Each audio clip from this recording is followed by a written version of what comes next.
It's nice to see you having the full English. Of course. Yeah, of course. You know, and it's good to see it. I'm impressed that you're at liberty here. I thought when you came in that they'd... No, they've come in and said now, they've said you've got 10 minutes to leave the City of London, or we're going to arrest you. That's outrageous. Coming from the lead officer, they named the senior officer. Do you know what? They said, my presence causes alarm and distress. I said, no, the presence... It's the opposite. Let me just make sure that Ed's... I can see Ed. The presence of jihadists causes... Are you... Nice to meet you. I'm not sure I want to get her. No, don't get with Yeah, it. that's fine. Is he staying with you? Has he filmed it? Yeah, John filmed with me, yeah. Has he got any of that what they were saying to you? Yeah, he's got it. Well, I got it all. I just put it online. It's like I said, but surely the people calling the jihad are causing alarm and distress to our whole country every Saturday. Every Saturday.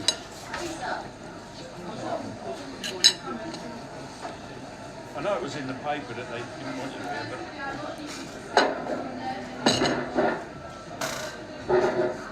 I can't believe it. What do we do? What do we do? Nothing. Just wait. Don't get nothing. I'm going to go out and report. Yeah. That's it. Yeah. I'll let them do what they want to do. I'm here to do my job as a journalist. I believe in freedom of the press. If they want to nick me for freedom of the press. I don't know if they've actually got the power to do that, you know. What for? I haven't done anything. I'm here as a journalist, so let them do it. Tommy, you know, we're in a bar at a place around the corner. Police have walked in and said, don't leave this certain time, you're going to arrest you. We'll just explain that he was actually brought here by a Jewish gentleman. I'm here to do my job. There's freedom of the press, and I believe in it, so they can just... The minute we start allowing our police or our state decide on who can report and who can't report, it's dangerous times, yeah? And that's what the Metropolitan Police, Sadiq Khan's police force, are attempting to do today. Soho coffee. But no, it's not open yet, we just come in here, so it's curious. And we've come in out, and they're saying, how many boys you got? How many boys you got with you? Alright, okay. Alright, well, see you when you get it. Okay. Yeah. Barton Square, okay. What we're trying to do... I don't understand it, mate. It's pretty... Do you know what I've took from this day so far? Do you know what I've took? Do not come to the Soho coffee shop in the Strand and get a full English. It wasn't great. That's what I took. So obviously this has been bad. The organisers obviously got in there and said we want him arrested. That's what happened. Yeah. It's going to be massive. Yeah. Well, I'll be in the cells, won't I? Of course, Ezra, yeah. Ed, how are you? Tommy, I'm thinking I should have known you'd be here. I came in for the March Against Anti-Semitism, and I came in here just to warm up, and here you are. Tell me what you're doing and why you're here. I've come down to give a report to do journalism. The Met Police have just come in here 10 minutes ago, 8 of them. They've said that my presence can cause alarm and distress and I have to vacate London. And if I don't vacate London, they named the senior officer, I'll be put under arrest. I pointed out to them that what's causing alarm and distress at the minute is people calling for jihad on the streets of our capital. The same organisation that stood and demanded jihad, Hizb ut-Tahrir, who are banned in most Arab nations, they done that three weeks ago. They were allowed permission again yesterday by Sadiq Khan to again stand on the streets and call for Muslim armies. Yeah? This is causing us alarm and distress. It's certainly causing the Jewish community alarm and distress. But none of them get arrested. There's no countdown. What they've done today is, I believe in freedom of the press. I'm a journalist. If we start allowing the state to decide, or the police to decide, who can and can't report, we're in dangerous times. So I'm here to report. When I leave here, I'm going to attempt to report, but I believe I will end up probably in the cells or probably in jail. You know, I was just out there briefly. I don't think you're causing alarm or distress. I don't even think anyone knows you're here. I don't think people here are worried about Tommy Robinson or, frankly, football ads or anything like that. I think they're worried about hundreds of thousands of jihadists and jihadist supporters. Yeah, screaming from the river to the sea, screaming Hitler slogans, screaming. And again, we haven't seen any strong leadership from the police, nothing. The only time they've been strong, if you see the footage, was 5 minutes going in. Like, all of them, he's basically shouting at me, no, you will not, you'll do as we say. And I said, I've got a breakfast, you're not having your breakfast. I said, well, I am having my breakfast. It's totally intimidating. It's totally intimidating. And look, let me read you, the police put out a statement yesterday, and their statement says, which has just been totally contradicted, the right of the press to freely report and protest is no less important than the right to protest itself. They should be able to do so without facing intimidation and aggression. I just pointed out to him, you're the one who's coming intimidating me. I'm facing your aggression. I'm here to make a report. I'm here at work. I haven't turned up with lots of men. I've turned up with my cameraman to get my breakfast and do my report. All right, well, listen, I'm going to be standing by. I mean, we're here a little bit early, and we won't go far, because if you're arrested, that'll just be incredible. That's the two-tiered policing that Suella Braverman talked about. Well, the point being, you've actually got radical jihadist groups, yeah, who are being given permission to continually promote this hatred. The police aren't clamping down on them. They're not arresting their leaders for calling for jihad. In fact, the Met Police come out and made excuses for their calls for jihad. Oh, jihad has lots of different meanings. Not when they're calling for armies, it's not. Yeah. And screaming Allah Akbar. We know what they're saying. Anyone with half a brain knows what they're saying. The police continually bend over backwards from. They're continually enforcing in front of. All they're going to do is in front of the public today is show everyone where they stand again. They don't believe in freedom of press. They don't believe in the right to my free speech. They want to arrest me. I'm not going to cause any alarm and distress here. I'm just going to calmly talk to people, ask them why they're here, see what they think of the police. Do you know one fact, just because people keep going on? Hitler's book, Mein Kampf, is 7% Jew hatred. The Quran is 9%. Okay? So if people want to understand what's going on, the Hadith is 12%.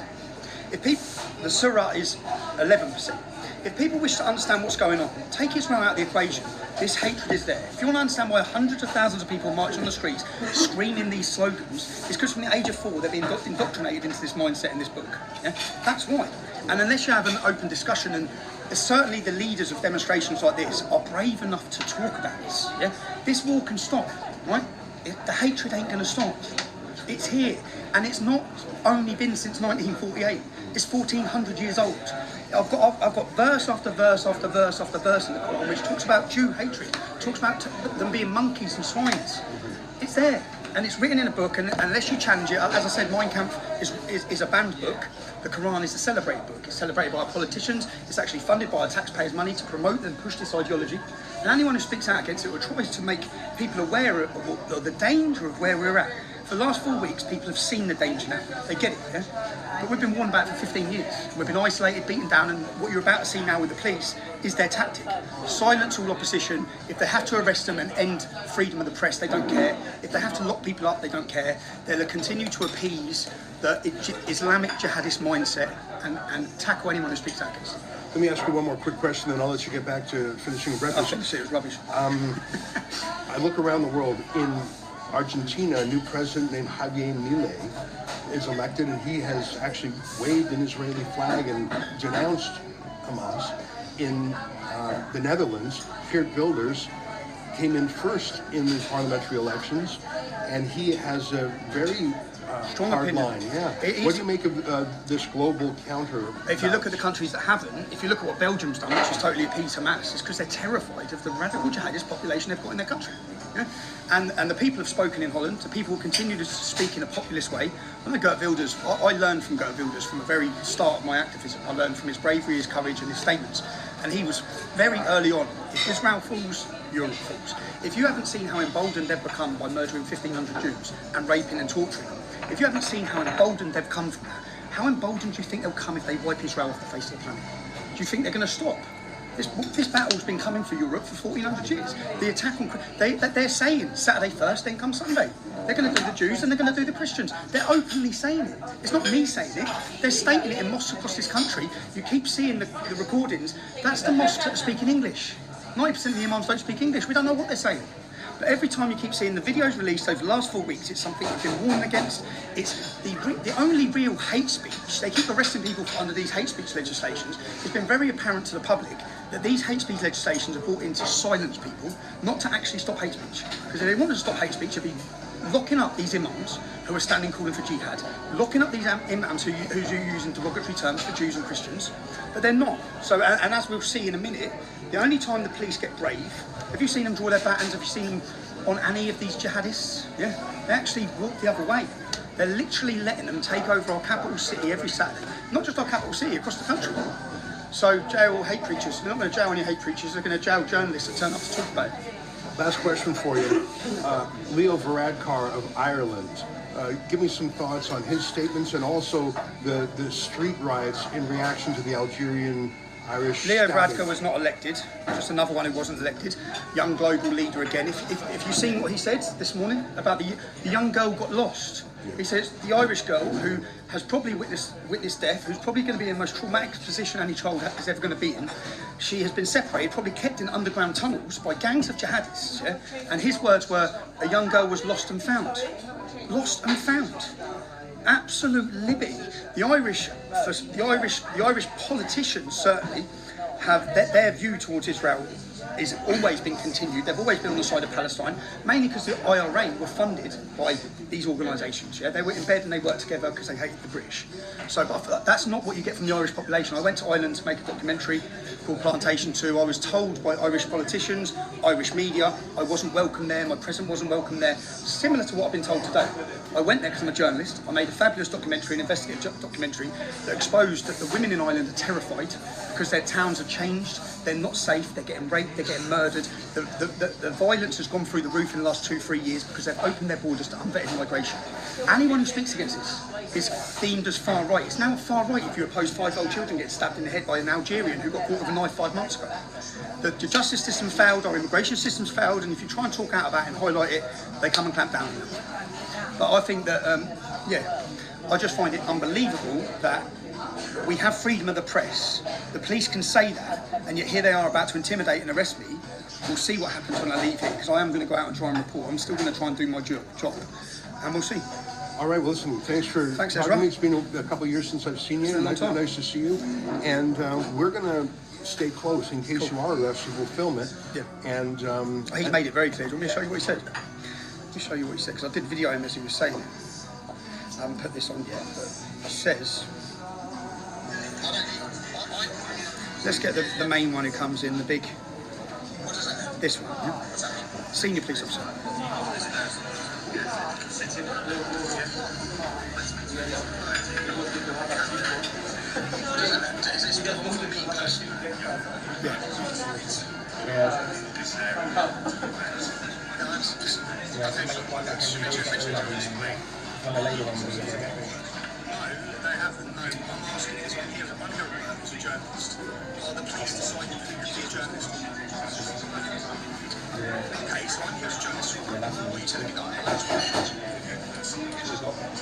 You personally not to remain. do you feel comfortable sharing this video with us? Do you want me to send it to you now? Yeah, airdrop it to you. Yeah.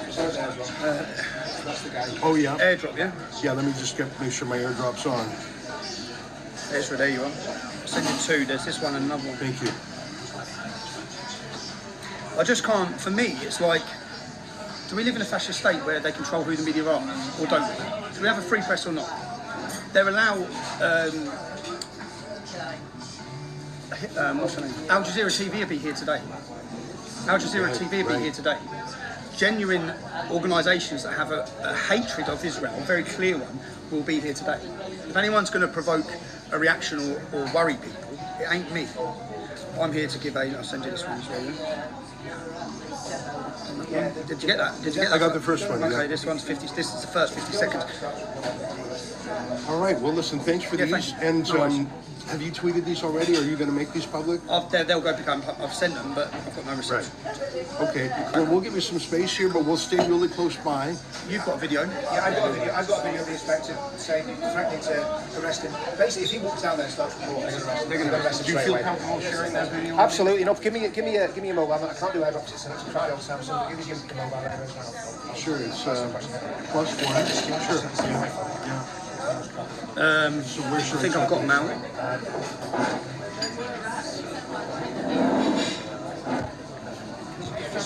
Yeah, of course, mate. Yeah, of course. I look tall in this one. You do, yeah. Look, I'm fucking short. You walk next to me as I get nicked. Nice one. Thanks, man. Yeah, that's there it is. Okay, cool. Perfect. Right, okay. Okay, thanks, you guys. Thanks for reintroducing yourself. It took me a minute. No, just it's okay. to, No, it's been a few absolutely years. fine. It's great to see you. Look great. The thing about it is, right, I don't know if he's still part of this, I don't know if he is this right, but the thing about it is, he is one of the biggest friends of Israel. Oh, I know that. I've known And that Tommy needs for to be years. on, that needs to be on record. He's a supporter of Israel. I know that. Who's he threatening to intimidate? Yeah, it's the head police officer. I've called out Mark Rowley. Mark Rowley's in charge of the police. I've called out his hypocrisy continuously. It's him and Sadiq Khan. Yeah. So they're actually arresting friends of Israel for going to a friends of Israel demonstration. All right, Go figure it out. we're just going to step outside, but Cool, we'll hang around in case anything happens. Cool, bro. Seriously. I'm watching myself live on Rumble.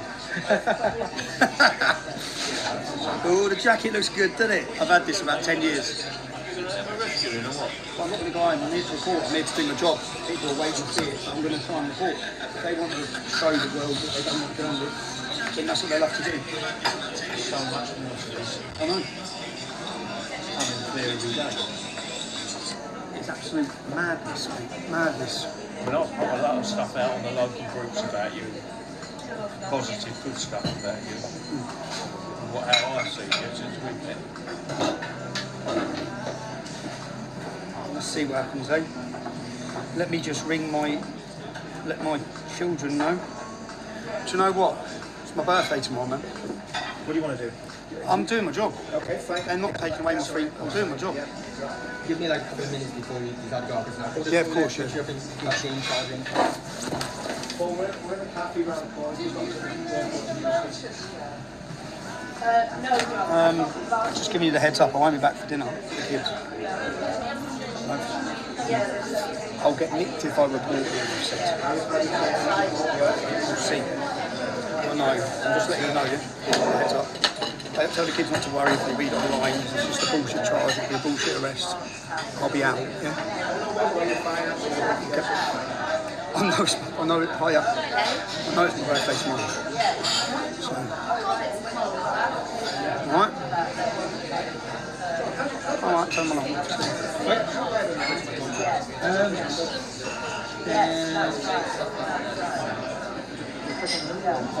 Long press that. In fact, Just press it once.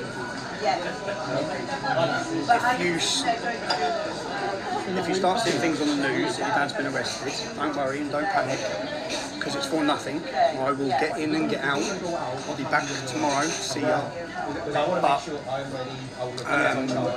Before we do that, it's important for me to do my job. So I'm here to report, and if they take away my right to report, it means that they're allowed to decide who can. I just don't want you all worrying, right? So I'm smiling. So I'm smiling when I come home. Obviously. If you was to get arrested, what's the score? Nothing. They don't. Yeah, I'll get them to listen. You've got some, I've got people I can have here if you need them. Moving in now. We only have our Jewish friends around the corner. John. Hello, mate. How are you? I think I'm about to get nicked. I'm in London, central London, just seeing if any of your lawyers about can give me which name I asked for. I'm outside the Royal Court of Justice, so I'm going to go out and try and report on this rally. The police are friendly, they'll arrest me. So, yeah. Hopefully they don't go through with it, but they've said they are. Oh yeah, you're right. You ready for this? Am I ready for it? Are you the press? Yeah. It's like, Are you here for the rally? Do you mind if I ask you what do you think of what do you think of what you've seen over the last 3-4 weeks? I think the world is. You're not going to film me, are you? Do you mind? Don't have to. Don't have to. Just talk. What do you think? I'm horrified by it all. I'm Jewish, but I'm not religious at all, and I very much believe in peace. But the atrocities that have happened and the way that this has opened a door to so much hatred and anti-Semitism, for Jewish people shouldn't feel unsafe like this. It should never be happening. What do you think of the way the police have dealt with their demonstrations over the last 3-4 weeks?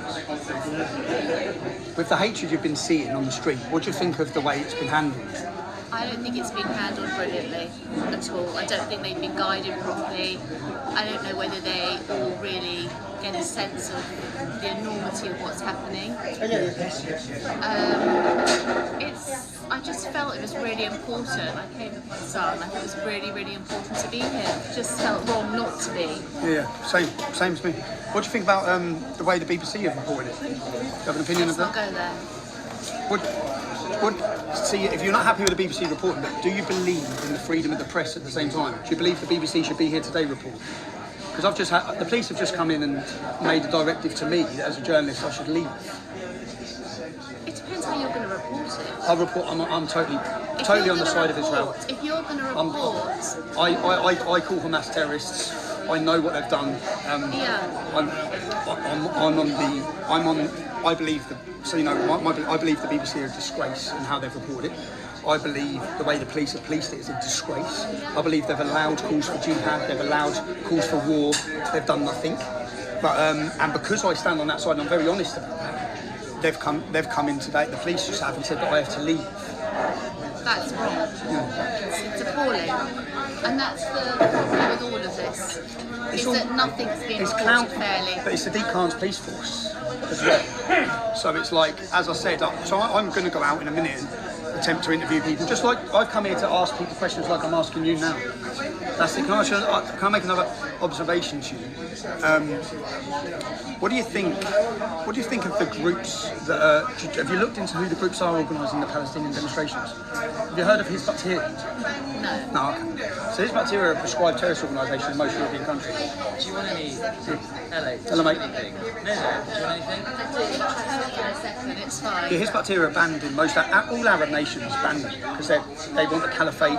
They're extreme. They're the ones who are calling for jihad. They're organising a lot of this. They're not banned here. They were given permission to do the same again yesterday, where they had banners calling for Muslim armies. Nothing's being done.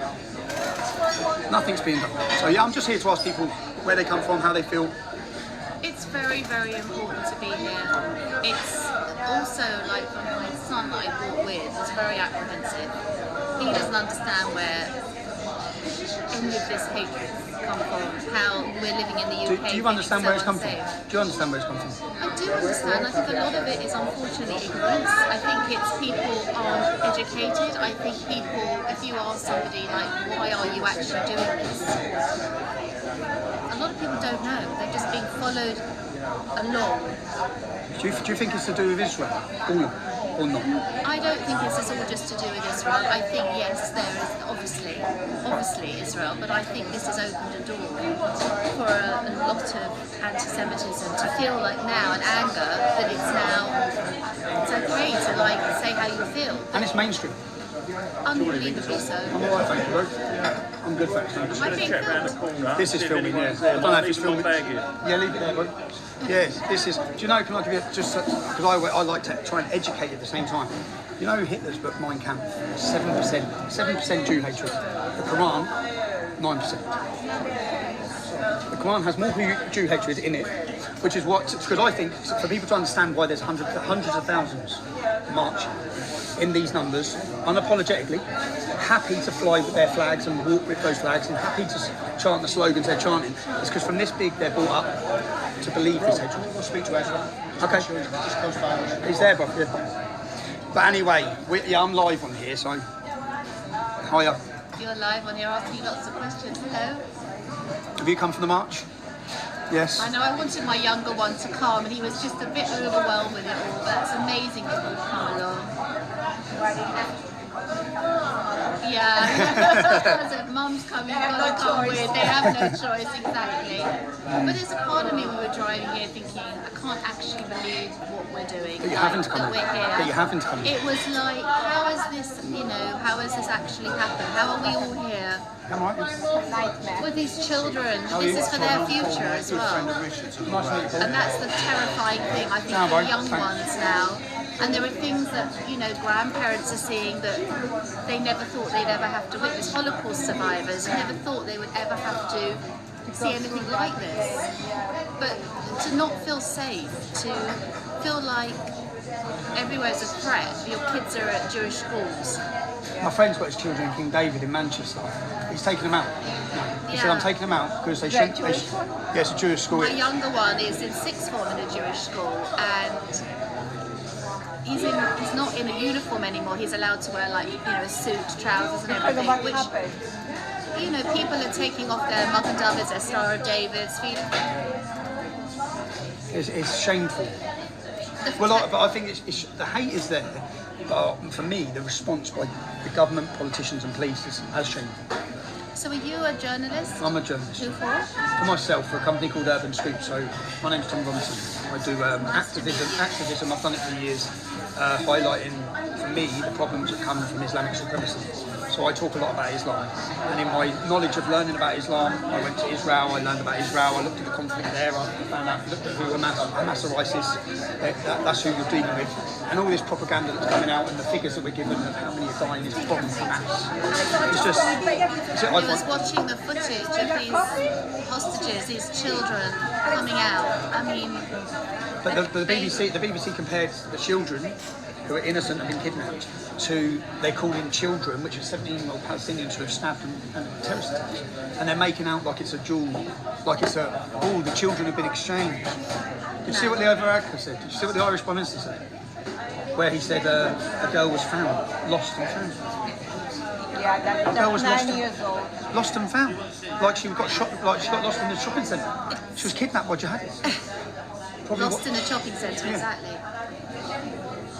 But I reckon this is about to be arrest number 223. The police have told me when I walk out of here that I'll be arrested if I try to report. I'm not joking. So we'll see what happens when I leave. That's what they're waiting here for. Are they waiting for you? Yeah. They know who you are? Yeah. But If I'm your accomplice, I have to come with you. yeah, you're getting nicked with me. Have you ever been arrested before? Stick with me. I always say to people, I'll get you arrested, divorced or If killed. you're on our side, then that's okay. Yeah, we'll deal with that. Look, there's the press point. I might go stand at the press point. Yeah, you're in the wrong place. We just thought, I didn't realise I would actually got to where we needed to be. We actually drove up here. See what's going on, shall we?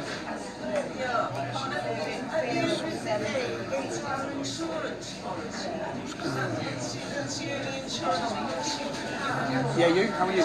Walk the dog? Everybody knows you. How are you? Said they can, are you? I know. They've said they will if I attempt to report. I know. Who's your paper? So it's Tommy Robinson News. Are you on Twitter? That's my Twitter. And then if not, it's on Rumble. Who you are. Yeah, that's me. I just realised I need a photo. Okay. I know exactly who you are. Why did I not think of you? When you said the name, in the photo. Hold on. What's her surname? Can I ask you a question? As a Jewish person, but yeah. Exactly who you are. Yeah. So my friend's husband. Exactly, as I'm sitting here with him, I think I know. Did you recognise him? No, Well, kids. So now I know exactly why Why they want me gone? Yeah. Can I ask you, as a Jewish person, would you be caused alarm or distress by my presence here? That's what the police have said. The police have said that I'm going to cause alarm and distress to people. What are you planning on doing? Reporting. Doing what I've just done now with you. Asking people questions. So if I send your picture now to a friend of mine, and I don't want this to all be recorded, this bit, I'll turn it on me. that she's going to... I'm just trying to think of what I can bring up. No, that's all right. I've already I messaged my solicitor. Oh, we'll be I don't feel threatened by you at all. I know. I'm not threatened by what's going on in the world. It's like Met Police attempting to intimidate me and stop me from reporting. That's the police. That's when they come in here. They said that my presence can cause alarm and distress to people. It's like, what? I'm here on my own with the cameraman. And I'm sorry I didn't recognise it. No, it's okay. But they all did. Do you want me to speak to Pop as well? No, just I'm going to go out and see what happens. talk to people, ask questions. Yeah. But nothing. I don't need to ask them permission. Anything. No. So- Well, I think what if the They're waiting there. Huh? They're waiting Oh no, there. if they try to grab you, right? Don't stop them. Don't start arguing or anything. Sure. I'm certain. Because I think there's a case for saying. No, because then it makes us look like we're aggressive. Well, not in an aggressive way. No. You don't be saying anything. No, because it's not going to. They're not going to change. If they're nicking me, they're nicking me. Yeah. It doesn't change it. Yeah, true. Yeah. It doesn't change it. Just be calm. I mean, the thing is, if they're saying that you're causing alarm and distress, obviously to the Jewish community, that's the but then- allegation. You can manifest it. 10,000 Jews that say that's bollocks. Exactly. any problem at all. We came here with a Jewish gentleman this morning. He gave us a lift here. We're Jews. I know. We've got a big support for Tom. I feel like I'm with the right guys. Not until we get Nick, not when you're in the cell, not when you're in the cell, you won't. It's made your march a bit more interesting, hasn't it? But I mean, look. You know, if you go out with this mobile, just tell them that. So we're not causing any alarm and distress. Yeah, just say I'm Jewish. There is no problem. There is no problem. You're creating the problem. So the point is, the point is that I tried to talk to the organisers about this, and they wouldn't. no, same with my friend as well. He tried to talk to them as well, and they wouldn't speak to them. it's my birthday tomorrow. I think if you're there with Better not spend it with Nick. I'm going to end up in Nick. I'm going to be seeing my kids. I'll say the same. I'll say, look, How many kids? 12, 14 and 16. Yeah. This is Yeah, I'm meant to be going for dinner this afternoon. I've just sent him a video saying, if you see on the news, because you will, I haven't done anything. Like, I'm just here to do my job. I am a journalist. I'm a full-time journalist. I make documentaries and films. I make some great films. So that's what I'm here to do. I'm just here to give a report, to say, this is why people are here, this is why people are upset. This is mad. This is all mad. I think the police attempting to control who can report and who can't is mad. Look how angry.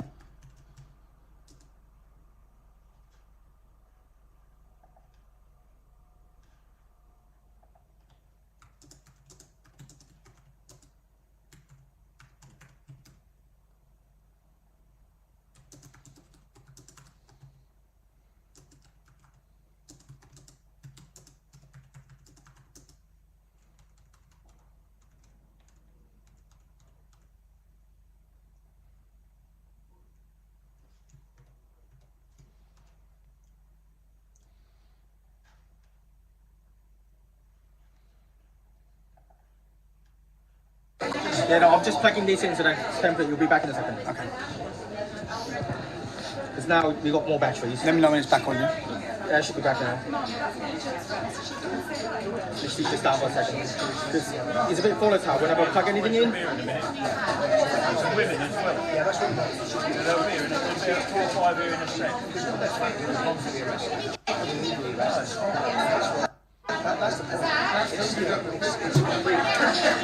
Okay, we're back on. Yeah, back. Don't worry. So I sent a video to my children. I just got love you dad, love you dad, love you dad. So, love you kids. And what's it? It is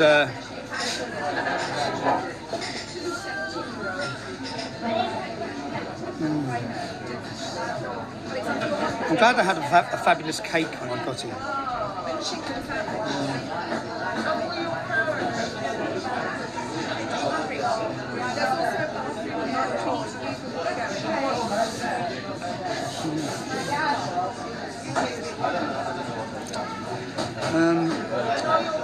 What time are you going to go out there? I'll go out there at 1 o'clock.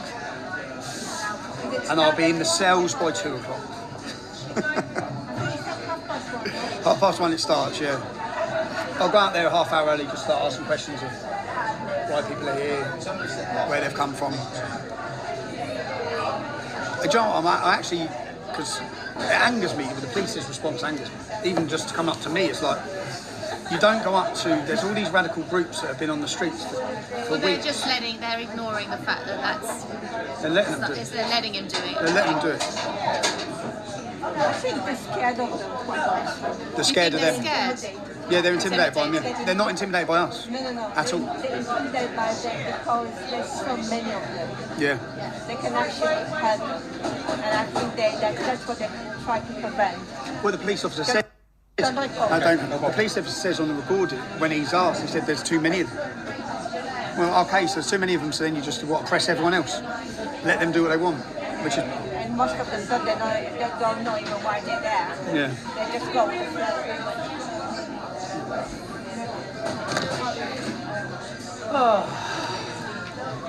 Here we go. There'll be a few of us here in a minute. We're going to stay with you. Oh, good. Cheers, man. Yeah, just to say something. Yeah, thanks. I'll have some women with us. Yeah, Makes it thanks. look better. Yeah, thanks.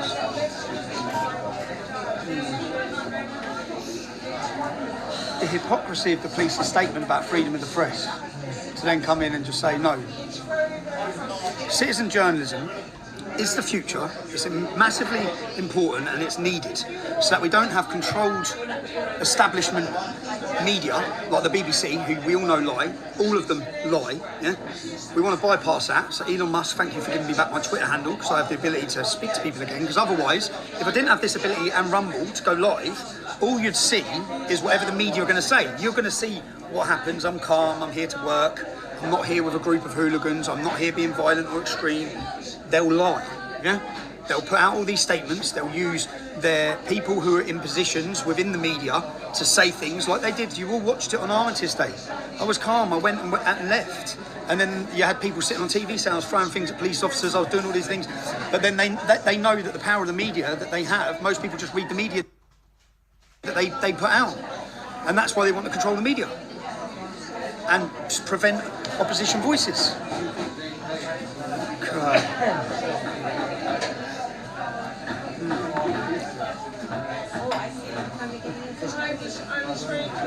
They're ready, they're here. So the police. Coming behind you.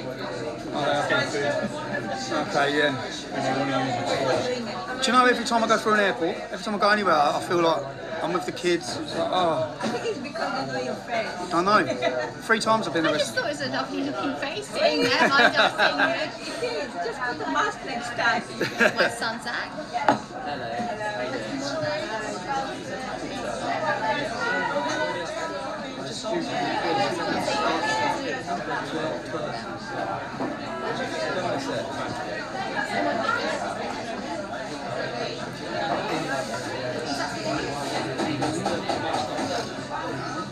No, this is the way we're meeting, aren't we? This is where the march starts. They are starting.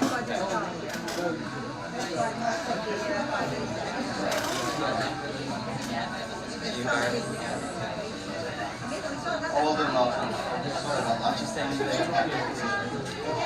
have to ask him, did I say anything I shouldn't have said? No, she was good.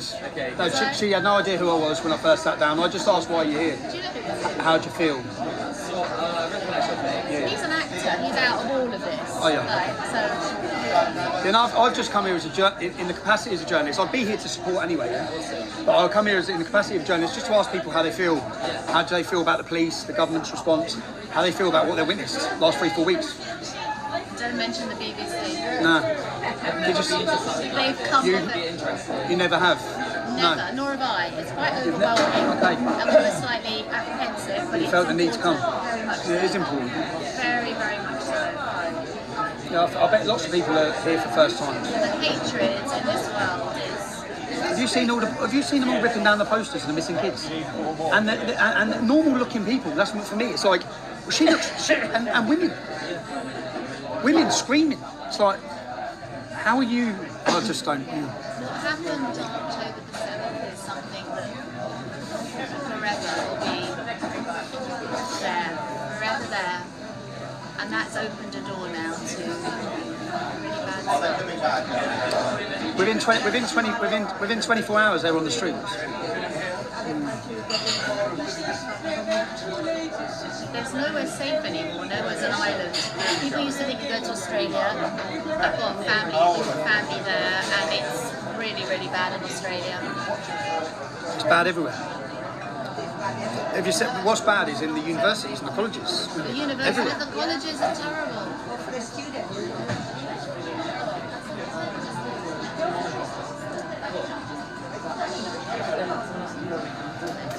Sorry. Just messaging my little boy back. Yeah, I'll be out for tomorrow, so maximum be 24 hours. So we'll go for my birthday meal. I love you. John, bet your juice, yeah? Sorry? Bet your power and all, yeah? Yeah, I'll put in the power bank. But wait, once all your take it, start questioning, just asking questions. I wonder if they bottle it, because it's going to be so embarrassing for the police. Still, that's the guy. Oh, there he is, That's the yeah. guy with the red clips. I can see him, yeah. That's the one that's antagonistic. He's nicking me, isn't he? Yeah. I think they'll wait for you to bounce out on the house. Yeah, I know, yeah. But Yeah. the longer we leave it, the more awkward it's going to be for them. Yeah, of course. Yeah, of course. There's going to be a big crowd here. Yeah, of And course. people are going to be horrified by it. I know. I'm just here to report. Exactly. You're doing a job as a journalist, yeah. Okay,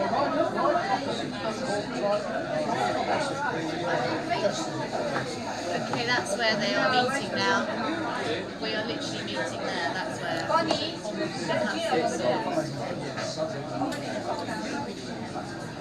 really hard to see where he is. He's got some girls with him. Yeah, cool. He's on the train.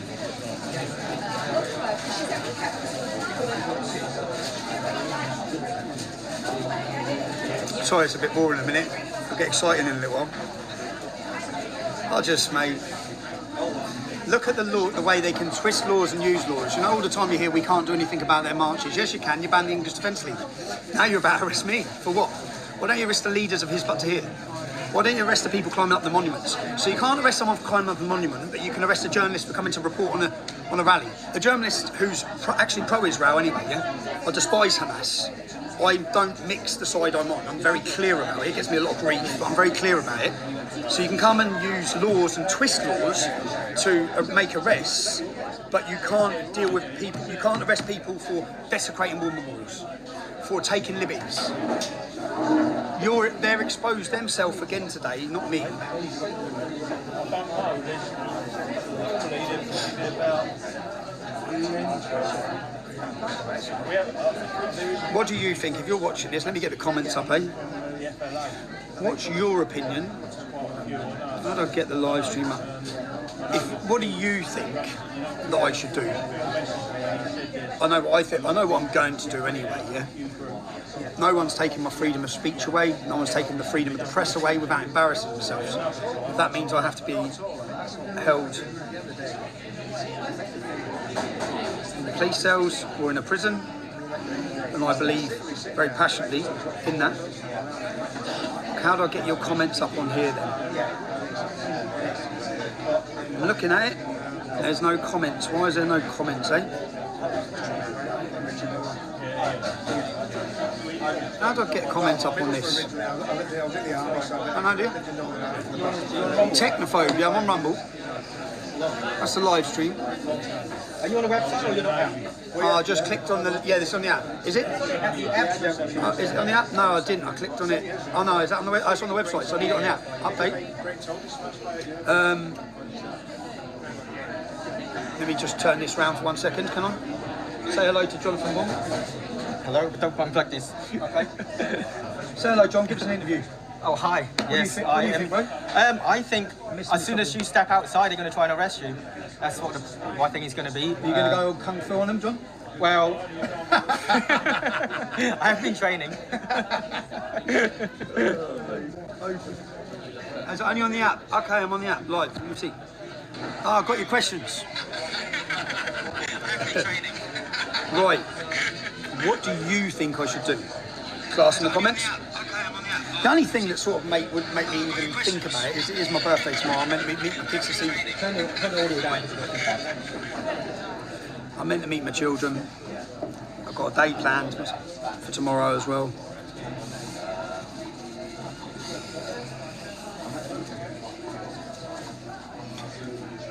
Dying for a hot drink. Join the queue. Then I'll need the loo.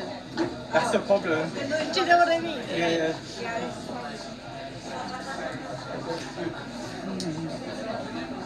How old do you think I am tomorrow? How old do I look? 12. Said, I get one every year. You're not Peter Pan from my mum. Grow up. I am Peter Pan. Peter Pan was born in Luton.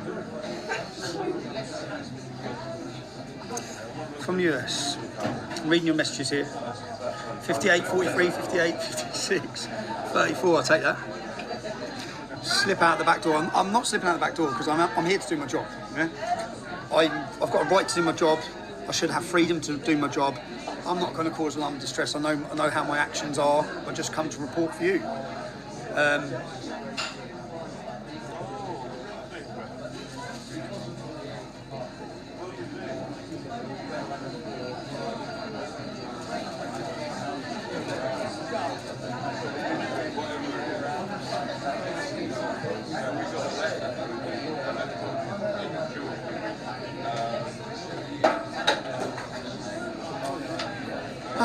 Here we go.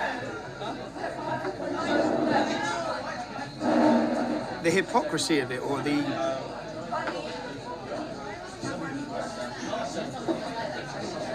Joe and I have, when we organise a demonstration, yeah, lots of journalists who lie about us all the time are never prevented from coming to our demonstration because we have freedom of the press.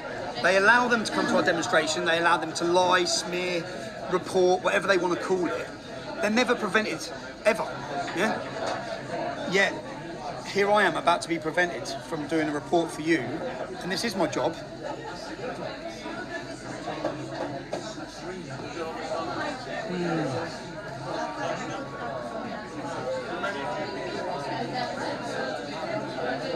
Has it gone off again or not? No, it looks like it's still on. Refresh your page if you like. It says pushing. Okay. It could just be because more people are arriving to make it in. It's my son again. Let me see what he's saying. Oh yeah, there I am waving.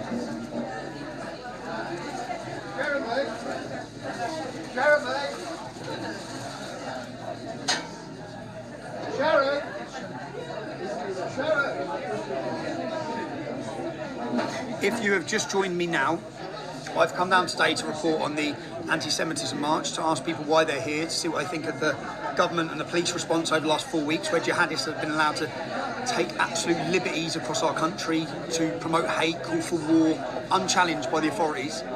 That's my view, but I've come to ask people what they think. As soon as I got here, I was met by police officers who come in and told me that there is no freedom of the press, that they don't care about my job as a journalist, that if I don't leave immediately, I will be held and arrested. And they started giving laws that the senior police officer has given them in order to remove me from London. They don't use these laws to prevent Hizb ut-Tahrir. They don't use these laws to prevent pro-Palestinian marchers taking the piss on Armistice Day. These laws are not used ever to prevent... They told me that my presence could result in alarm and distress.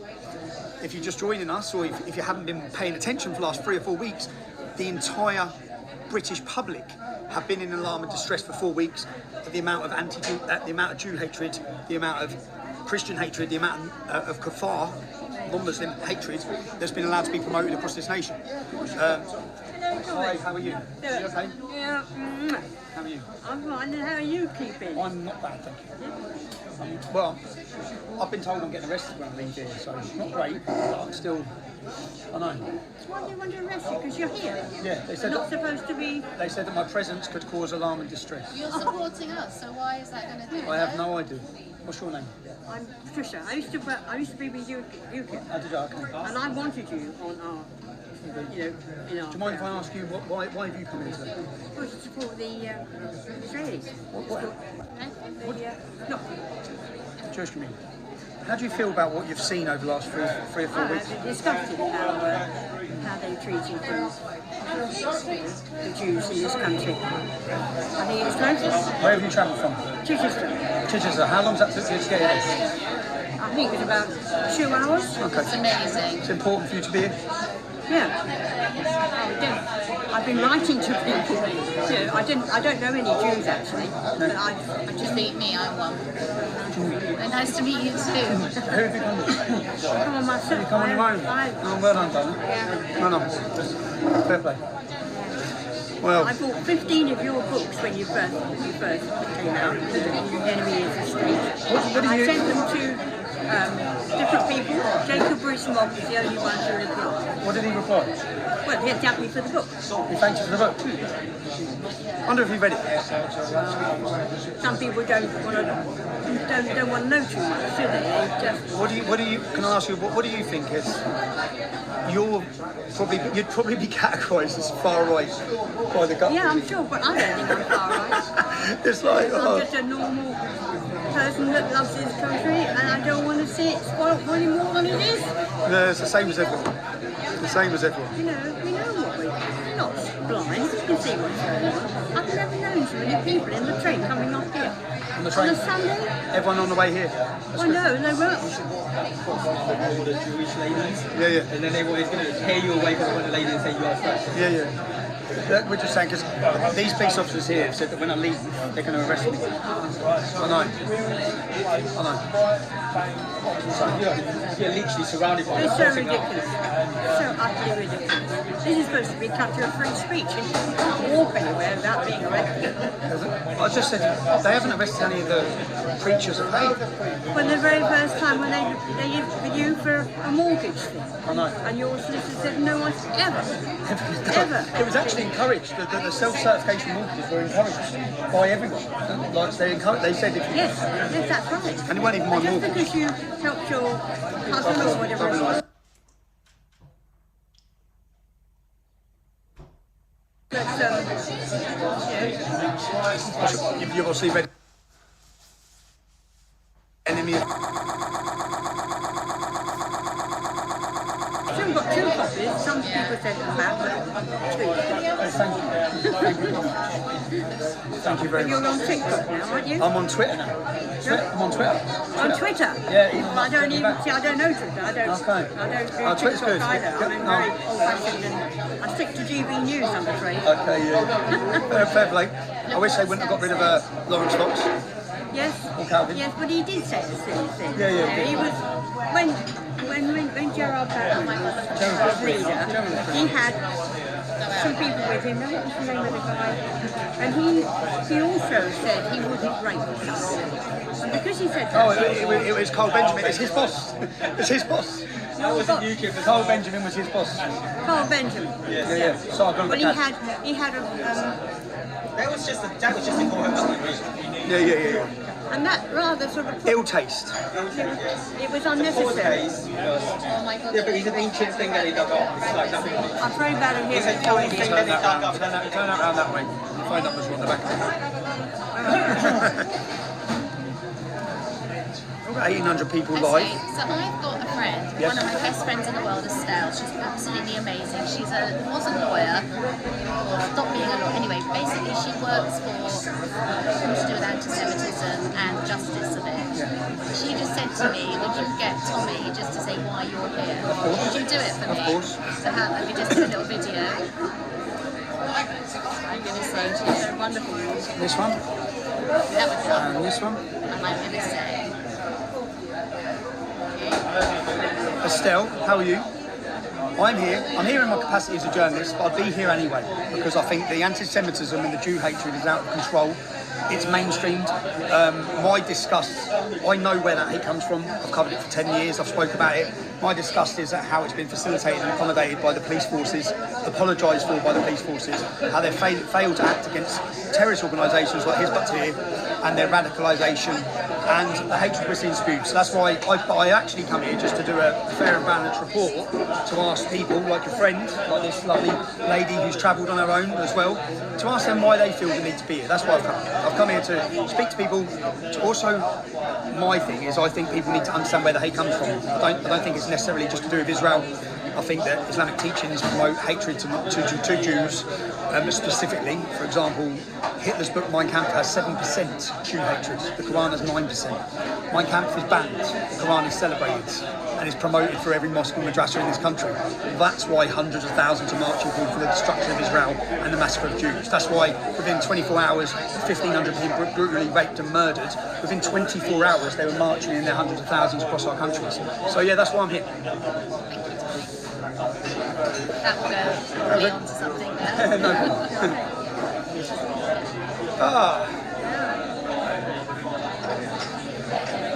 Now, I felt a bit nervous coming up here by myself, but here I am. Well done. Well done. I think a lot of people are nervous. Yes, because you don't know. You don't know what might happen. What we're going to do. Yeah, you don't know what might happen. They've got their ideas, and Do you know my crazy thing every time is I don't fear people who want to attack me. I fear the state. And today I'm going to come up here. No one probably wants to attack me or will attack me, and it's going to be the police. Look. yeah, but they all along. It's been the police that've been bullying. What's the? I think we're going to go. Okay. Well, have a good day. Have a safe day. Protect me if you see me like. Have a good day and have a safe day. You too. Nice to meet you. See ya. In the English Defence League. That's it. Yeah. I mean, they get penalised for doing Well, they're it. gone now. Yeah, but they did get penalised. They banned the marches. But haven't they Haven't they got a party now? Can't they? Aren't there political No, parties? there's no political. No. There's no political party on that side. No, there's Lawrence Fox's. There's Britain First. There's Britain First. There's different parties, but not from the English defence. Britain first, yeah. I was a member of that first. Paul And Golding. for Britain, I was for Britain. When Anne-Marie was there, yeah. Anne-Marie. She's in UKIP now. Yeah. She's joined UKIP. She's joined UKIP now, yeah. But they're not doing a great deal, are they? I mean, isn't Reform going to do better? I think Reform. Yeah. I like Lawrence Fox's party as well. Well, I don't like Tice. Yeah, I stood for the local elections for Reform. There's only about 6 of us in the whole of Sussex. You know, we're in the council, this council. I think people are awake now, or open now for new political parties and whatever. I think people are more awake and ready to listen to some other political options. But how many people are out here? What do we think, eh? Nigel. Sorry, guys. That night, you think? No, it's not Nigel Farage, no. But 2,000 people, my phone's catching up. How many people have we got in here? 2,000. 3,000? 2,000 watching. Oh, 2,000 watching? Yeah. So, let me just see. On your channel? On my live stream. Are you sure you're These phones are so... My daughter's doing. You need to get Twitter. You need to get Twitter. Follow me. So you're just waiting here. Because as soon as you set foot out there, they're going to try and get you out I there. can see them all, but Yeah, they're just waiting. Well, he's going to give you look, here an he is. Here we eye. come. Look, there he You is. can't sneak out the back door, can you? You're going to defend me. Actually, Well, my husband would say that. He told me to keep in the middle of the crowd and don't do anything silly. yeah, I've got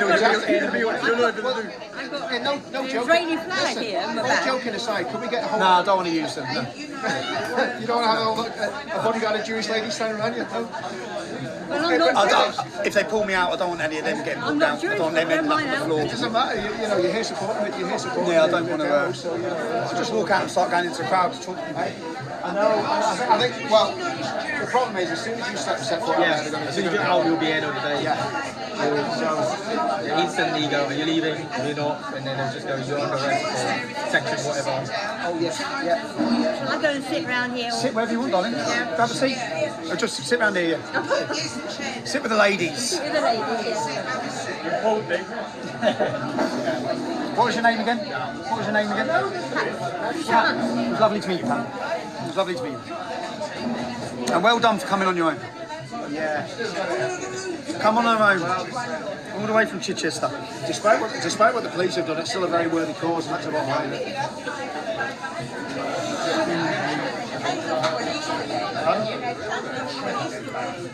Oh, absolutely. Well, this is the thing, right? So I would have already gone out right now. Hi, how are you? How are you? You're right. Because it's a bit confidential. So what's happening on the inside? We're going to arrest you. Apparently, he's arrested. I've known him for years.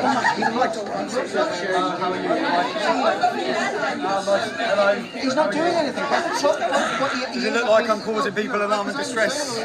No, we're all message. I think my president's going to be talking alarm and distress. So who are we distressing? You know, the Jewish community.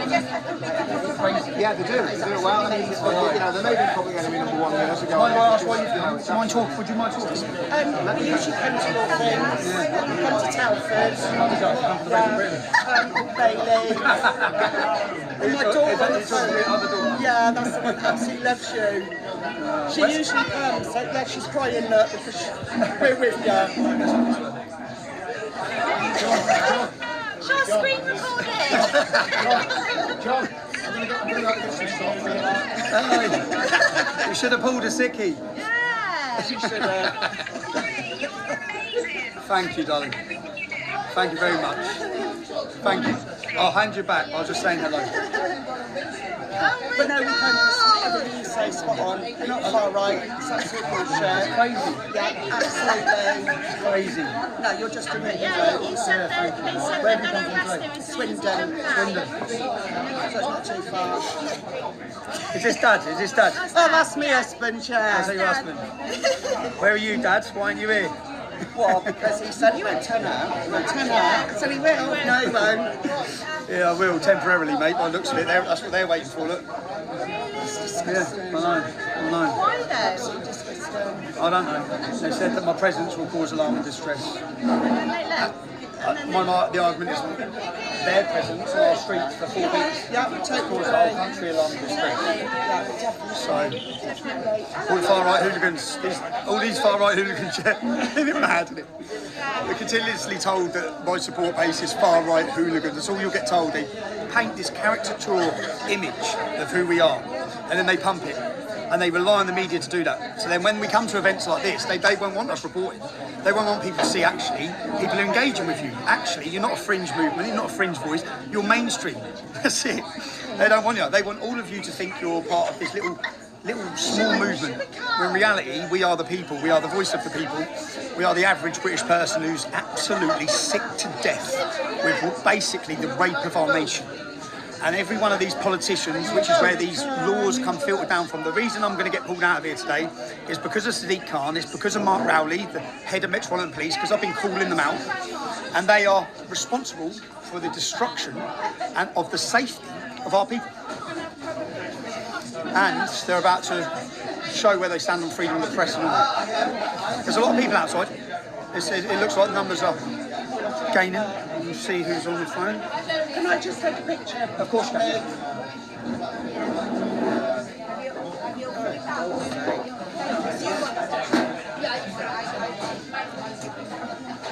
Oh, that's the wrong way. No, it's That one? We're going to go. Thank you, girls. Thanks ever so much. Yeah, no problem. Thank you, darling. Good day. Take care, Tommy. Stay safe.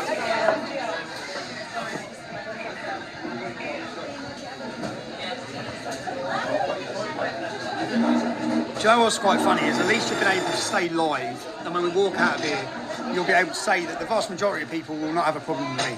There might be a few who are far left and leaning, which is the same in every community, yeah? But that shouldn't matter anyway, because I'm still here in my capacity as a journalist.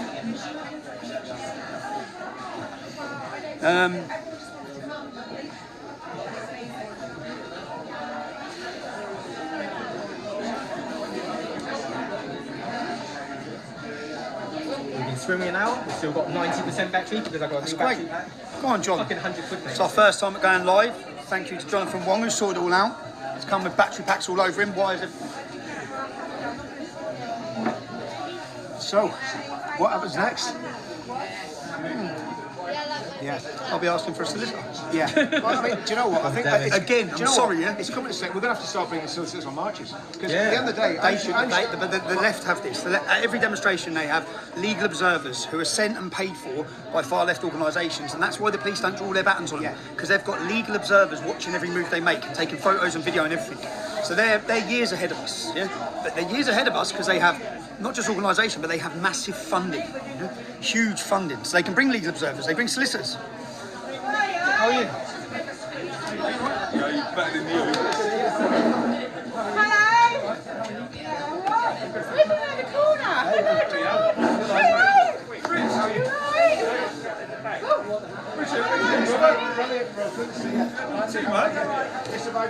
You're right then? Wait. Riley's round the corner, that's what you tagged. Yeah, but I've got Right. Yeah, of course.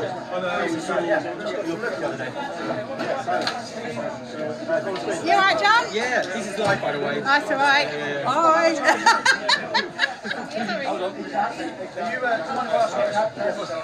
Come closer. Come closer, mate. Come closer. Are you Jewish? My mother is. Your mother is. Does my presence here cause you any alarm and distress? Absolutely not. The police have said they're going to arrest me when I leave here. When I leave out of here, I'm not allowed to report. I'm just seeing as a Jewish person, what your view is. No, I think the Jewish community can use as many allies as possible. As far as what I've seen and heard, you've been an ally. Do you mind if I ask why you're here today? Protesting against anti-Semitism.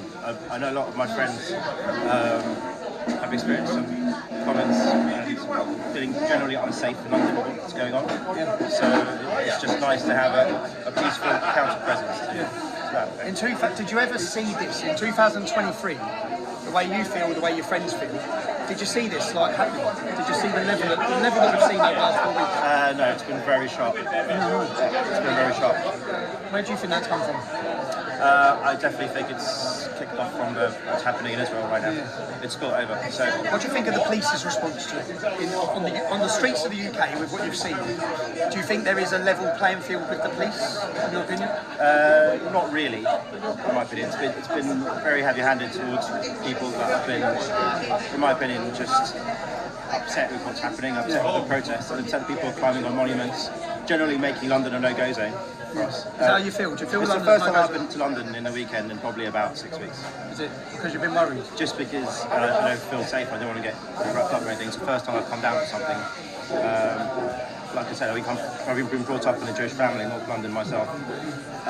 Didn't want to be around here, but for this it felt quite important. So within your community, how many people are people scared? Are they talking about leaving England? Do they feel? What do they see their future as?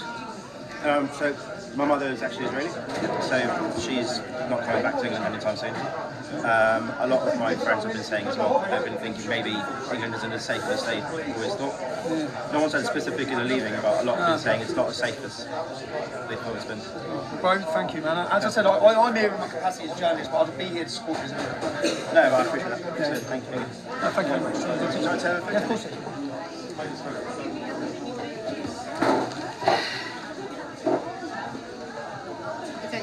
Tommy. Have a safe day. Nice being here. No, thank you, bro. You got my birthday card. Thank you, Don. It's my birthday tomorrow, everyone. Yeah. It's my birthday. It's my birthday, so I can do what I want to. And that's exactly what I'm going to do. I'm not. Do you know what? Some people will say, well, you should have left when the police told you to leave. Well, I should just surrender my right as a journalist. I believe in freedom of the press. People have been imprisoned. Look, we're not China. We're not Russia. Yeah, we're a free country, and we're a free country. Happy birthday, Sparkle Chops. Oh, you don't. I love you. Thank you, darling. You put that somewhere safe because the police will just take it off me. Yeah. She's got me lottery tickets. And scratch cards. Yeah, you going out yet? No. That cop's alive. Oh no, they all lost. No, don't worry about it. Fine. I just want to put that somewhere safe and just give it to Richard. Give it to you. Look after that. Yeah, of course, mate. Yeah, absolutely. I'll take that back off. Yeah, sure. Yeah. So there's the main police officer. Zoom in on him, yeah? You see that one there? This one here, look. You got him? The one with the red pips? Yeah, the one with the red pips. The one that's staring at me. He's peeping around the corner. Look. He's peeping around the corner, look. Here he comes. You just been friendly. Right. You're still here. I am still here. I am still here. Exactly.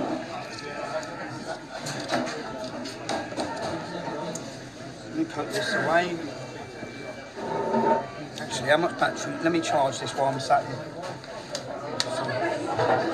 My phone, you know, the bottom pin on it don't work, so I have to use this charger. Yeah, I got this one here, on it. Yeah. No, it doesn't work. How are you? How are you? You alright? How are you, mate? Nice to meet you. Yeah, nice to meet you. You okay? In the way. Of course not. No, of course not. Let me move out of the way. 1, 2, 3. Can I? Yeah, of course you can, bro. Do you mind if I ask you some questions? Yeah. See immediately after we left there, Greg, the old builder threatened to arrest him straight away.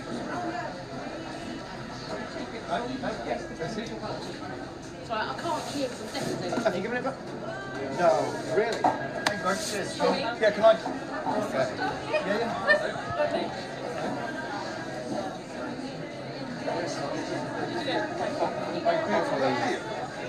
Can I ask you some questions? I'm just asking people. Leo. Do you mind if I ask you, do you want to sit down? Do you mind if I ask you why? Do you mind if I ask you why you've come here today? I've come here to You've come here. to support basically what's going on and you know the Jewish population here in the UK. Basically. What do you think about the way the police have handled it, or the government have handled it? To be honest, absolutely disgusting. I've come on a few protests and all I've done is been kettled, manhandled. I've even had one grab me basically by the chest and I've had to shout, "Get off me!" Have you seen any kettling or manhandling of the Palestinian demonstrators? No, not at all, no. I've actually got video evidence and footage of where they allowed them to cross over onto Parliament Square and actually had a lot of them praying, doing prayers. And literally, as I was videoing them afterwards, the second time, if I'd put my hand out there, I could have touched all three and one of them smoked it. Where have you come from today? Milton Keynes. Oh, just up the road from me. How important was it for you to come today? Yeah, quite. I tend to keep myself a little bit hidden and a bit quiet. Not now, you ain't. I'm here supporting rather than making a big drama out of everything. Okay. All right, well, thank you. Just want to ask a couple of questions. Thank No you. worries. Cheers, Tommy. Have a safe day. Have a safe day. Are you still 5.5 stone down there. 5.5 stones. She's lost 5.5 stone. Go on, girl. Well done. Well done. How's the avenue soon? How are you getting on, alright? I'm all right. I'm good. So what are they saying? You go out I was there when Royal Courts of Justice. You take care, darling. I tried speaking to you in Telford. We're doing Telford again in January for the next film. Usually we're here. See you later. See you later. You take care, darling. Bye-bye. They're all waiting outside, ain't they? What are they saying then? If you go out here, you're going to be arrested? They're going to arrest me anyway. I think they give me a direct. They told me that I was having I was just ordering my breakfast, and they said you have to leave the city basically. Can you not march? So, I'm going to go out and try it. I'm going to go out and try and report and do my job. Well, if you want a hat, just to try and hide your barnet, mate. Help yourself. They're waiting there. I know. They've been mate, waiting there and there the whole time. Couldn't believe it. You'd have been down here with a Palestinian. I could have climbed up the Royal Courts of Justice and ripped down that Union Jack, 100%. and they'd have tapped me off and said, "Are you okay, sir?" And then give you a bag of flags. "Are you okay, sir?" "Yep. Here's your weapon." Oh, hello. All right, mate. Hang on. Yeah, no, because this is... How are you, bro? How are you, man? Let me don't recognise you. Always recognise you. Always recognise you. What's that saying? "Our love is stronger than your hate." Fair play. Where are you from, mate? I'm from West London, so I go to speak this morning quite regularly. I do that, okay. In fact, the first time I came to speak is when you came to do that speech, you know. Oh, yeah, from there. Are you Jewish? Sorry? Are you Jewish? I'm only like an 80 Jewish, but it's on my father's side, so I don't. Do you mind if I ask why you're here today? My mum kind of dragged me here. I come round this side. It's all right. Nothing.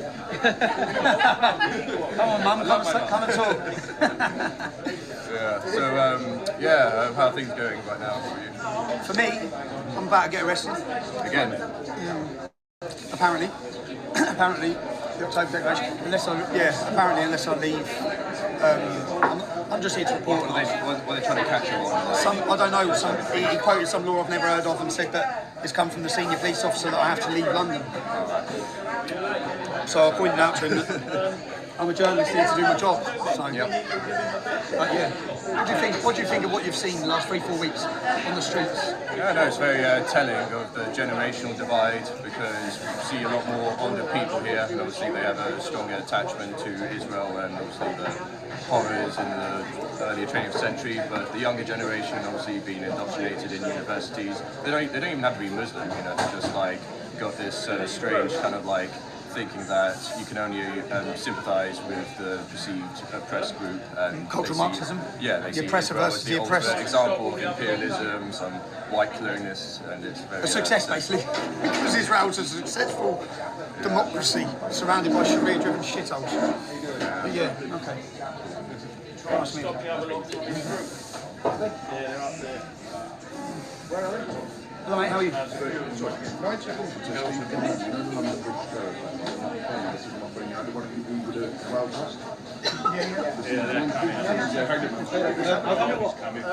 don't want to be on my bag.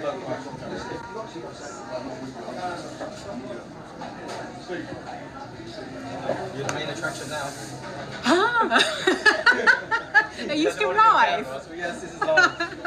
I've got to give a shout out to Christine. We've been live an hour, 20 minutes. So. Oh no. Mandy? Oh, Tommy's just nipped out. He'll be back. He'll be back, it won't be long. He's not going to go out now.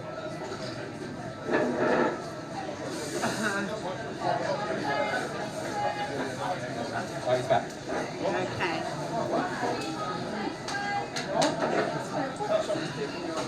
There we go. How are you?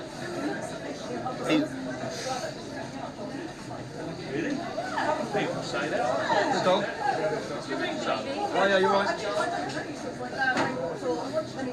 Before the heavy rock before the heavy, you know who's spent too much.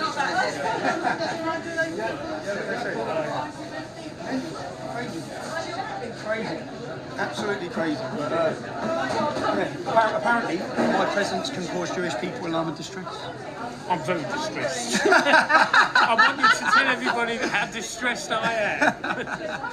It's insane, isn't it? It's insane. It's like, oh. People climbing up the monuments. I just can't get over it. Climb up our war memorials, climb up our monuments, to wear a Hamas, literally a Hamas uniform, yeah? On the streets of London, the police will stand there and they'll give you a little pat on the back. Yeah, go on lads, off you go. I mean, you can do what you want. Turn up to report fairly and be on the side of Israel and you'll be arrested. Crazy, isn't it? They're starting to move it. They're starting to move a bit closer, don't Bill? That's all right.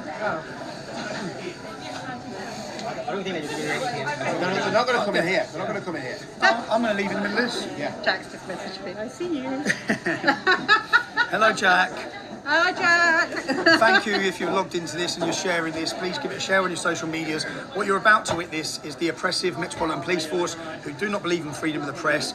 They want to control Sadiq Khan and Mark Rowley as the leader of the Metropolitan Police Force, and they wish to control the media in this country. They have controlled it when you think about it.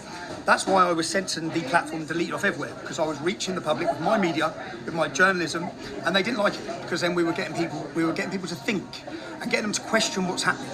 And what you've seen over the last 4 weeks has made a lot of people in the country think. And they've also witnessed a total two-tier policing system, yeah? Where if you're pro-Palestine and pro-Hamas, you're allowed to get away and do whatever you want. Yeah? And if you come out and want to defend your sacred day on Armistice Day, you're labelled a far-right hooligan. If you don't agree with little girls getting stabbed in the head in Ireland, you're a far-right hooligan. Yeah? All these women you've seen today are part of that label of far-right hooligans.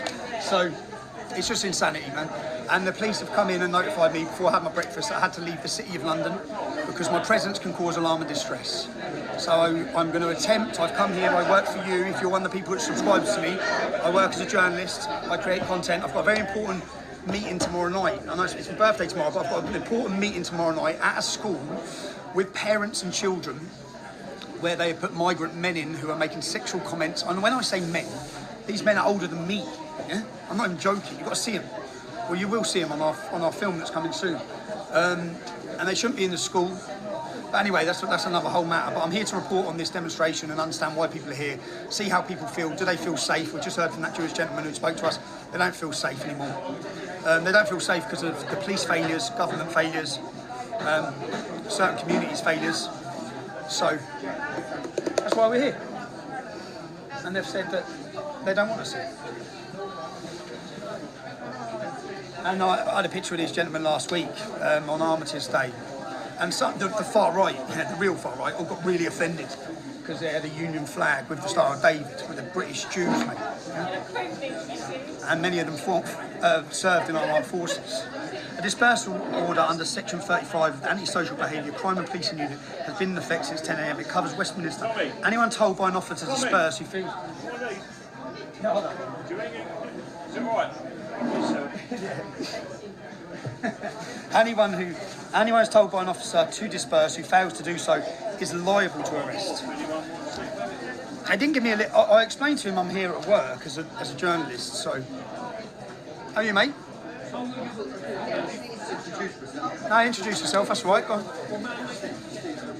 Where are you from? Oh, you're freelance. Yeah. Okay, yeah. Thought you'd get the money shot. Stay around, you'll get me getting arrested in a minute. When you say freelance, who does your work go to? Anyone, everyone? The Guardian? Sometimes?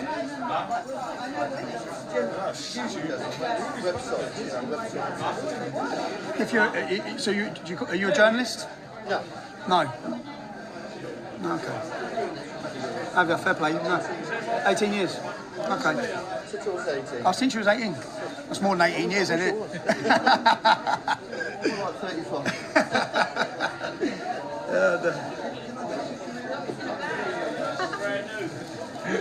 I'm telling you, hang around, you get the money shot. They're about to nick me. Give me half what you get.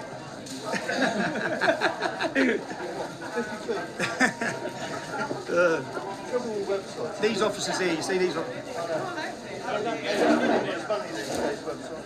Nah. You say money.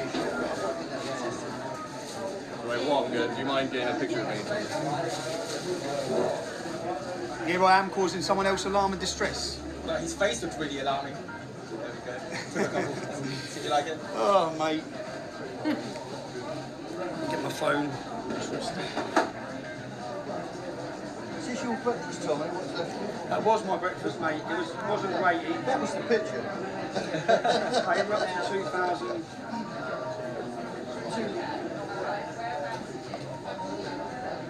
I'm watching you, watching me.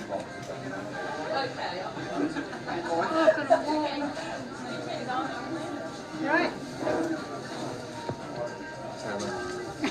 Doesn't know me. Yeah, you've got somebody at the window right to you. Did you? Thank you. I like the badge. Nice, isn't it? Do you mind if I ask you? Are you alarmed and distressed at my presence here? Is he filming? Yeah. Sorry, mate. No, Sam. Because the police have said that my presence can cause alarm and distress. I'm just trying to work out who. I know. I'm trying to work out who I'm causing a distress to. You're Jewish.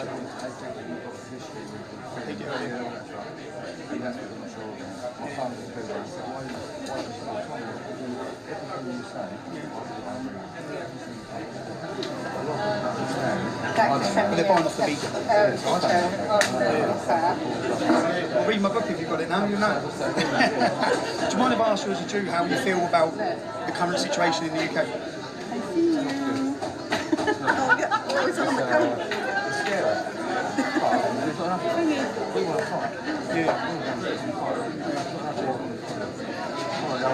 Mainly you're scared, sorry. No, nice to meet you. No, thanks. Nice to meet you.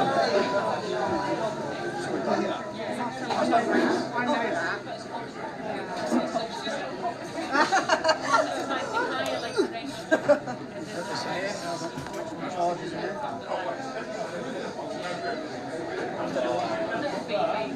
So,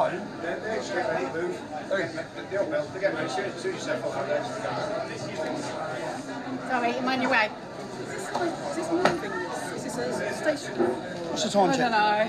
Time is 4 past. It starts in 15 then.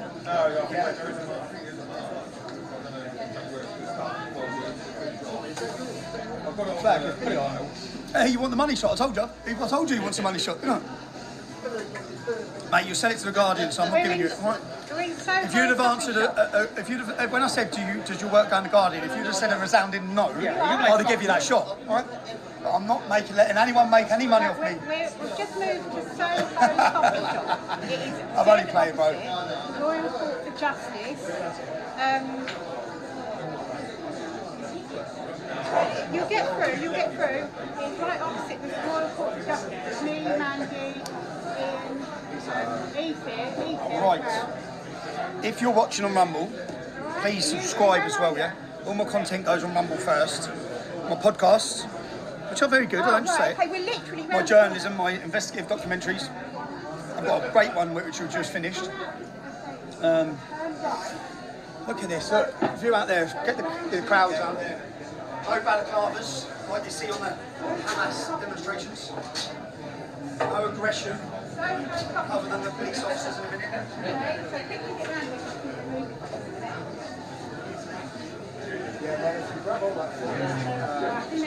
Bye. Police officer saying so. Look, what's he saying? What's that? What's that? What's he saying? It's about to start, I don't know. It's about to start. Maybe. No, I think he said, I'm about to arrest you. You're about to embarrass yourself in front of the nation, bruv. That's what you're about to do. Sadiq Khan's foot soldiers. Sadiq Khan, eh? And let's see, what's the time? We'll leave in 10 minutes, eh? We'll go out and ask. Scotch Marie's just coming round the corner. Joe sends her love. Oh, and my mum sends her love as well.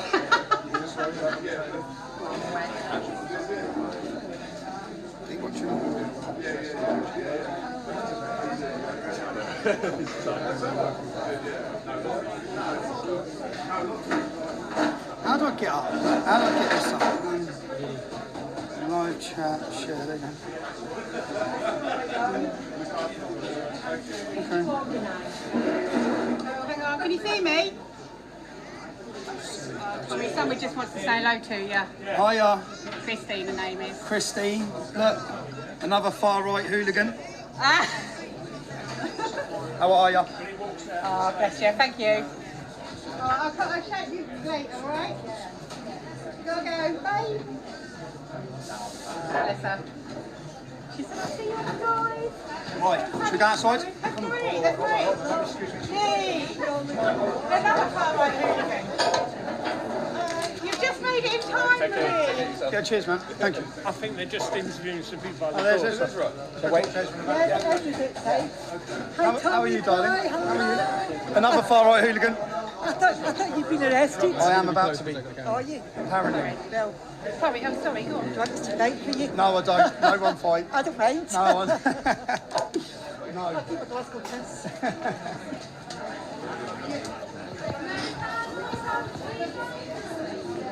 Well done, mate, anyway, yeah? No, thanks. Thank you, mate. Yeah, cheers. Thank you very much. No, cheers, boys. Cheers, lads. Thank you. Cheers, boys. Can you push up? Yeah, go on now. I know, it does seem You're very brave. Where are we going? To the left? In fact, if the police jump on me, we're going to fight well.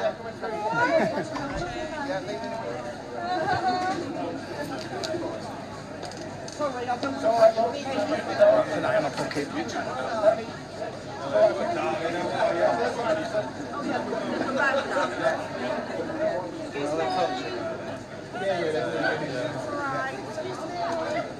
You willing to be nicked? You willing? I'm just here to do a report. I'm here to do my job. That's what I'm doing. I mean, they say they're going to arrest you. They say they're going to arrest me, yeah. When you see these abuse of powers by the police, who Suella Braverman lost her job, they couldn't stop them marching on Armistice Day. They can't stop them calling for jihad. Hizb ut-Tahrir are prescribed in most nations. Yeah? Every Arab nation, they're a prescribed terrorist organisation. They're standing on the streets yesterday in this capital city calling for Muslim armies against Jews. Yeah? Yet they're going to arrest me. I'm just here to do a report, to do my job. That's it. How are you, darling? How are you? I'm good. How are you? You all right? I'm good. How are you? Yeah, well. Do you mind if I ask you a question? You can ask me a question. Have you got any alarm and distress in me being here? No. The police have said that my presence here is going to cause people alarm and distress. I've not found anyone yet. I've found no one. Here they come. Here they come. They're going to come, they're going to bother you. Yeah, they're coming up They now. are going to bother you. No. Mistakes. So, I'm just here to do my job as a journalist. When we start allowing the state to decide who can report and who can't report, we've got a problem, yeah? That's fascism. When they want to control who is media and who isn't. I've not found one person yet. Have you? Anyway, I'm here to do my job as a journalist. Who do you work for? Who do you work for? Who do you work for? Sky News, your reporting on this conflict has been an absolute disgrace. Kay Burley's a disgrace. You have taken the side of Hamas. You have pushed propaganda from Hamas. The figures you use are from Hamas. Don't tell me I'm a disgrace. Don't ask me. Excuse me, officer, what's going on? What's going on? What's the matter? What are you doing? Shame on you! Shame on you! Okay. I'm just here to do my job, lads. He's done nothing wrong. Why are you so blatant to her, eh? Do we have freedom of the press or not? You do know he's a supporter of Israel, don't you? Do you know he supports Israel? Do you know he's a supporter of Israel? Who am I causing alarm and distress to? Do you know he's a Zionist? Who am I causing alarm and distress to? This man is a Zionist and a supporter of Israel and he's been arrested. Who am I causing alarm and distress to? Listen to me. No, you tell me. 26th of November, tell me. The time by my watch now is... Sorry, officer, but I have a job and I believe in freedom of the press. You may not, Sadiq Khan may not, Mark Rowley may not, but I believe in freedom of the press. I'm here to do my job and the police do not dictate. Your incident number is 2563. The location is Strand in London. Can I ask for your name? Can I take your name? You're causing me an alarm distress. You're causing all these people here alarm distress. I'm a journalist and I'm here to do my work. I'm here to do my job. If you refuse to give me your name and address, the reality is you'll end up being dispersed and get arrested. The reality. So are you telling me? Stop. Are you going to give me your address? Why are you doing this? Why are you doing this? So I'm going to ask you one more time. Why don't you treat jihadists like this? Why don't you treat jihadists like this? Why don't you treat Hamas like this? You can dress up as Hamas terrorists in our camera. I haven't declined to give you my name. You know my name. I'm not going to give you my address on camera, am I? No, I haven't. No, I haven't. My name's Stephen Lennon. Okay, so let me write that down, Stephen. You're not writing my address down, don't be silly. In front of all these cameras, you want me to give my address? What is your problem? I'm here as a journalist. What's your problem? So why are you giving me a disperse? Why don't you give the terrorists? You know the men who climb up our memorials. Why don't you do your job on them? Why do you pat them on the back? Why don't you stop? You're still not giving me your name. Why are you pulling me downstairs? What for? So, Stephen, is it a V or a P? PH, mate. I'm talking to this officer. Why am I being dispersed? Stephen, surname again. Why am I being dispersed? Give me your surname. Why am I being dispersed? Why am I being dispersed? Let's get to that part in a minute. Yes? Look at this, look at this. Have you seen any of this for Hamas? Your date of birth? 27th 11th 1982. Nobody's pushing anyone. I'm not pushing you. I'm not pushing you. You know I'm not pushing you. I don't see anyone has a problem with me I'm here. insecure. No one has a problem with me here. Can you give me your address? So we're not being aggressive. You're going to give me your address. We're not here for Officer, as Jews, they don't support the police. Give me your address. Are you trying to endanger my family? Don't be so stupid then, get a brain. You're asking me to give you my address on all these cameras. Don't be a moron. You're purposely doing that as well. I know what you're doing. I'm not. Yes, you are. So you dispersed from the area, City of London, Royal Branch. No freedom of the press. Do you believe in freedom of the press? Camden, as far as Houston, officer. not including Houston Street. Okay, can I... My direction is Can now I reply leave to that? immediately. Okay, can I reply to that quickly? This notice is now for 24 hours. So you must leave the locality. Officer, can I reply to that, please? Of Ulwich, you need to go right down King Street to the way of Haybourne train station. And the grounds of this is your presence is likely to cause harassment, alarm and distress to attendees at the march. Okay, sorry. Okay, can I reply? This was the Metropolitan Police Force yesterday. The right of the press to freely report on protests is no less important than the right to the protest itself. They should be able to do so without facing intimidation and aggression, officer. Yeah? Officers spoke with a journalist and her team following the incident. I'm a member of the press. I'm at work. Yeah? I'm not. Is anyone here caused alarm and distress by my presence here? Ladies, everyone's Jewish here. There's no one who's caused alarm and distress. No one has come up to you and said anything about me.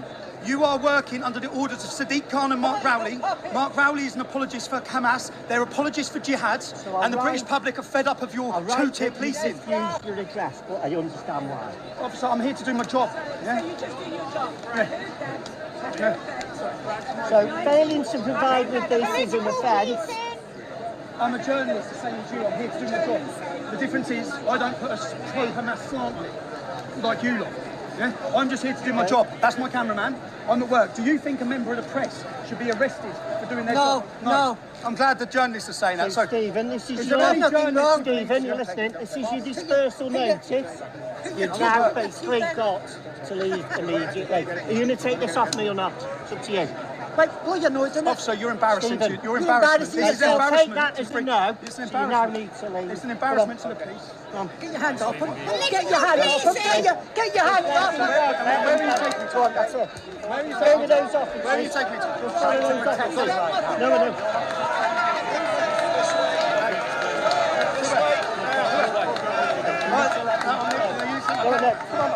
Come on, That's my colleague. We'll just arrest you. That's my colleague. I don't care. I'm with work. I'm at work. I'm at work. I'm at work. You're being I want my absolutely... cameraman. Come on.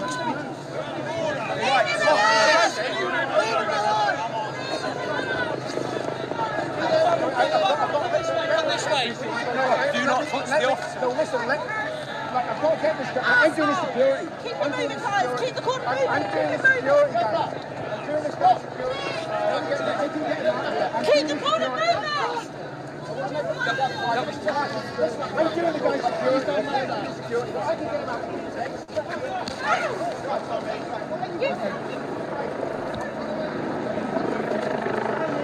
This way. This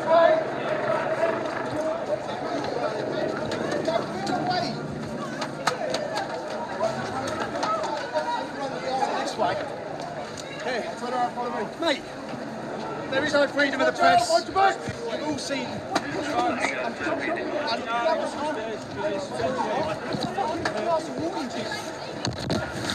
Stop! I'm not doing anything. You're doing it. Get off me. You're the ones doing it. Get back! Get out of the way. Out of the way. What are you doing? Move back! Move back! Get out of the way.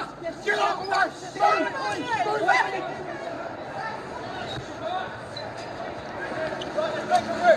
Take a foot. Move out of the way! Let him go. Let him go. Let him go. Put bubble on! Bubble on! Bubble! Shame on you lot! Shame on you lot! Shout! Shout! Craig's move! Move back! Move back! Move back! Please! Move back! Move away. Move! No, you stand up by yourself. Move back! Just move back.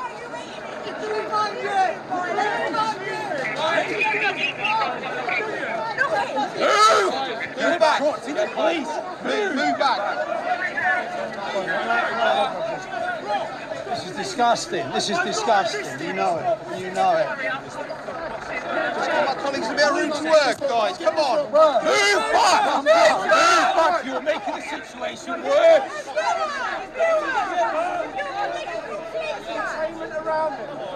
No one's been seeing that. Move away.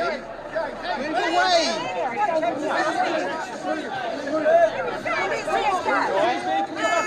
Out the way. Out the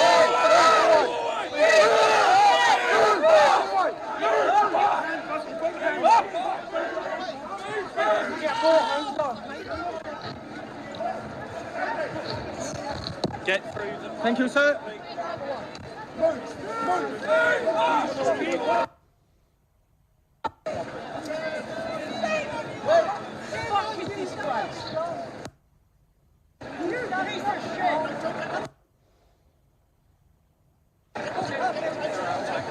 Get outside of the... Don't push me!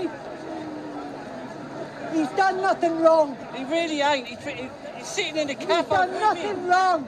Sitting in the cafe eating breakfast. You don't know the man. You should do something.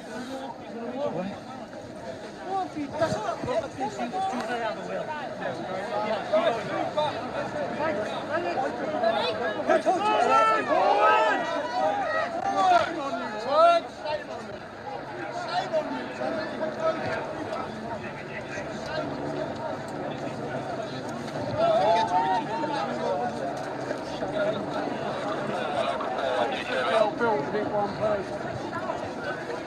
Tony?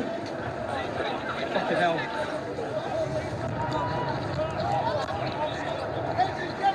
Police vehicle coming this way! Go back! What's that?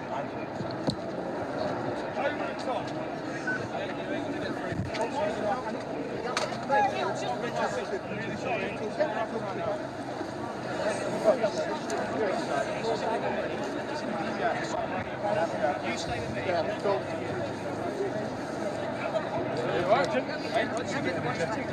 Just a little bit.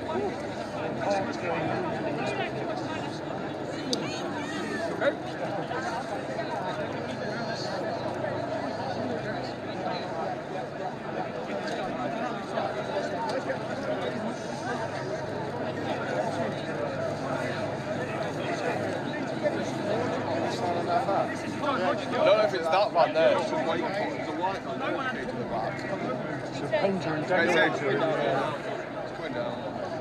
Right, guys, you have to watch your backs, please. Mind your backs, please.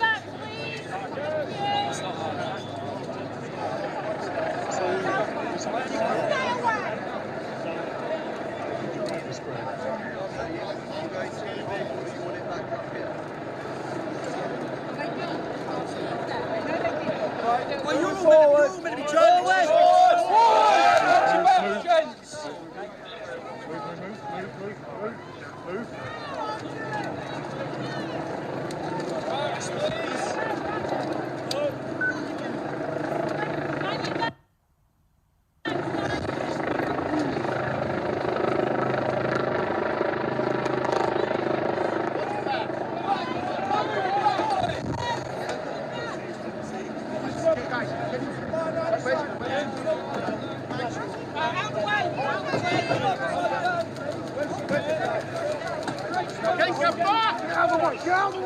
Move back! Move back! Move back!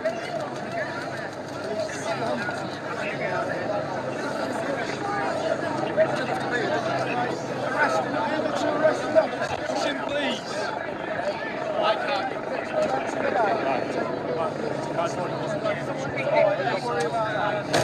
Right. Follow three, Charlie.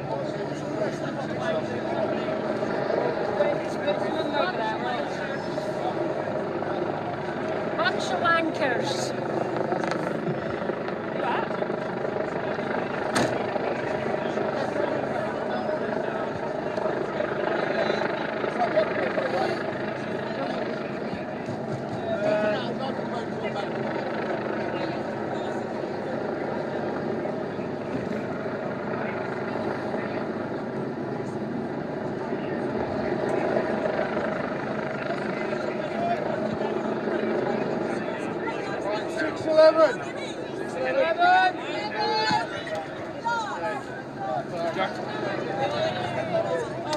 Cells on the back. Right, I'll put my... Go on.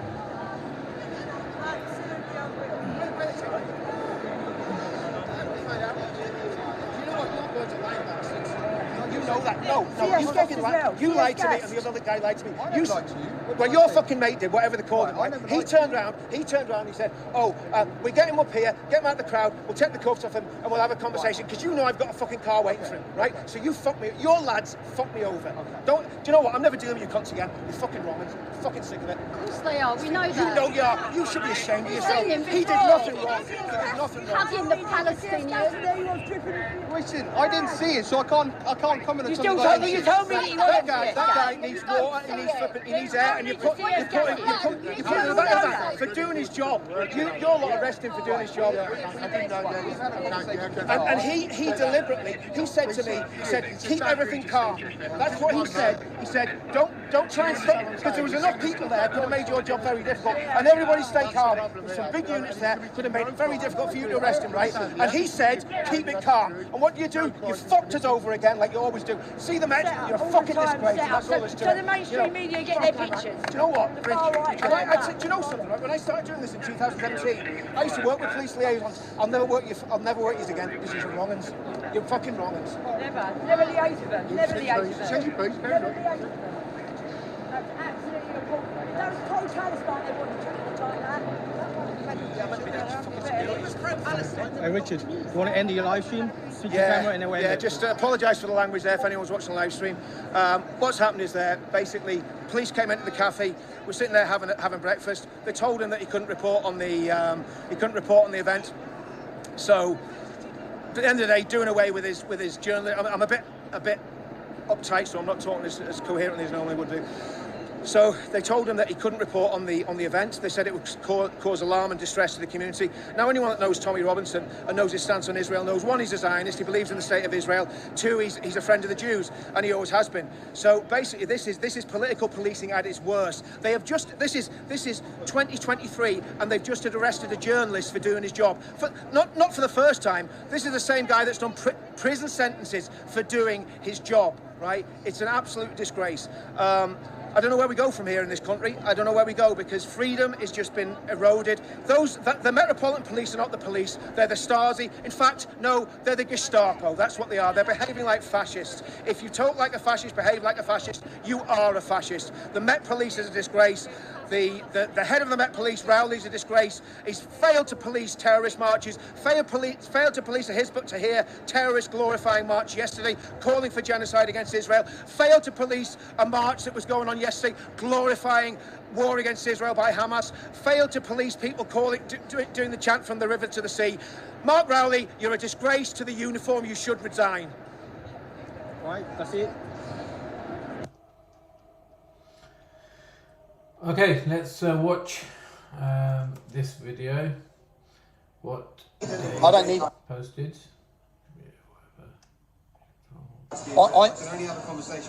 I'm hired. I'm doing. So this is the video of the police officers warning Tommy Robinson of what's about to happen. So this is at the start of the day, so it's something that we didn't watch on this live stream. So I want to play this so we have the full context. In my job, I'm getting paid to be here, as is he, to report on this demonstration. And paid for by who? What do you mean paid for by who? I work for a company called Urban Scoop. That's the company, yeah? So we often ask press on big events like this, their press to show their national union journalism. you don't have to show national union journalism, so you don't know what you're talking about. As a member of the press, it's a free press. I'm free, yeah, to report my journalism, unless you want to control who can report. Is that so? You're here from the Metropolitan Police Force to control who can make reports and who can do journalism, are you? No. Is that what you're here for today? So explain then. But you are here. That's what you're saying. Tommy, what's your intentions about being here today? My intentions about being from the press. So what my intentions are to do a report and to let people know of what's happening and to interview people, and that's all my intentions are, and then to go home. Yeah. Do you intend to follow the march from the start to the finish? Yes. Okay. And speak to people. And interview them on the way? And interview them on the way, very calmly. So there's three of you here now. Are you expecting anyone else to attend? Just us three. I haven't come with lots of people. I've come here to do my job, yeah? Which is to report to people who want to... The 35 that's been put in today.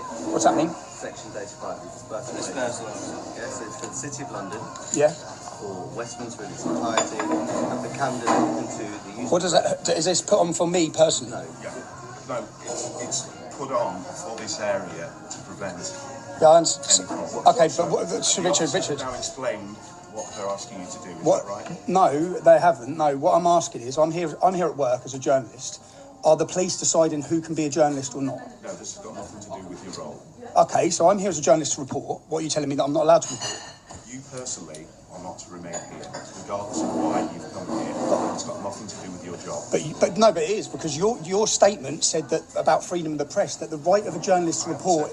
Yeah, no, the Metropolitan Police Force. I've just dug their statement. I haven't said anything. I've given you the reason we're asking you. What is the reason? What is the reason? To prevent harassment, alarm, and distress. The members of this community around here were asking you to please leave. To prevent? Yes. Would you please comply with No. the instruction these officers have asked you? I'm here to do my job. If you want to arrest me for doing my job, then you'll have to arrest me for doing my job. If we arrest you, it won't be anything to do with your role or your job. But it is, because I'm here at work to report. We have freedom of the press in Great Britain. You don't. The Metropolitan Police Force don't control which journalists are allowed to report or not, because that then is dictatorship. You're controlling the media. We don't want you here. Yeah, excuse me. Yeah. Yeah. And you're coming here to stir trouble. What are you talking about? Excuse me. Go away. Yeah. Right. Let me make it really clear. Yes. You are to leave, and if you do not leave, we will take positive action. And if that means arresting you, we will. Why don't you? What can I ask you? Why don't you arrest the jihadis? Hizb ut-Tahrir, a terrorist organisation on the streets of London yesterday. Okay. No, you're being rude. I'm at work here. I'm here at work. Yeah. That this has got nothing to do with your role as a journalist. But I'm here at work. Your presence here is causing alarm and distress. And you don't think that? Okay, go on, finish. We are asking you. Okay. There's a direction in place for you to now leave. That has been lawfully invoked at 11:22 by the City of London Chief Inspector, Mr. Fisher. You are asked to leave. You see, okay. No, can I just... Okay, I'm ordering my breakfast. I'm having my breakfast. But can I just ask... No, I'm having my breakfast. Can I just say something? You don't think the presence of jihadists on the streets is causing alarm and distress to our whole nation? Our whole country is causing alarm and distress every week with these Palestinian marches where they're calling for jihad. Yet you come up to me, who's here as a reporter and journalist. This is how brave you are. Look, how many officers have you got waiting outside? I'm here to do my job. Why don't you try clamping down on the men who are promoting hatred? I'm having my breakfast. I've just ordered a breakfast. I've just paid for my breakfast. I'm having my breakfast. I've just paid for my breakfast. We don't live in a fascist state. I'm having my breakfast. I'm having my breakfast that I've just ordered. I've just told you I'm having my breakfast that I've ordered. Give me the money for my breakfast. Give me the money for my breakfast. No, I won't. My breakfast has been paid for. I will come in and I'll make sure you leave. End of. Can I just ask again? Is there freedom? Is there freedom of the press in Great Britain? Is there freedom of the press? Is there freedom of the press in Great Britain? Is there? Is there freedom of the press? That is not what I'm discussing. You are. You're telling me that there is no freedom of the press. You're here to decide who can report and who can't. There's freedom of the press in Great Britain. You're a fascist. You're a fascist. You're a fascist, officer. You're a fascist. You're just twisting the conversation. No, you're here to decide which reporters can report, aren't you? I'm having my breakfast. I've just ordered a breakfast.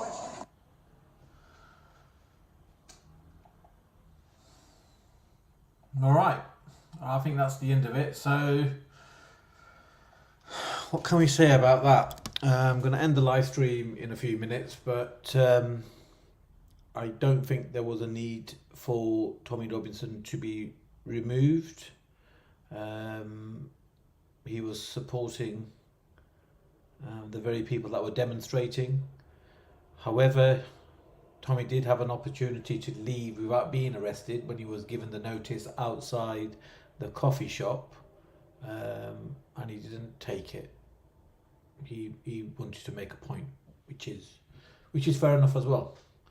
So yeah, that's how it was. I think I'm gonna end. The Banksy wants to come on.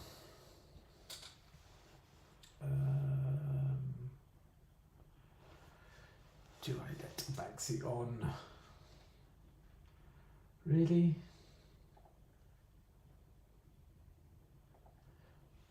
Okay, Banksy, I am going to message you the link on the phone.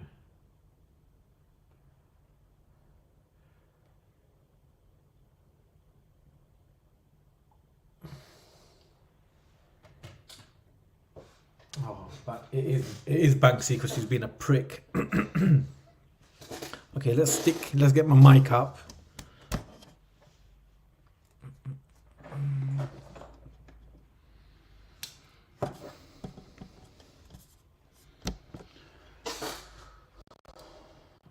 Okay, change my mic settings. Mic. Hello, test one, test one. All right, so the mic should be better now. Banksy, you have about less than 1 minute to jump on. I've messaged you the link. If it's the real Banksy, he'll come on. Otherwise, I'm going to end the stream. I've said my conclusion. Let's see what happens.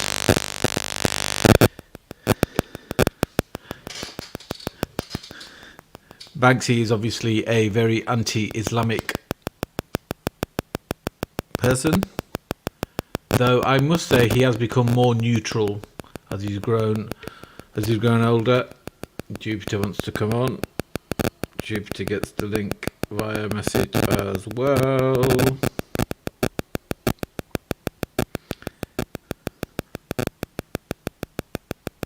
All right. Looks like it's turning into quite a bit of a show.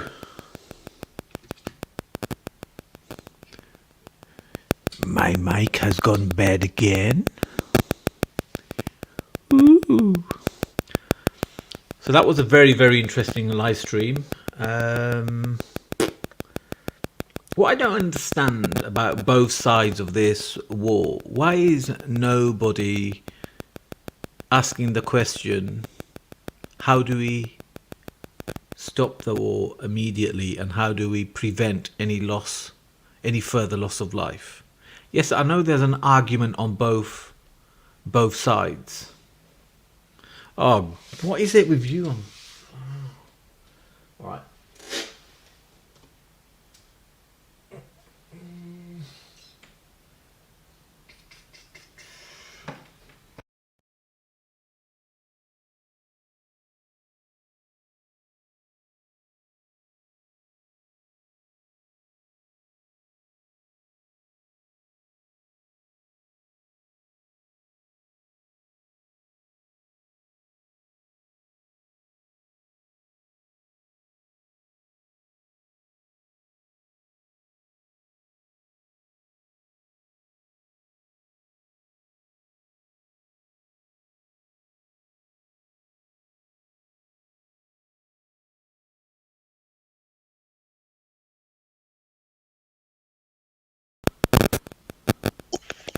Good morning, dupes.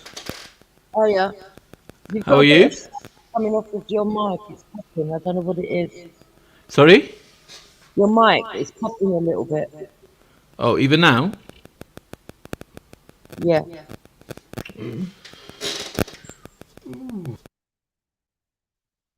Okay. Hopefully that's better. Yeah. Yeah. Cool. All right, dupes, your opinion on what we watched today? Okay. I think. Oh, I've got. Bloody hell! Let me see if I can. Do you know what it is? It's the Banksy effect. Wherever Banksy goes, mics completely go effed up. Because Banksy is the worst sound man on the planet, he brings this nonsense with him. Okay. No, I've still got it. Don't know what to do. Should I go out and come in again? Yeah, you are more than welcome to go out and come back in. Right, I'm gonna go out and come back. I do want to have this chat. I'll check them out. That Banksy. Hello. Okay, there's someone needs a pair of headsets because it's coming through their headset. That's why. Shut your mouth, Banksy. You know nothing about sound. Hold on. Let me see. Yeah. You see, I can hear you. It's coming through your computer, Manny. You're the one that's. It is now because everybody was moaning when I had the mic hooked up. Yeah, but you don't have a headset. Yeah, I do. You're wearing a headset. No. You didn't. There you go. You didn't ask me if I was wearing a headset. You said, "Do you have a headset?" No. You need to be wearing a headset so the shit doesn't. Okay.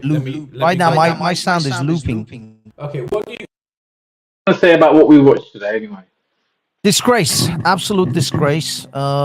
Clearly, I mean, it's obvious we don't have freedom of speech here. I mean, Christ, you yourself the other day, I think, posted a video about China's face recognition software, and Reverend Simon Sideways, literally put up another video about the Chinese face recognition surveillance system that is being beta tested here. I don't know if you guys, I think people get gaslighted into thinking things didn't happen. Literally, I think it was summer last year at Canary Wharf, they were beta testing face recognition software on their cameras, and anyone who was wearing a face covering was forced to remove it. Right now, the police commissioners, the police force in Metropolitan Police has police powers to remove anyone's face covering at any given time that they want. So these powers have been granted to them, all in line for the face recognition stuff that's to come. And that's just one aspect of the dystopian future that is coming. This is clearly a violation of your free speech. But the thing is, in this country, we all know we don't have free speech because we don't have a written constitution. The worst thing that has happened to this country is that we cannot get a written constitution. If you had a constitution like the Americans, the police couldn't touch him. The police couldn't touch Tommy today if we actually had a proper constitution. But we don't. We don't have free speech in this country. When are people going to learn? I can't believe that we're still arguing. Tommy was still arguing. Oh, I'm a journalist. I have free speech rights. Like, look around you. Which country do you think you're in? You're better off saying this in Dubai. Sorry, Jupiter, what? He still has certain civil rights. And look, whether you agree with Tommy Robinson or not, and we all know that we've never had absolute free speech in this country because they've always had hate laws, right? We've all known that. And to some extent, I agree with that. I'm sorry, I used to be an anymore because people abused it, and that was all part of the agenda. Abuse it, push it to the hilt, and then they're bringing more draconian laws. I believe that was political. I really do. I think there was people that pushed other people to be abusive for that very reason, knowing where it would go. But take that aside. What they've done today is absolutely disgusting because once they set the precedent of doing it for one person, they can do it for anybody else. And this British people need to really realise that we can't stand for this. We can't. Whether you like Tommy Robinson or not, we can't. It's like Julian Assange, right? Another one. He's in prison. All right, what he did was wrong. He done his time. He's now been in prison and in Brazil probably longer than somebody who's groomed someone. Probably longer than someone that's done a rape. You know, when he was in the Brazilian embassy. So he's been incarcerated, stuck away from the real world, longer than people that have committed heinous crimes for telling the truth. Okay, there's an argument that it was disloyal because at the time we was at war. Well, that war's over now. And the way they're treating the soldiers that were in that war that have come back to live here, you know, soldiers being a nice word, is another one that should be allowed out. We are letting people take advantage of ordinary people. And I mean, when I say we are letting people, I'm talking about the authorities. Yes. And the government. Yes. Yeah, Jupiter, by the way, we've not always had hate speech laws. Hate speech laws, literally, I just Googled it, and it says the Criminal Justice and Public Order Act of 1994 inserted Section 4A into the Public Order Act of 1986, said sections make it an offense causing alarm and distress in certain circumstances, including when using abusive or insulting words or behavior. This was only introduced in the early 90s, or mid-90s, really. Well, I think we should take that back then. If it was only how are you going to do it? You know, they should strip back the law. I'll tell you what else they should also strip back. Stop giving religious people this immunity that they've got under the Equalities Act. You know, Steve Atheist said it about 4 years ago, and I don't even particularly agree with that man on everything. But he did say this about 4 years back. Take them out of the Equalities Act.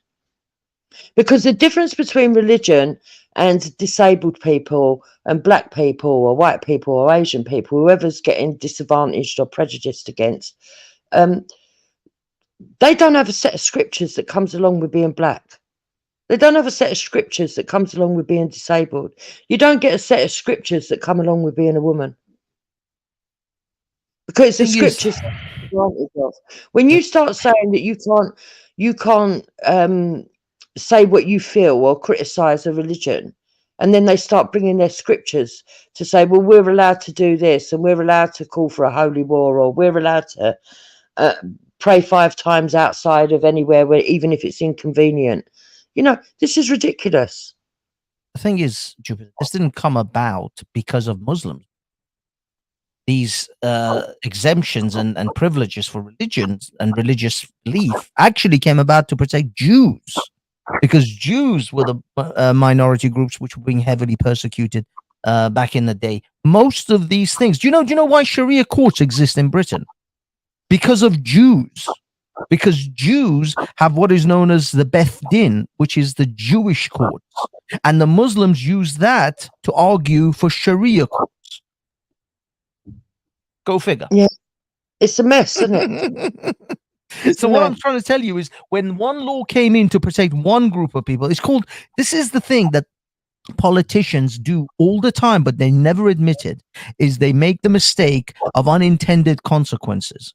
The fact is, they bring in a law to protect one group of people, But another group of people, a much more heinous and violent group of people, will use that same law against that country in order to enact their will and their positions. And that is what happens when you try to be nice to everyone. I'm afraid you can't. You just But can't. when we've got people like Tommy Robinson, okay, who highlight the difference, who actually goes to these protests, there's going to be a complete difference at one protest to another, isn't there? The demeanour, the way they carry themselves, what they ask for, and the more that we have these people like Tommy Robinson who will stand up and point out and say, look, this is the difference. I don't know what the answer is, but it's certainly not going down the road we're going. And then what do they do? They rush off and they drag him away. What we've got is a prejudiced mayor.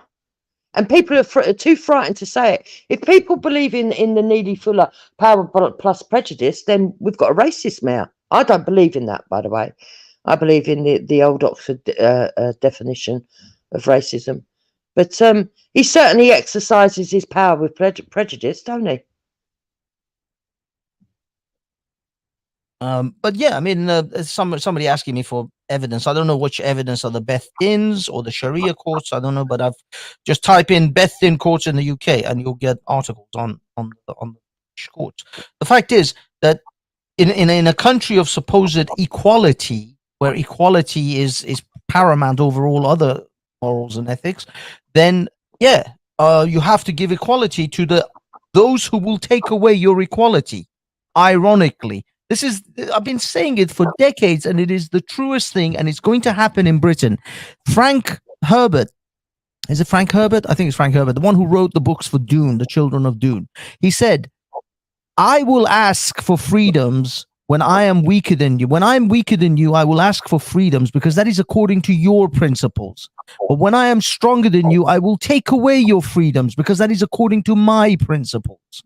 That's how it is in this country. They will take the freedoms that you're giving them, and then once they have the ability and the power and the status, they will take away those freedoms because they don't give a shit about those freedoms.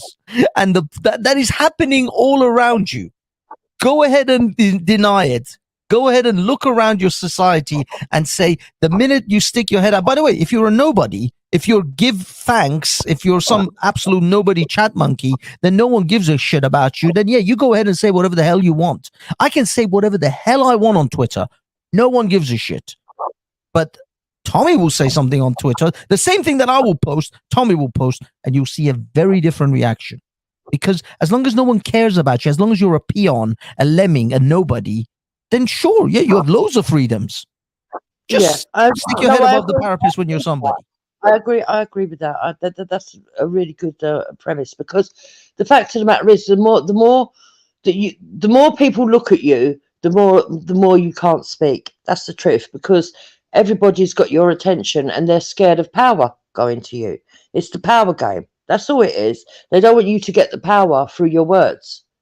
But it's just not even, they don't want, if you have a power and influence with people, which clearly people like Tommy do, and you could even say to another extent, someone like Andrew Tate. Andrew Tate could have gone on for another 20 years abusing women, pimping them, and doing whatever the hell he wanted in Romania, and no one would have cared if he just kept his mouth shut, if he kept his head down, and he didn't want to become some kind of stupid celebrity. But the second he decided to become a celebrity, now he's going to serve time in prison. And I am more than sure he's going to serve some time in prison. I don't think that 6 months 6 months or whatever they put him in is going to be the end of it.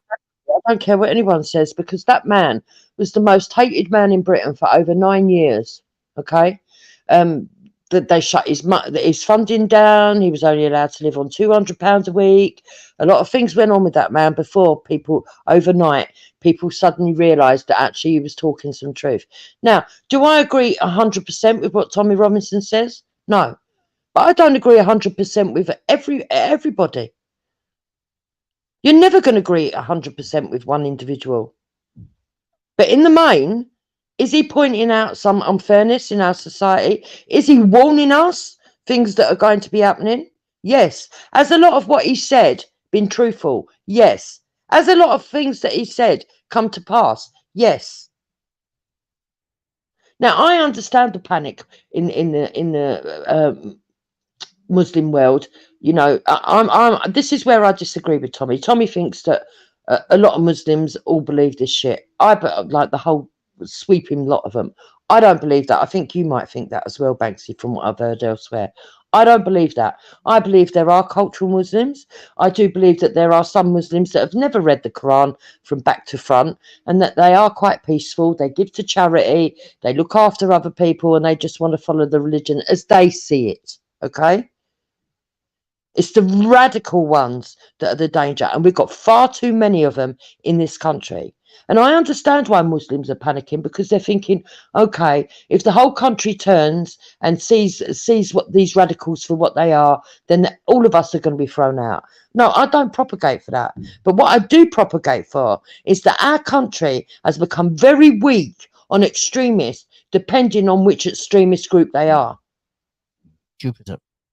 I am one of those Middle Easterners. I may not be a Muslim in the religious sense, but of course, you think when 9/11 happened, when Ariana Grande bombing happened, you think they just those bigots who beat up foreigners, they just selected Muslims? They beat up Sikh taxi drivers.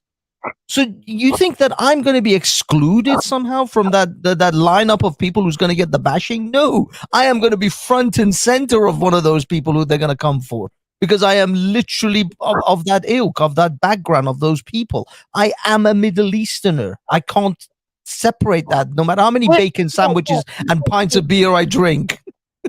Yes, Banksy, I agree. And that's my whole point. That there are even Muslim people that are going to be affected by these radicals, these idiots from Hamas or ISIS or the Taliban. Yes. Even ordinary Muslims are going to be affected if they live in Britain, because they've had freedoms. The extremists will tell you that those Muslims, even if they pray 5 times a day, if they're not as extreme as them, if they don't interpret it the same way as them, then they're not Muslim at all. The thing is, Jupes, one thing I've been saying, and I feel like a broken record at this point, but the fact is that when it comes to it, and when Muslims reach 10% plus of population levels in this country, you will see that. Now, I've been saying it several times. I said it on Veli's, I said it on my own shows. Write this day down. Banksy told you, when Muslims reach 10+% of the population in this country, you will see a radical shift in their behavior towards the non-believer. You think it's bad now. You think it's bad now in London with their Palestinian protesters, because you see what you see with the Palestinian protests is as if they've been given a little opportunity, a window of time to show their true colors. That's what that is, really. But once they reach above 10%, and they actually can enact real power and real will, you'll see dramatic change. And those so-called good Muslims, the fact is that the fanatics are going to run the show, and the quote-unquote good Muslims are just simply going to stand passively by. They're not going to stand between you and the machete and the bullet and the scimitar. No, they will stand on the sidelines whilst the fanatics machete you down. That's what's going to happen. That's how it is. That's how it is everywhere. Yeah, no, I agree with you on that point. I just want to make it clear to those that are worrying, those that think that what Tommy Robinson is propagating for is all of them to be thrown out of the country. I don't believe that is. What he wants is the radicals and all of these extremists that we've allowed in, and illegal immigration to stop, and the immigration system to be changed, sorted out, and do what it's supposed to do. Only bring in people that are safe. Because we've got enough shit of our own. Look, we've got enough axe murderers and rapists and child molesters already born and bred in this country. We don't need more coming in. The fact is, Jupiter, and this is my warning, actually, not to the native English, it's to the foreigners of this country, especially the Muslims. Look at Europe. Look at what's happening in Holland. Just Geert Wilders just got elected. The other lady in Italy got elected. Europe is going to radically go right wing. They are going to shift right wing. It's coming. Yeah. I said this about 18 months ago. I agreed with you about 18 months ago because, but I think that's always been part of the agenda. We were going to get fascism one way or the other because that's what whoever it is above us wants. They want dictatorship. And idiots have helped them along the way. Instead of all standing together and pulling up the government for what the government have done, they've all bayed for segregation, and let's stand in this group and let's vilify some small person like Tommy Robinson. Don't get me wrong, he's bigger than me, but he's smaller than the establishment. They've all done it. They've all played into the game, and what they should have been doing is keeping their eyes on this poxy governments, and I say governments plural because both of the governments are shit. By the way, Reform Party have actually increased their thing this morning. By how much percentage? 10%, did you say, babe? 10 points in the poll they've increased. Yeah. Overnight. And I predict that that's going to get higher. Well, I'm sure I mean, there will be, because nobody trusts the Labour and Conservative anymore. Even though I think Labour is going to win next election cycle, but I think that after another 4 or 5 years of a Labour government in this country is going to go radically right. It's not going to be Conservatives. It's going to go right. Yeah. It's going to go right because you can't trust the left at all. The left have helped all this happen. A liberal country as Holland. Listen, I was on another channel yesterday, and I gave an analogy. Somebody who was quite left leaning was saying, "Oh, it's terrible. They were Irish. Oh, look what's happened in Ireland," which could be here next, by the way. And they were saying, "Oh, it's really terrible. Most of the Irish people, they don't want all this violence. It's all the far right." I said, "It's not all the far right. You're joking me." That incident happened. Immediately, people kicked off. The far right didn't have time to organise that. It's not the far right. She said, "Well, the far right eventually came down and joined." I said, possibly. But look at it this way. If you're a mother and you've got 2 children, okay, and you've got one child that's behaving badly, but the people don't understand why. And then the auntie comes round to sit and observe, and you've got one child that you praise up. You praise them. You say, "Oh, your homework's lovely. You've done well. Oh, well done for winning the race at school. Oh, you always look cute." You give them cuddles, you give them praise, etc., etc. And then to the other child, you say, "Sit down, be quiet, don't speak, hush, you're making too much noise. No, I can't cuddle you, I'm busy cooking. I'm doing this, I'm doing that." And then that child gets up and burns a mattress, and you want to turn around and say that child's a bad child? No, the mother's bad. She wasn't equal. And that's what you're getting with the nation. They're patting certain people on the back. They're allowing certain people to run around, be discriminatory. Meanwhile, telling the whole of the nation, the majority of the nation, that they're not allowed to speak. They've got to sit down and be quiet. And under the surface, there's a lot of hate bubbling away. Well, I won't say hate. I would say a lot of tension bubbling away out of fear and anger. It's not quite hate. It's more, what's the word I'm looking for? It's more despising the rules, despising the government, angry, bitter, sad. All of the negative things that make you whirl up in anger, confusion. This is what's going on. Disdain for the system. Yeah, disdain. And you think it's not going to happen? You think at some point it won't happen here? It will. It will. I don't know when it'll be, because English people have been taught through the system to be patient, to sit down and shut up. I mean, everybody knows, from the Second World War, keep calm and carry on. And unfortunately, that can work against us as well as for us. But that's what British people are like. Keep calm and carry on. Try and keep calm, keep calm, keep calm. But there's always going to be that point where they don't keep calm. Yeah, no, this particular aspect of British nature should I say, or what they've tried to force shove it down their throat of keep calm and just be chill and keep a stiff upper lip. This was when British people were dealing with British people and existential issues of Britain amongst British. This isn't anymore that situation. This isn't a situation you should keep calm and keep a stiff upper lip. No, hell no. Hell no. It's Manny, you've got this whole thing. You got the screen sharing, but we're stuck in front of it. I hope you. Yeah, don't worry about it. Oh my god, dude, what are you doing with that microphone? Holy crap! I don't know what's going on there. That's just some horrific. Did you hear that as well, Jupiter? Or was that just me? No, I heard it. That's Yeah, what yeah. happened. Oh. First come on, so he took the mic out, and then what happened was. Yeah, I don't know what's going on with that mic. So I don't know. What we watching now, Manny? What's this? Oh, this is another alternative. He's in the Strand. He's trying to cover the. Actually, Manny, go to Maya Torsi. He's actually with the march, the Israeli marchers right now. Just flip over to them. Flip over to him. Although his signal is shite.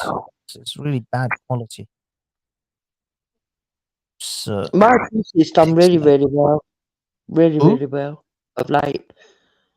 2C, he's done really well of late, and he went over to Israel as well. Hold on. I believe. Manny, do you know Base Welshman? You know who that is? Of course he does. Is he not letting him? Of course I do. Yeah. Do you want? Shall I send him the link? Because he said something about coming on. Okay. Yes. I'll send him.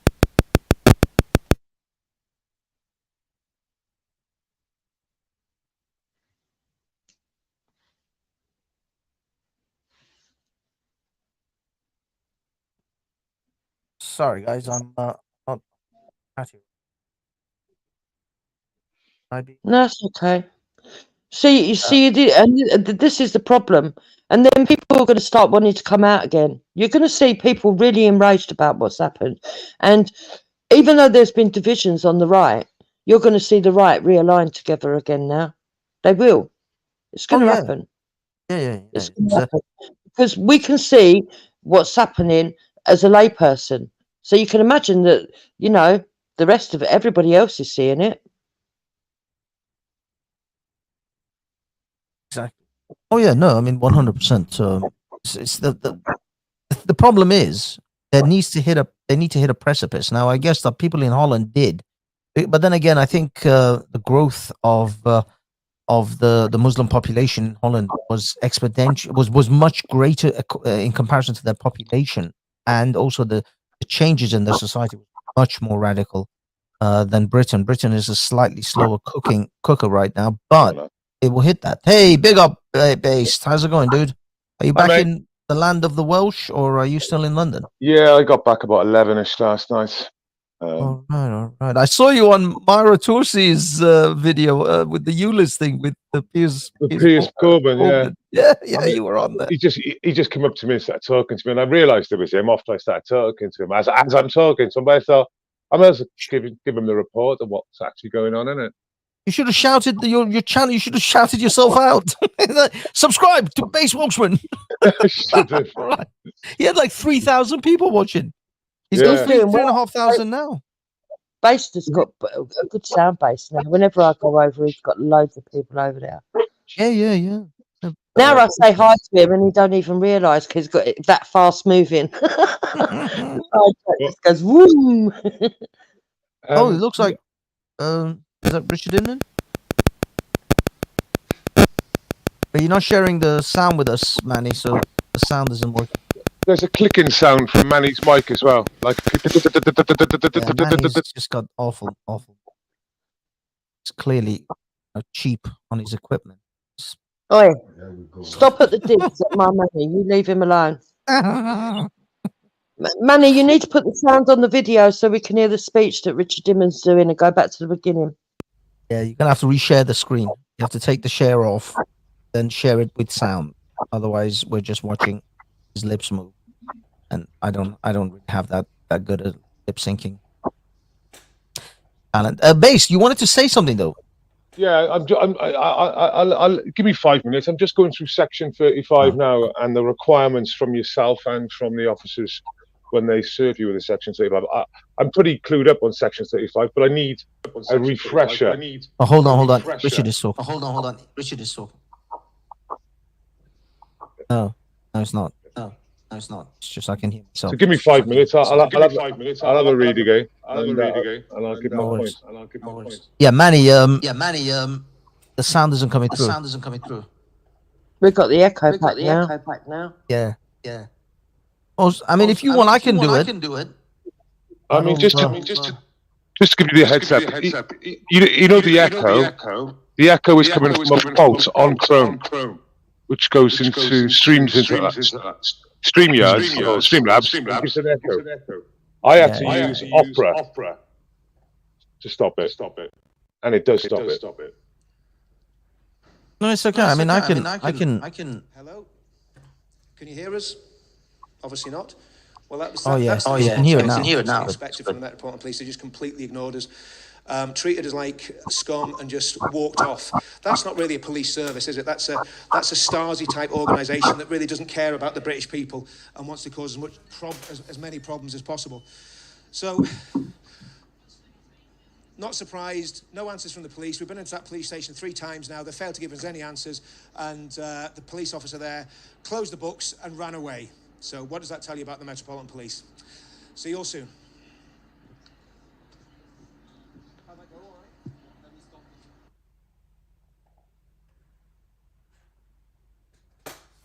All right, I think that's it. Yeah. So I think everyone goes down outside the station. Oh man, you're gonna have to stop that sharing. Yeah, Stop sharing the video and get Banksy to do it. That's the problem at the moment. But it's okay. It's finished anyway. But yeah, let me know and I'll share it. Yeah, I mean, I would imagine they'll keep him in for 24 hours. Yeah. You know, they say the process is actually the punishment, so they're just gonna.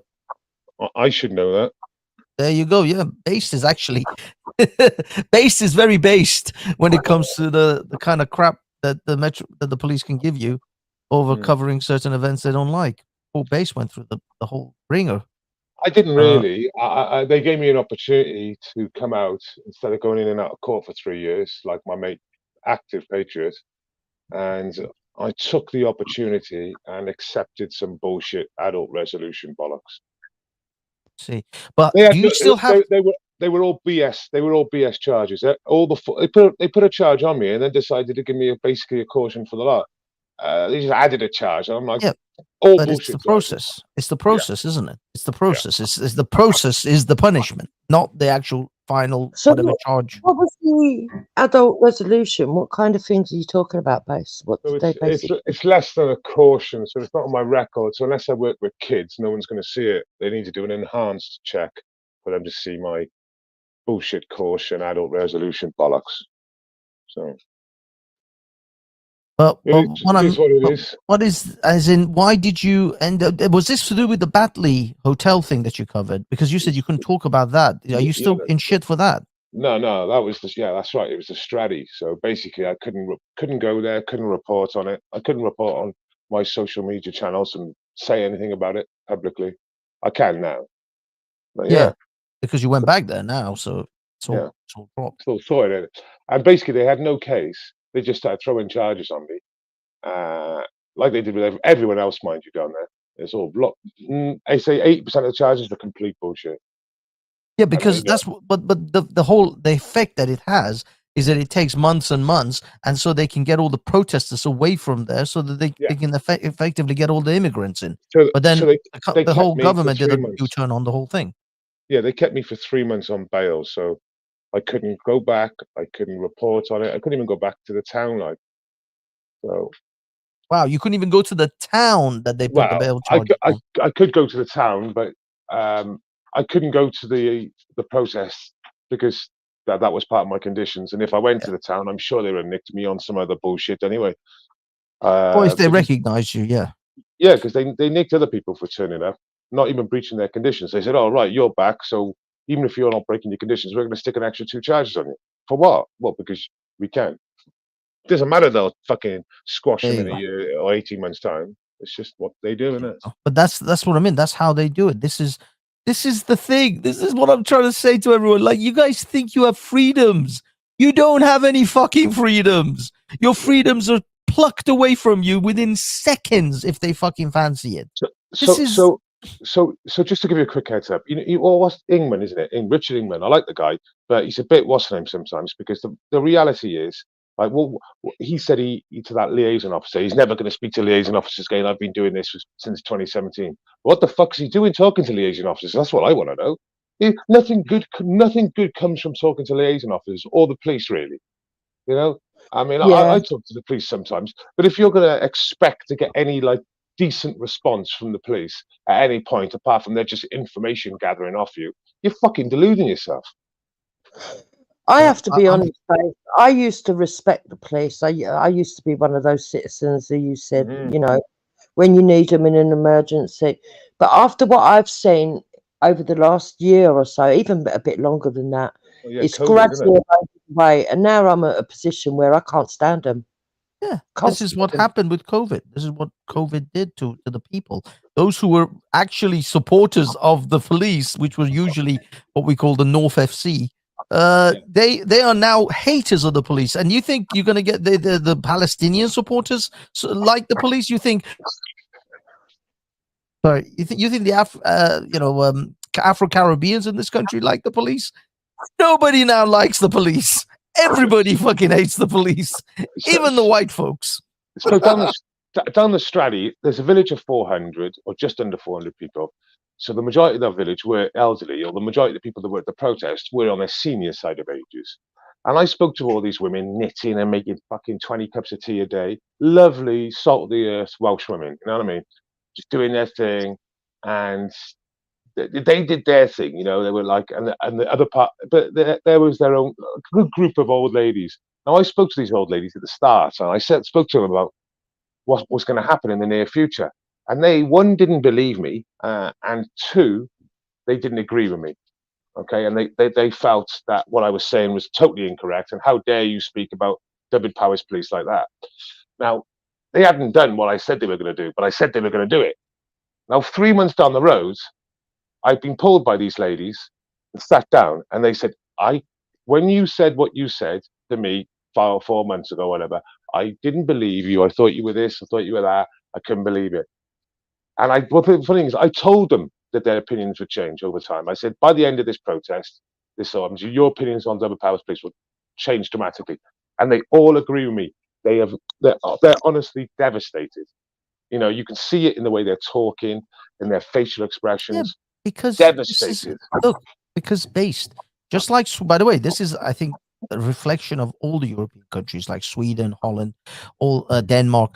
These were high trust societies. These were societies where people trusted their government, their police, their officials to do the right thing by them, because historically, for a long time, they had done the right thing by them. Their societies were successful, peaceful, cohesive, homogeneous, because the governments done their jobs and they kept their societies nice. But then certainly the last 10 years, I would say probably longer, I'd say probably from the era of Tony Blair in Britain, they systematically have been on the warpath to destroy these homogenous societies. The Australians are finding out what their government's all about. The New Zealanders are finding out what their government's all about. And the Europeans are finding out what their governments are all about. And the governments are no longer for you. They are not working on your behalf. The police don't give a shit about you. And believe it or not, what I wanted, and I wished I was there to get Richard Inman or anyone, just to get the police to say the words, I am just doing what I'm obeying my orders. Yeah, I'm doing my job, or I'm obeying my orders. That's what I wanted them. I wanted to somebody to just keep going. Are you just obeying orders? Is that what you're doing? Tell me, are you obeying orders? Just to get those words out of their fucking mouth. Because that's exactly what it is. This is what Jordan Peterson said. Jordan Peterson said, if any of you, he was talking to like a whole, what do you call it? Hall full of students. He says, any of you think if you were soldiers in the Second World War, that you'd be somehow different? you'd be better. You wouldn't obey the orders. No, all of you would have obeyed the fucking orders. Just like, and it was proven by all the leftists who were the ones who were number one for screaming at people not wearing masks, screaming at people for not taking the jab. The leftists would absolutely have been the very soldiers in the Nazi Germany camps that they profess that they're against. Yeah, I agree. Because I will never forget sitting on a panel with another woman who actually wanted people locked up so they didn't wear a mask. Yeah. Yes. Yes. People like Piers Morgan. That's two-faced piece of dog turd. I swear to God, I wish I could one day come across him just so I can spit on him. Because that piece of dog turd told people you should all be in jail. You should all be ashamed for not taking the jab, for not wearing masks. He berated people on his stupid morning show. And now he's done the 360, pretending as if he's somehow woke, or somehow, sorry, not woke, somehow based. Somehow he knows how things. No, you're still that piece of shit shill, Morgan. He went on holiday on a private plane during Kung Flu, and of course he screams about fucking climate and all that nonsense, eh? And it's just bullshit, isn't it? It's like, you know, they didn't wear masks when he was. Yes, he was sunbathing. He was fucking. He went off and enjoyed his holiday. He didn't skimp on his holiday, even though he told everyone else to stay at home and clap like performing seals for the NHS. That was another fudge me. That clapping like a frigging trained seal. When I was watching people do that, I was like, "Oh my God, this is how they fucking control you. This is it. Look at these performing seals."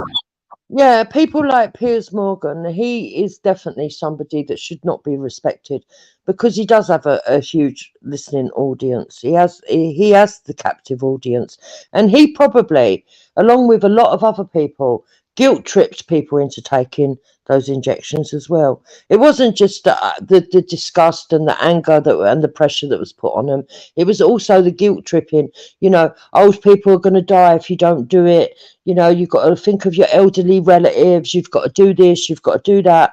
And they pushed it. They pushed it from the top. And they should never, ever be forgotten. Never, ever be forgotten, those ones that pushed it at the top.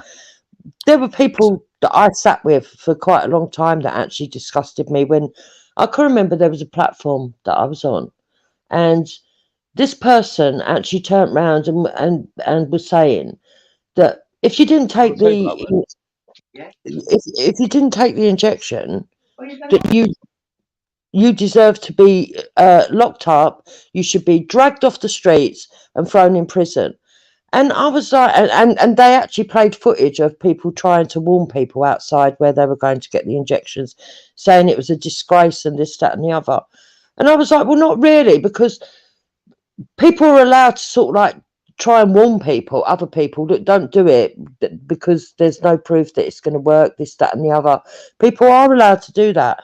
But secondly, if the injections worked, it shouldn't have bothered anybody who had an injection if someone else didn't take it. You know, and I couldn't understand why people couldn't see the common sense of that. Why are you worrying about somebody? Why are you trying to take someone else's choice away? It was mental. By the way, I mean, all of this, I say all this, and Manny knows it as well, because he's a similar sort of. There is, I was reading actually, ironically enough, because I have to bloody commute to work now, I was reading the Metro, and it was even in the Metro that there is a influenza that is affecting just mostly, or not just, but mostly children, funnily enough, in China right now. And that is going on in China, and the WHO has already asked for a report to be sent in. Now, some people were arguing in the article that, well, this is because China's had the longest lockdown. And so now people are going back and mixing. And so immunities are low. So that's why they've had a boost in this influenza. But this is affecting mostly children. The WHO is asking the Chinese to, quote unquote, vaccinate everyone against the seasonal flu, the children especially, because the biggest demographic that didn't need to be jib-jabbed during 2020 through to 2022 was children. Children were pretty much immune to the whole thing. They didn't need to have anything. In fact, people into their 20s didn't really need to get anything. So That is probably the biggest demographic right now that doesn't have the jab. And so now this shit is brewing in China. Keep your eye out for this influenza that's happening in China, because I don't know, but I suspect some shit's gonna go down again in 2024. Listen, there was too many flags that told you that there wasn't truth being told. For a start, they said that they politicised it. Do you remember when they said that it affected black people or ethnic minorities more than others? Yeah, they martyrs. You know, and you never saw an uptake in the black community suddenly all dropping down dead because they'd been on a march. It's not even that. It's not even that. Half of Africa should have been dead if it was if they were talking about the way they were talking about it. I was like, if this thing hits Africa, that's it. Africa will be like a desert from people, because it'll be just gone. The way they're telling us how it's going to kill everyone that doesn't take the jab or doesn't stand 6 meters social distancing. I was watching videos in South Africa, in Kenya. People didn't give a crap about social distancing. They were at parties. Yeah, exactly. And this is when, and the fact that it went worldwide as well. The fact that apparently this thing was supposed to be worldwide. That's another giveaway as well. You can't have an illness suddenly hit the world just out of nowhere. Yeah, there was a lot of suspicious things. Yeah. But getting back to Tommy Robinson, I mean, I don't know what's going to happen now. If it was down to me, I'd have people all outside that station. That's what I'd have. Yeah, but the problem is, this is simultaneously coinciding with the march for the Israelis, anti-Semitism march. So people are today not going to focus. They're not going to split the march between those who want to support Tommy and those who want to actually support the march. For 24 hours, there's no reason why that march couldn't end up outside that station. Yeah, yes, yeah. I suppose towards the end of it, maybe some people will go, but I just think that right now people's attention is now split. And what's going to happen now? This is something I will guarantee you. What will happen is either social media influencers or even news. I don't think the mainstream media will give Tommy too much, headline space, because they're just going to maybe briefly mention a right-wing, supporter or right-wing, far-right protester was arrested. Some bollocks like that. But the rest of the social media kind of whispers, I guess, it's going to come out as Tommy went there to try to get all the attention onto him and to try to detract the attention from the Israeli anti-Semitism march, because he's an attention whore and he wants to get all that. And don't get me wrong, I think there's some aspect of that as well. He's got some. I got an email from his company the other day. He's apparently in the hall for 30K for lawyer fees, and he's like, he's got his begging ball out for that. So I'm pretty sure he wanted a little bit of media coverage today just to get some of his supporters rallied up to cough up some cash for him. But that's probably truthful, yeah. Yeah, but the fact is that Tommy Robinson is the canary down the mine. He is what is going to come for all of us soon enough. Yeah. Whatever you see happen to Tommy is going to happen to the rest of us. Whether he's got all of those legal fees or not, if people want to give to him to help him out, I don't see a problem with that. Yeah, I know that he does come out and ask a lot, but no one's putting a gun to their head. And I've said all along, I can sometimes agree and disagree with what he's asking for, but in the main, our opinion's just our opinion. If people want to give to him, they give to him. I mean, at the end of the day, he shouldn't have half of those costs anyway. That case with them two schoolboys, Yeah. Oh, are you talking about the one that he exposed for the teachers? Yeah, he should never have been found guilty. If you watched his video Silence, did you see it? Yeah, I did actually see it because he posted it on Getter before it was completely taken off, and he wasn't allowed to supposedly show that video ever again. But he's still being done for that now, because that obviously then got leaked. to the United States, and now it's leaked on the internet, so it's available somewhere. But my regret is I didn't actually download it. Yeah, we're going to look at that in a minute, Manny. Don't worry. But the fact of the matter is that that case, he should never have been found guilty for that. All those non-disclosure orders were out. On whose behalf was that? Yeah, this was a total political hatchet job.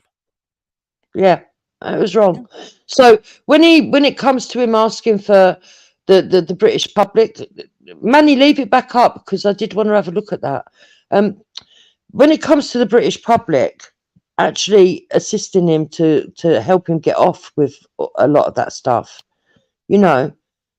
really, I can understand why they do it, because at the end of the day, he should never have been found guilty. So Manny's got this up saying Tommy Robinson is led away by more than a dozen police from campaign against anti-Semitism march after he was told to stay by organisers. As thousands gather in central London waving Israeli flags and holding Hamas made me Jewish posters. I think what Tommy should do, and I know this is going to be extremely inflammatory, but he should come down to one of the Saturday ones and try to report and see how many times they're going to try and kick him out of London. The fact is that I mean, I don't know. I honestly don't know, but I don't think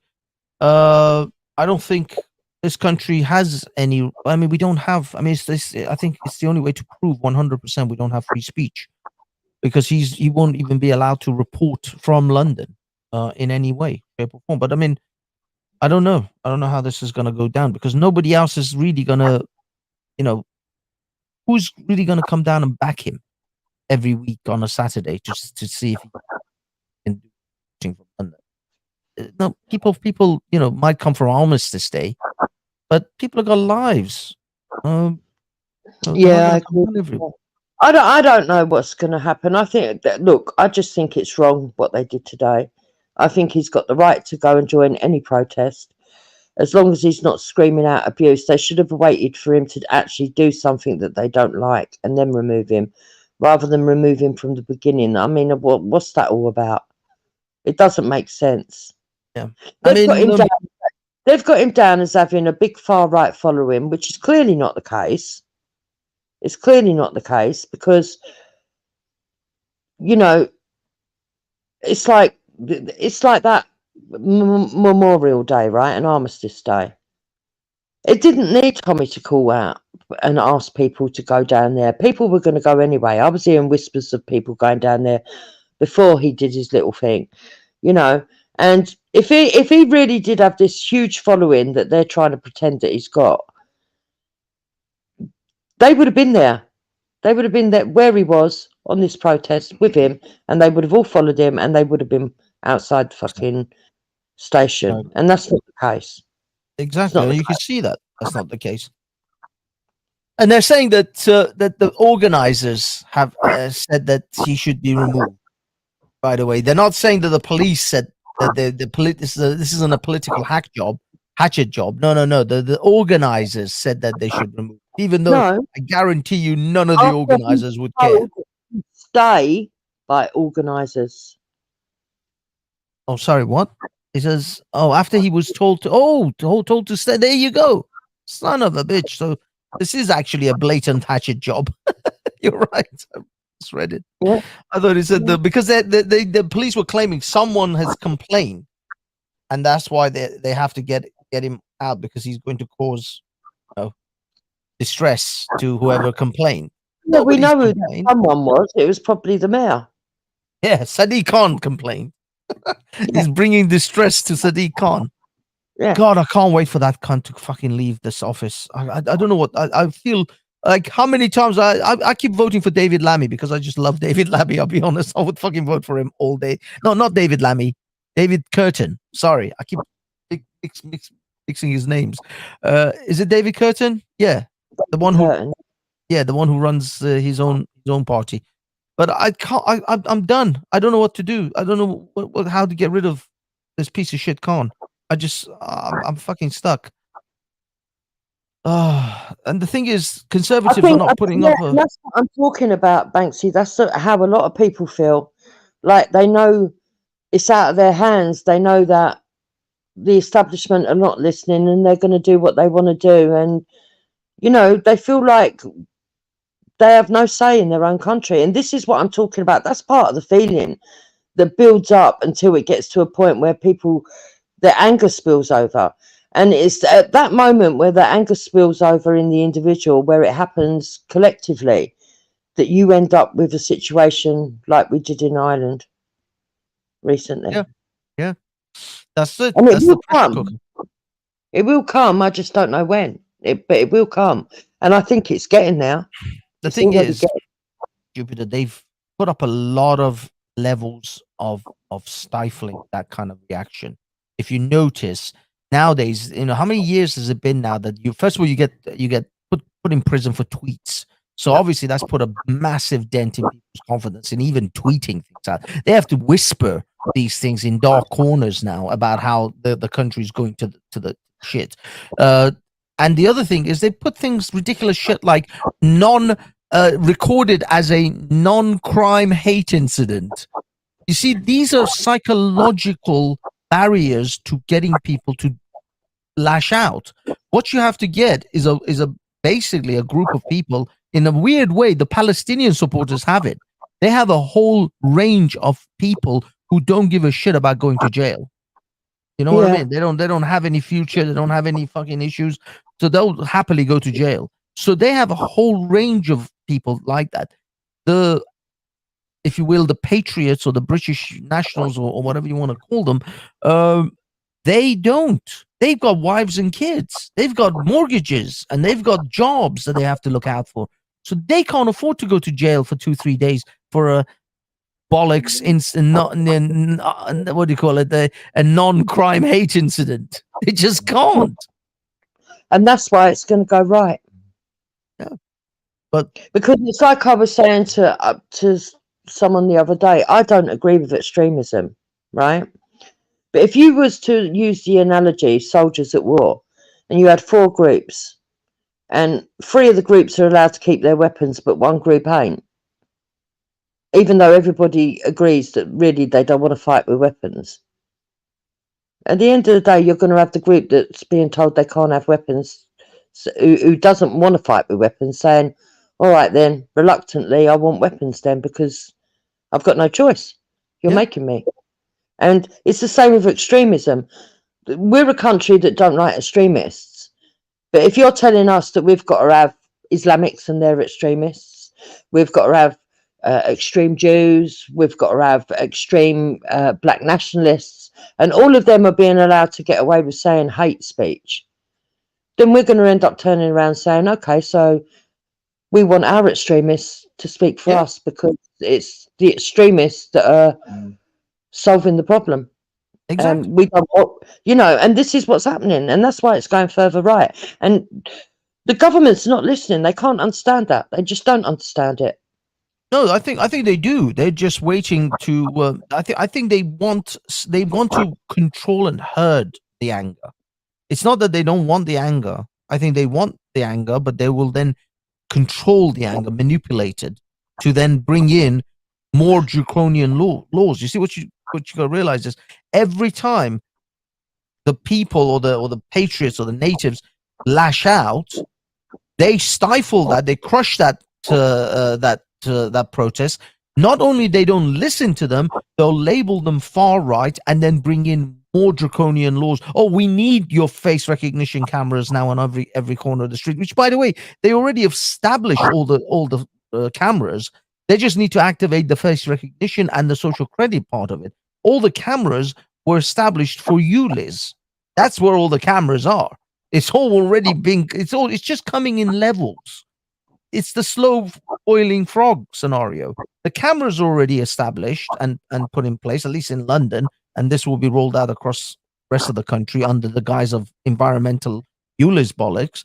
And then eventually they'll have facial recognition, 15-minute cities, and social credit. Those are the steps to come. The social credit part at the moment is going to be the hardest, I think, for them to implement in Britain or in so-called free, quote-unquote, nations. So I think that Well, will probably be the I think last they're doing stage. it anyway. So Banksy, the way I look at it, they're not doing it through the financial system because they know that there's a lot of opposition to it. What they're doing it is by status. So they're doing it by cancelling you. That's how they're doing the social credit system. So basically, they're using your criminal record. They're putting, like you said, you know, you go to primary school. If you're a little kid who says something that you don't really understand, say for instance, you get a 5-year-old who because his parents are slightly prejudiced, says to another kid, "Shut up, you chocolate bar." Right?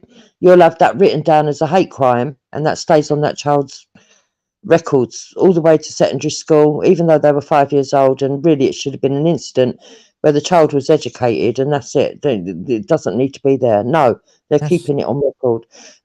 As you go through secondary school, then when you leave there, you go university. From university, you know, you're going to your first job.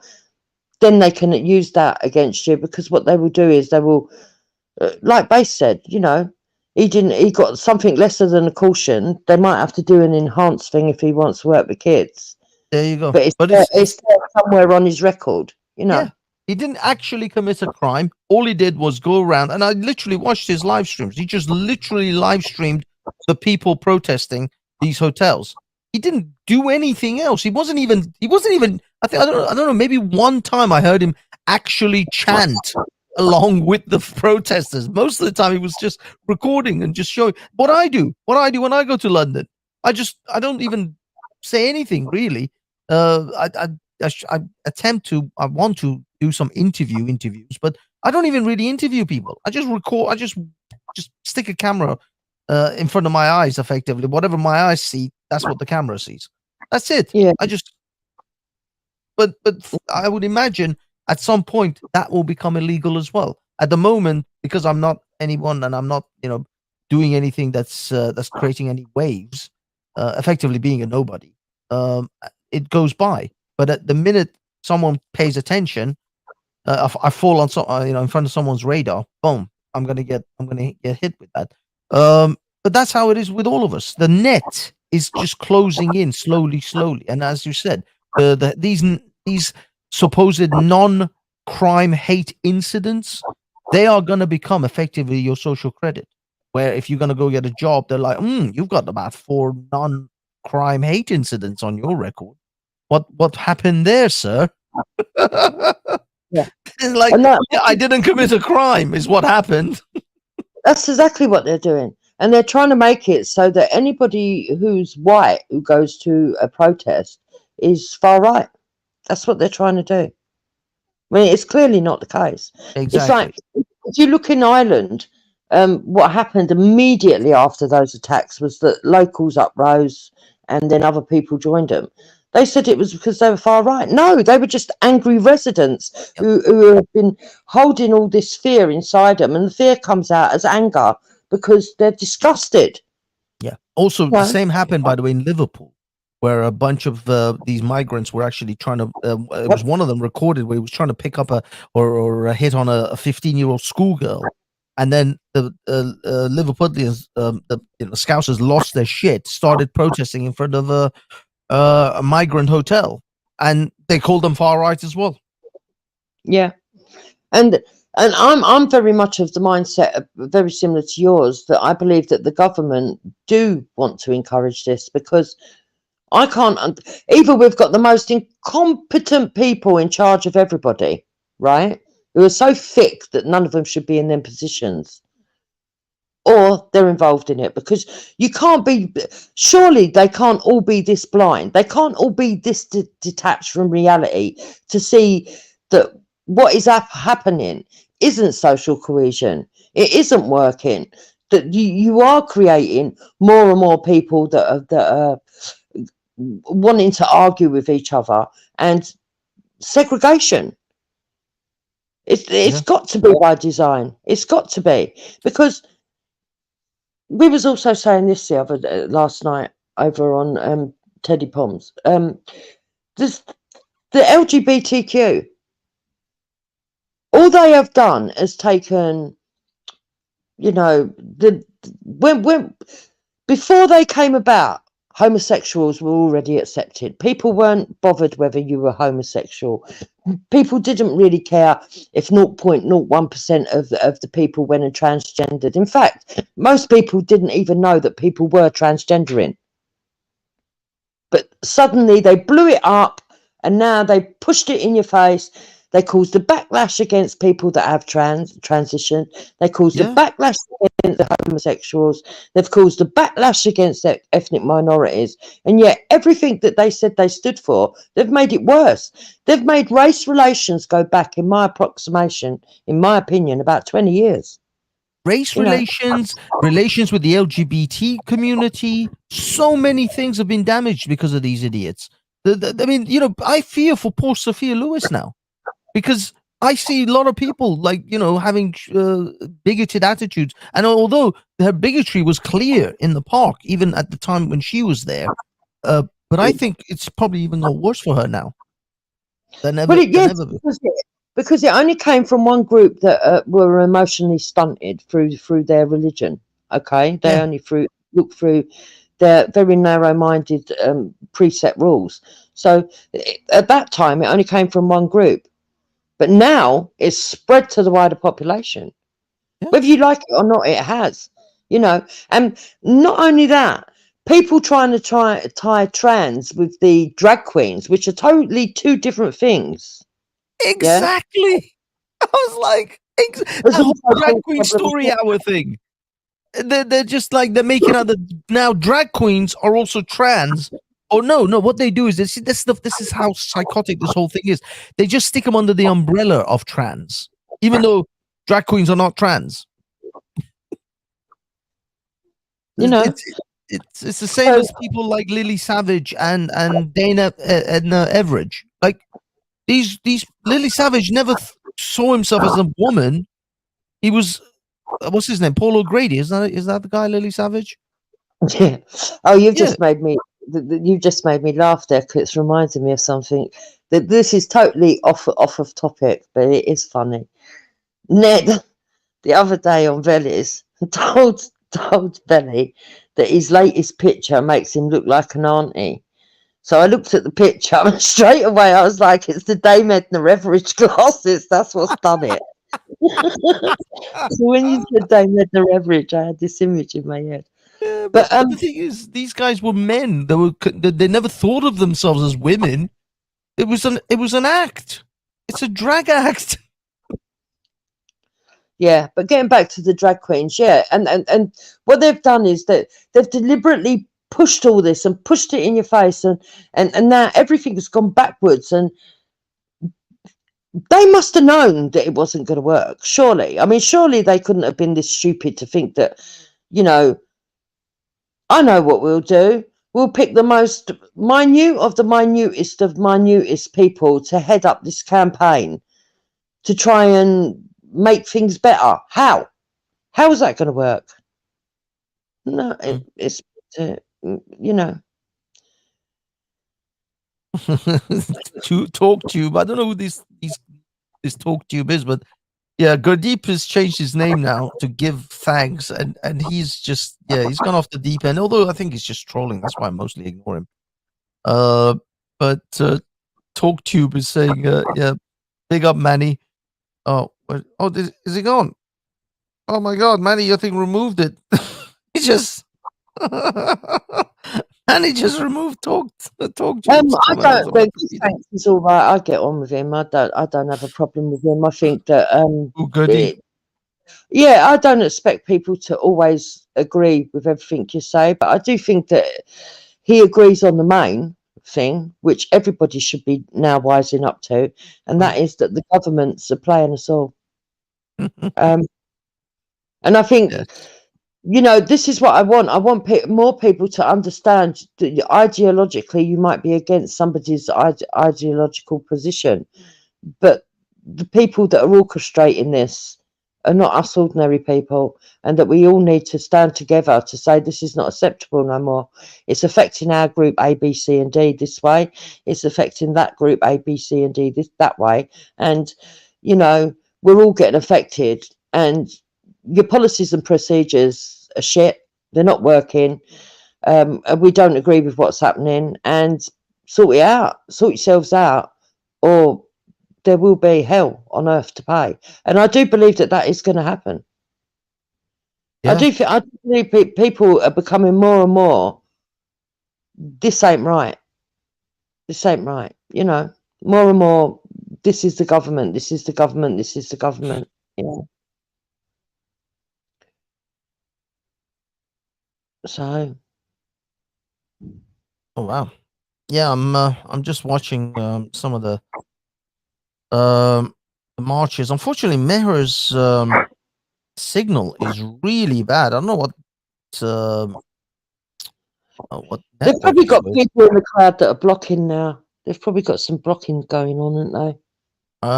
No, because another alternative, his signal is crystal clear. He's running at like 720 720p. Mehra is, I don't know, maybe it's mine. Maybe I gotta change my setting. No, because mine is so I don't know, but there's been a lot of stuff going on with YouTube and Chrome that have sodded up completely everything for everybody on. maybe that's what it is. Maybe it's whatever Mehra is using, because whatever software another alternative is using is perfectly clear. His footage is really good, and they're literally standing next to each other, by the way.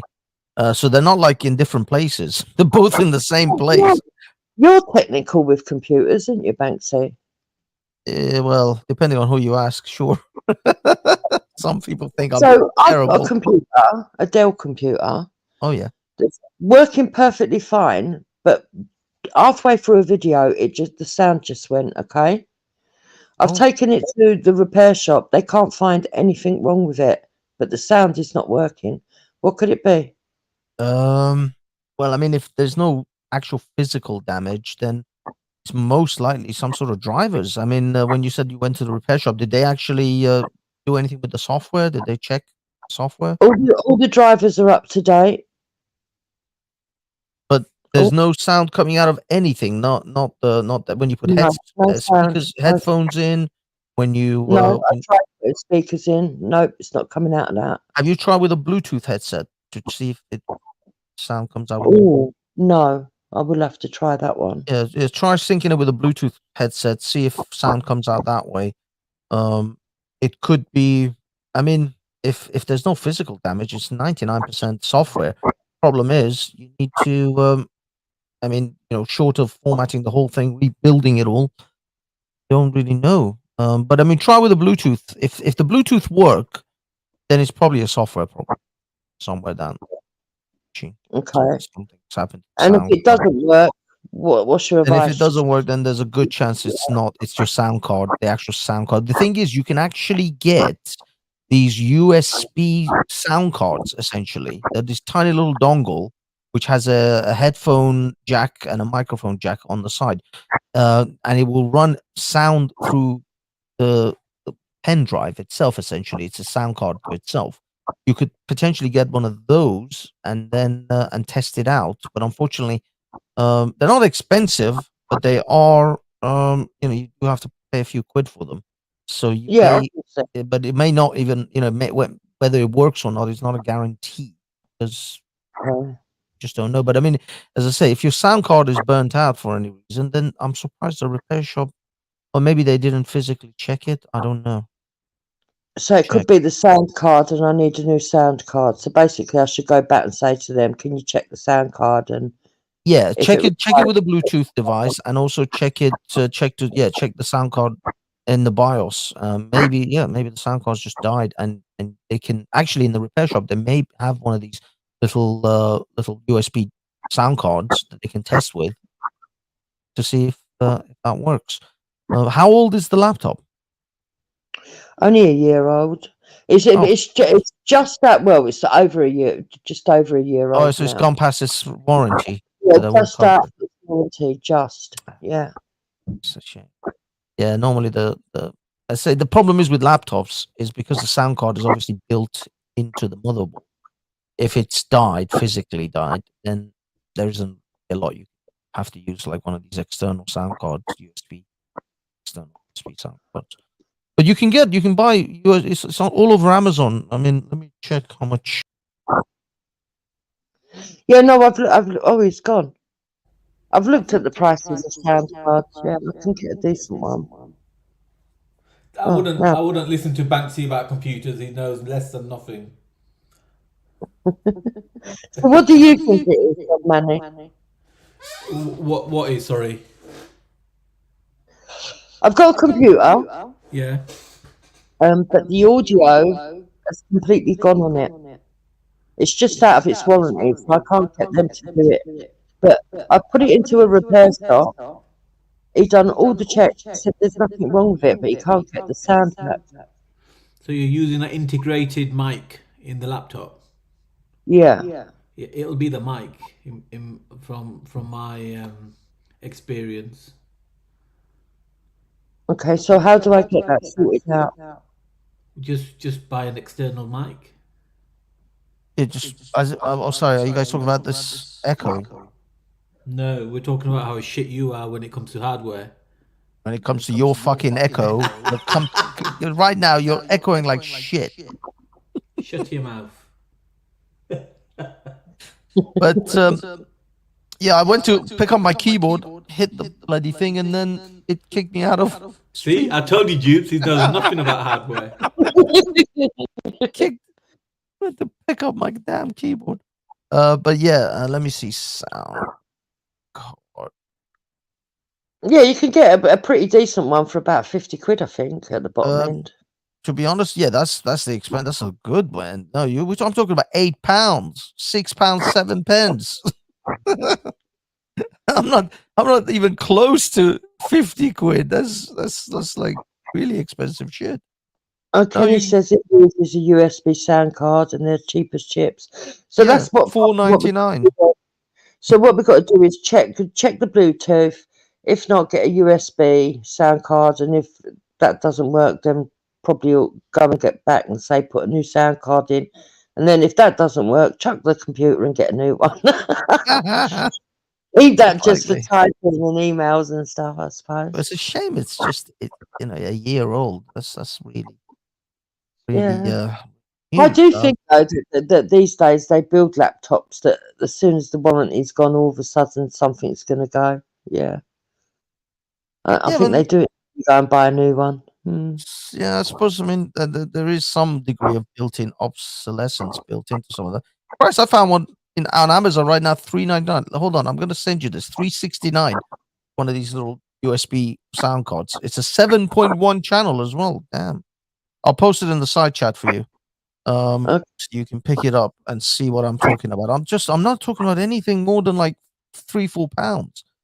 Because you don't need to go and spend money on, a lot of money on something that you don't even know whether it'll work or not.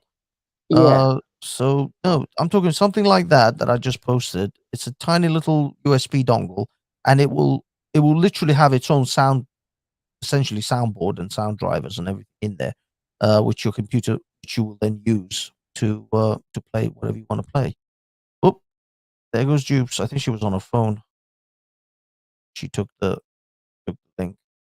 USB sound card will pass your integrated. Yeah, will bypass your integrated sound. Exactly. Mr. Manny, I don't know what you're doing today, but there is some effery going on with your machine. You need to get yourself a headset to something. A microphone jack. Now I'm just talking to myself. All by myself. Don't want to.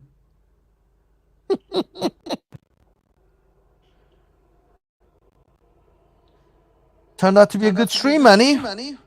It did. Got like 40 odd people. You're saying that like you weren't expecting it. I never expected. Expected it to be a disaster.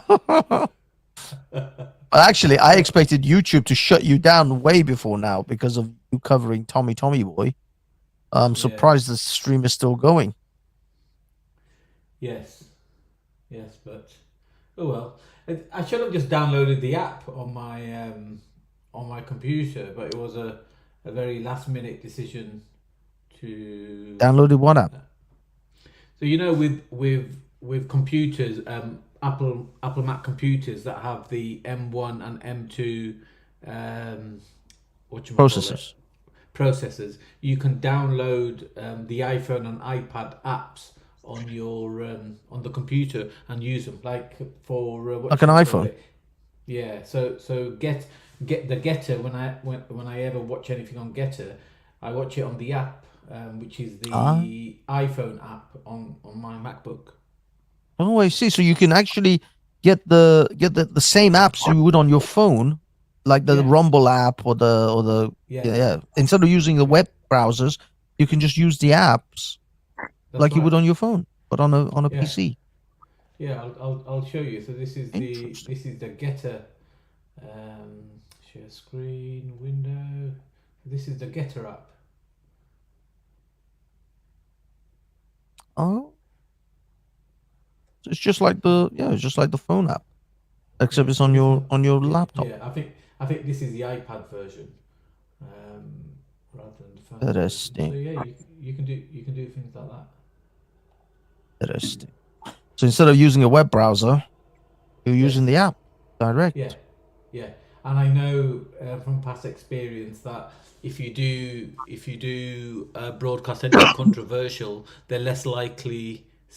This is only my opinion from what I've seen, what's happened to my past live streams. They're less likely to give you issues if you're using like an app rather than a browser.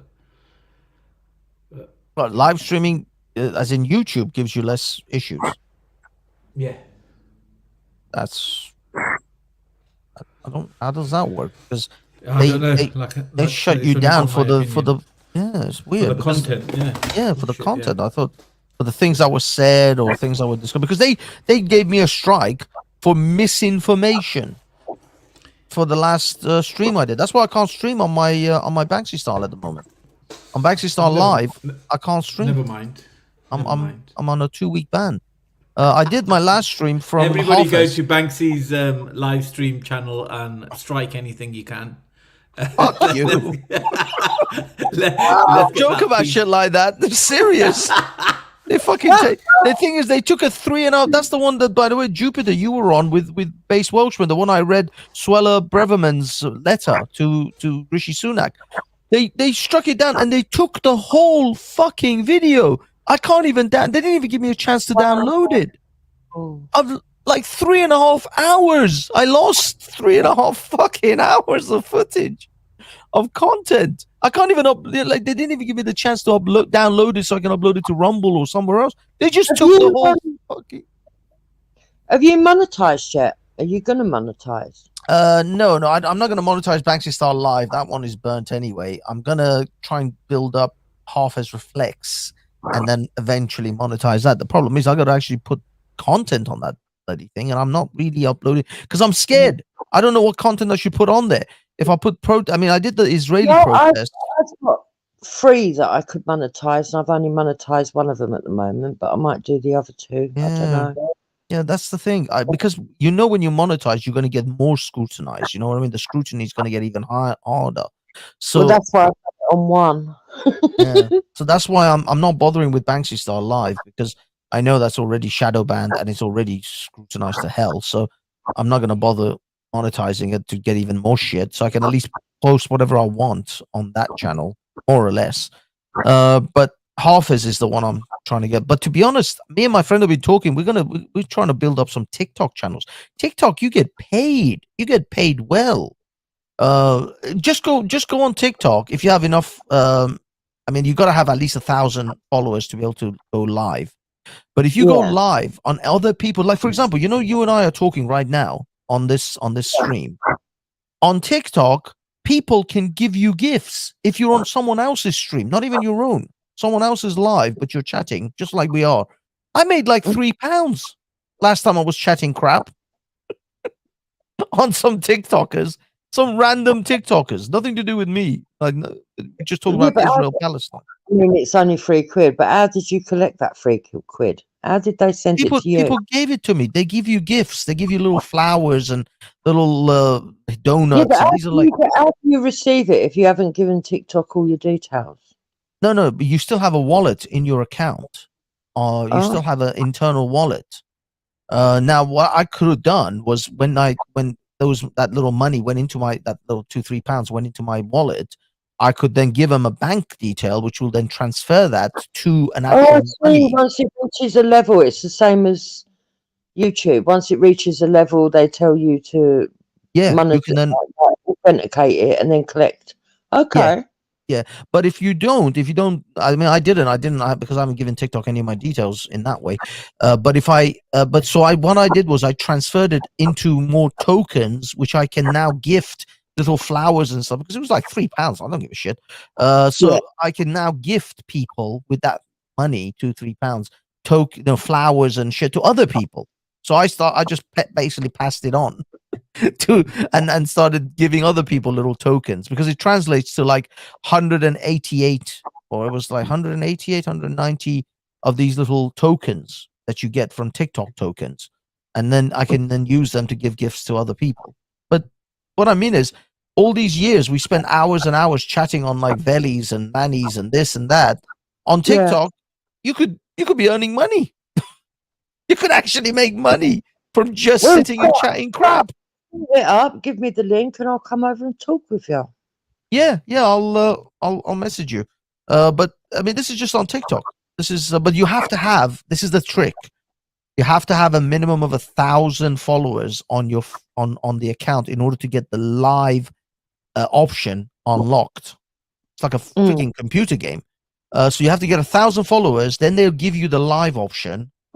Then you can go on live panels, other people's live panels. So even if it's not even your own live panel, if you want to go on someone else's live panel, you still have to have 1,000 followers to get that live option. That's the only thing with TikTok. And also TikTok is extremely censorious. So you have to be very careful with what you say. Politics is really difficult. But other than that, yeah, I was amazed. I was like, I chat this crap anyway for free.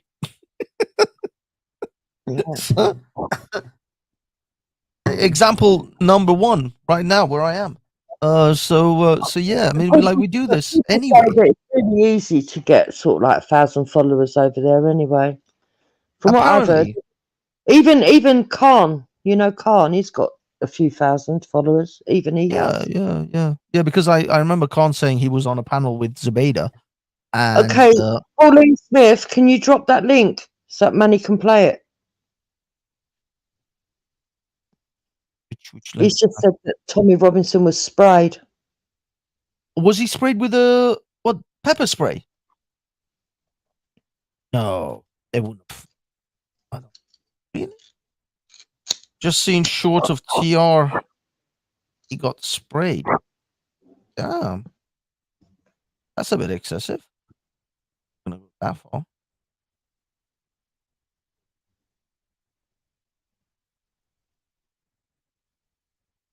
Yeah. Was it at this incident though, Pauline? That's why I'm asking for the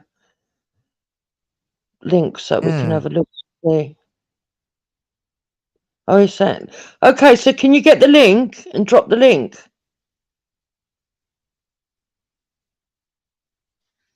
Pauline plays, and then we can play it and everyone can see it. Yeah, I don't see. I mean, just typing it in the search engine.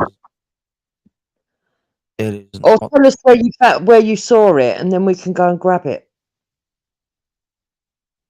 Might be. It would most likely be the Twitter or TikTok. Okay, it's on Dave's. Manny, can you have a look on Dave's and see if you can get the bit where he got sprayed? Tommy Robinson. Tommy Robinson. It's not Googleable. That's for sure.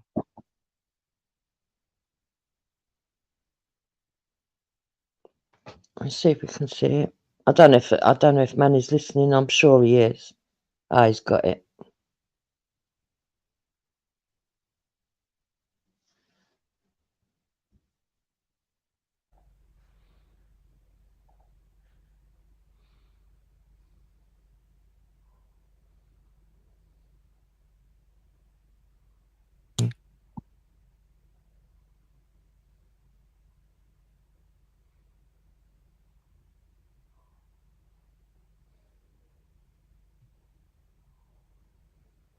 Am I still on the panel? Yeah, we're here. Manny's playing some footage. I'm trying to get it up on my other Oh, yeah. computer. Oh, yeah. So I can see it. He's playing where he's supposed to have been sprayed.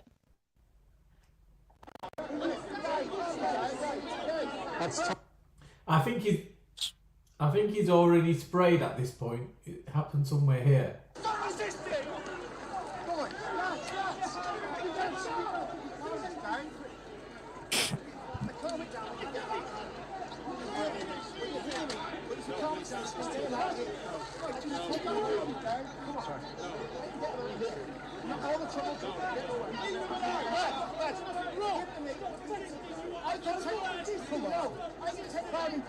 Yeah, he was sprayed because look, he shook his face. He's trying to shake something off. It's in his eyes.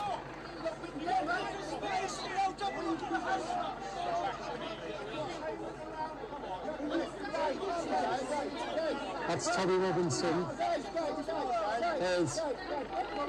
I think there's more photographers than there is police officers.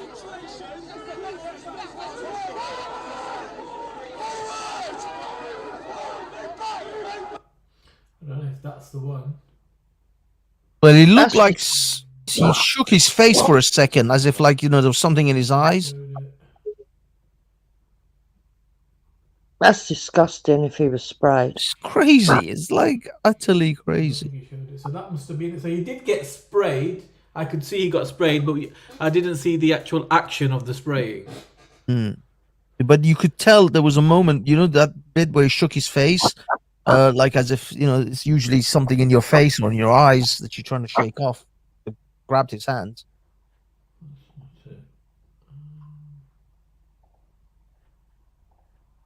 What's open your eyes, UK saying? Never that many yellow army trying to stop Hamas supporters are there. I don't know what it means. Never that many yellow army. That's the police, the yellow army, trying to stop Hamas supporters are there.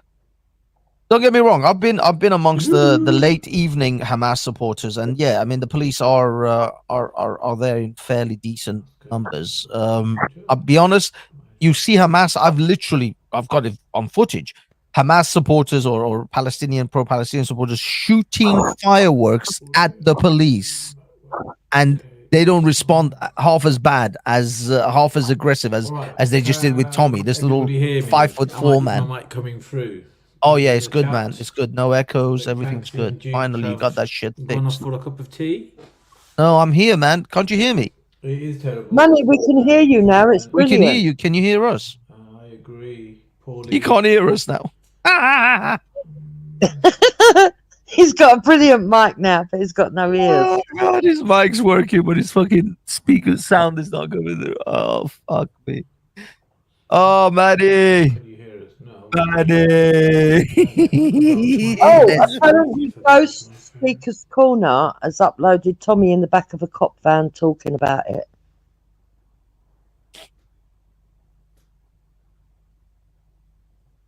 Ghost is Tommy's biggest fan, and he don't even know it. Yeah, he is. He is. He's ironic, isn't it? He knows everything about him, and he hates his guts. Where is Ghost? I don't see Ghost in the chat. Do you see him? Am I not able to see him? Is he in the main chat, Jupiter? No, someone's wrote that. Irish has wrote it. Oh, Irish. Oh, I see. Sorry. Manny, if you can hear us, could you mod up Irish Flame, because she doesn't ever time anybody out, and just tell her that you don't want anyone timed out. She definitely won't, and then she can drop the links. She's very good at getting links. Okay, doing it right now. Irish is good. Yeah, so he doesn't want anyone timed out Irish. Just if you could grab those links for us and bring them here, so we can play them. We can hear you now, Manny. Brilliant. Your sound's fine. Good. Can you hear us? Unfortunately, I can hear you.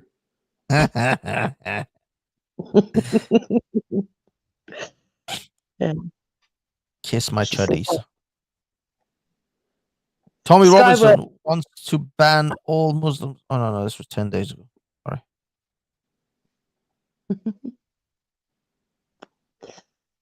Is There this we show go. just cobbled I together? found it. Says.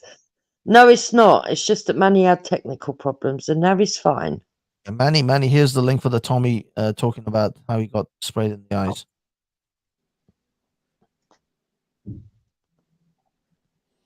One thing. So is it Irish that I'm Irish Flame. modding? Yeah, Irish Flame. Yeah, I just posted it in the side chat, Manny. Grab it. He's Share got it. it in the side chat. Yeah, they did spray him. He's got his eyes are jacked up. But just for the future, if you're not around, Banksy, Irish Flame's always around. She's Yeah, I see Irish in my chat quite often. Yeah, she's lovely. She's a good person to have as a mod because she always gets the links. She watches everything. I don't know how she does it. It's like, she's awake 24/7. She's on it. Yes. Actually, I can play this if you want, Manny. Do you want me to go play ahead, it? mate. Go Okay, ahead. let me.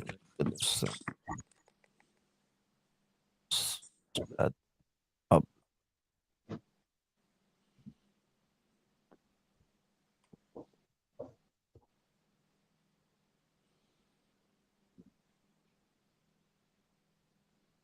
Yeah.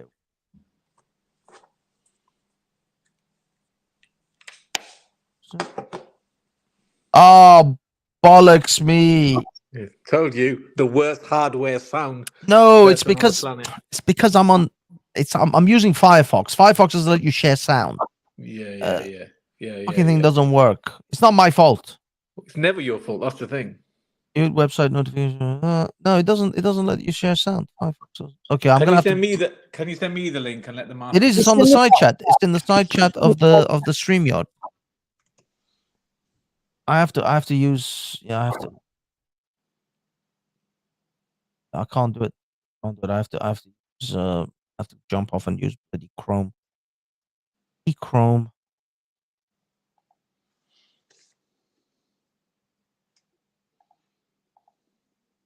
That's how it is, man.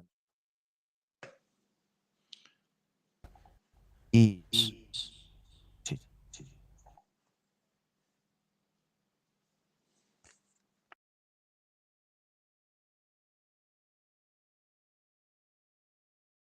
Are you sharing, Manny?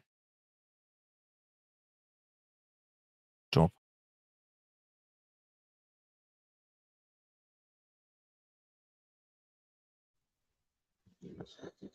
I don't know. He must be listening. Surely. There we go. No sound. Yes, that's me straight anyways. For what? That's your two-tier policing system. That's when a brakeman lost their job for that, bruv. I'm a journalist. You saw there was no alarm distress. The people were happy to see me. It's disgusting, man. Why don't they treat your hazards like this? My eyes, man. Wankers. For what? For what, bruv? Yes, that's me straight anyways. For what? That's your two-tier policing system. That's when a brakeman lost their job for that, bruv. I'm a journalist. You saw there was no alarm distress. The people were happy to see me. It's disgusting, man. Why don't they treat your hazards like this? My eyes, man. Right, did you get all that? Yeah, we did. Oh, now we've got the echo back. Yeah, it just has to stop sharing. Once you stop sharing, you'll be back to normal. How did he manage to record this? Where is he? He's so he primarily live streams on Rumble. So No, I mean, that's how what I did he manage to record that if he's in the back of the van? Why didn't they take the phone off him? I don't know. So they've allowed him to record it. Interesting. But at the same time, that's disgusting what they've done, spraying that in his eyes. You see, when a lot of this, sometimes I think, again, it feeds into the government want this because they've allowed him to record that. And they know that's going to be very emotive.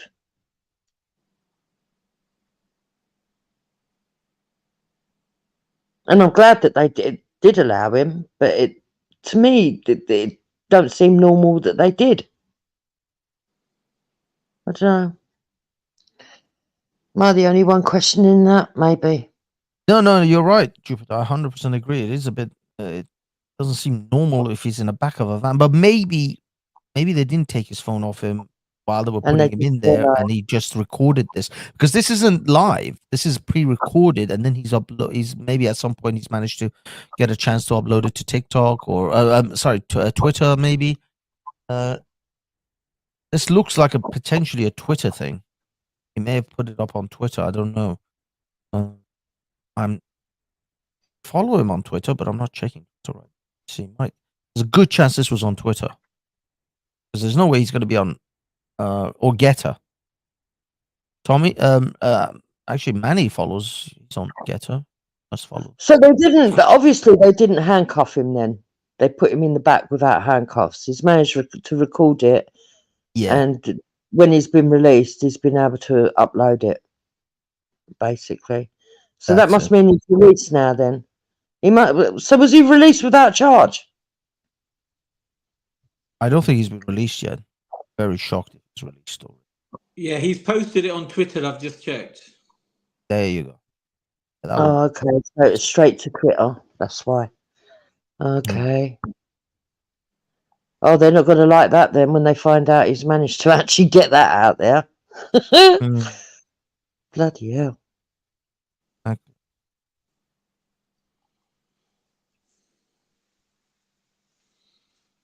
Wow. I'm looking at my Twitter. I don't see Tommy hasn't flagged up.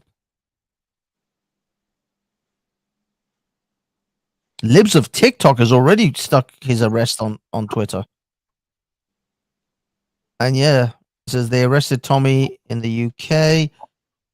You're allowed to march and chant for the genocide of Jews, but if you're a reporter who has the wrong views, tries covering it, he will be arrested. But she's not saying anything about Tommy being also being pepper sprayed. You should re-upload the clip to your own. You'll probably get a few views on that because it's early news.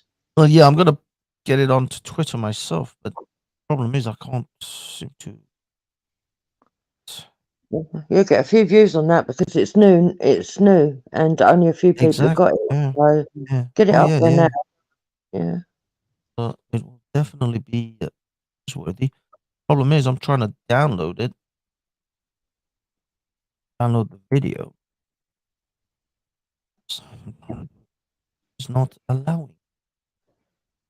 Computer says no. Yeah, you're useless, Manny. You need to get that on Twitter. You'll get a few views. Fucking hell. I told you he's useless. Anything computer related, he's the worst. Yeah. It's my ass. All of. I'm sitting here laughing. I'm worse than both of you, so. Yeah. But yeah, but you don't go around the world telling people you're amazing at computer and your sound is this and your camera is that. At least you're humble with your knowledge. This man. Yeah. Whatever. Yeah. Can people get the likes up? Like the channel, please. Let's get his algorithm out there for at least this stream. I am actually getting it now.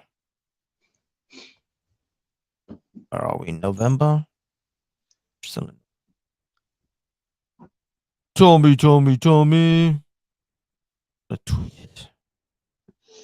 Gurdeep saying that your technology skills are appalling. There's nothing to do with me. Gurdeep, you can kiss my ass, okay? I'm just downloading the video. The problem is, YouTube has systematically become very awkward at getting these softwares to download your any videos you want. You can't rip videos off. They're trying to block you being able to rip videos off YouTube now. So it just makes it a little bit.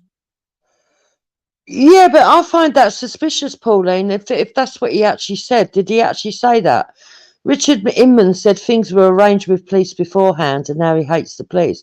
Because what does he mean beforehand? At the incident, they said to him, "No, we're just going to do this," or I don't know what they mean by beforehand. Well, they apparently told him. He says, he hates working with police liaison officers because I'm pretty sure, even though Base Welsham was like, "Why are you working with police liaison officers?" The fact is that if you're organizing protests and stuff, I'm sure you're working with these liaison officers to try to get the protest off without a hitch. And he says that they lied to him. They said to him they're not going to put him in the van. They're just going to bring him out of the crowd, have a chat with him, and then have him on his way. But no, they pepper sprayed him, handcuffed him, and then shoved him in the back of a fucking van. Yeah, but that's bad. I agree with Base. Why were you talking to them and making deals with the police? And why wasn't Tommy told that that was the deal? So he could have snuck out the back before the police came in. Exactly. Well, I don't think he thought he's going to get pepper fucking sprayed for it. Holy shit. Talk about ruin. But I'm telling you, look, you got a combination of things happening. You got a combination of, first of all, a woke police staff. We know most of the police. You think people are saying, oh, it's the officers that are ordering these bobbies. No, the bobbies are woke themselves. Half of them are painting their fucking face and their cars rainbow colored every June. So no, we've got woke police officers, we've got woke mayor, we've got woke police commissioner, and they all hate Tommy. They're bound to hate him, and I guarantee you, one of those woke officers who was dragging him away, thought, "F this guy, I'm gonna make sure he has a bad day." He's resisting arrest anyway. He's resisting a little bit, like as if a 5'5" man. You've seen Jupiter. You've stood next to Tommy. He's not a man of large stature. We three people could easily just lift him and carry him. You could cradle him like a baby. So obviously that he's not gonna be much of a challenge to get him into the back of a van. But they figured, F him. I'm gonna pepper spray Tommy Robinson because he's a racist so and so. Yeah.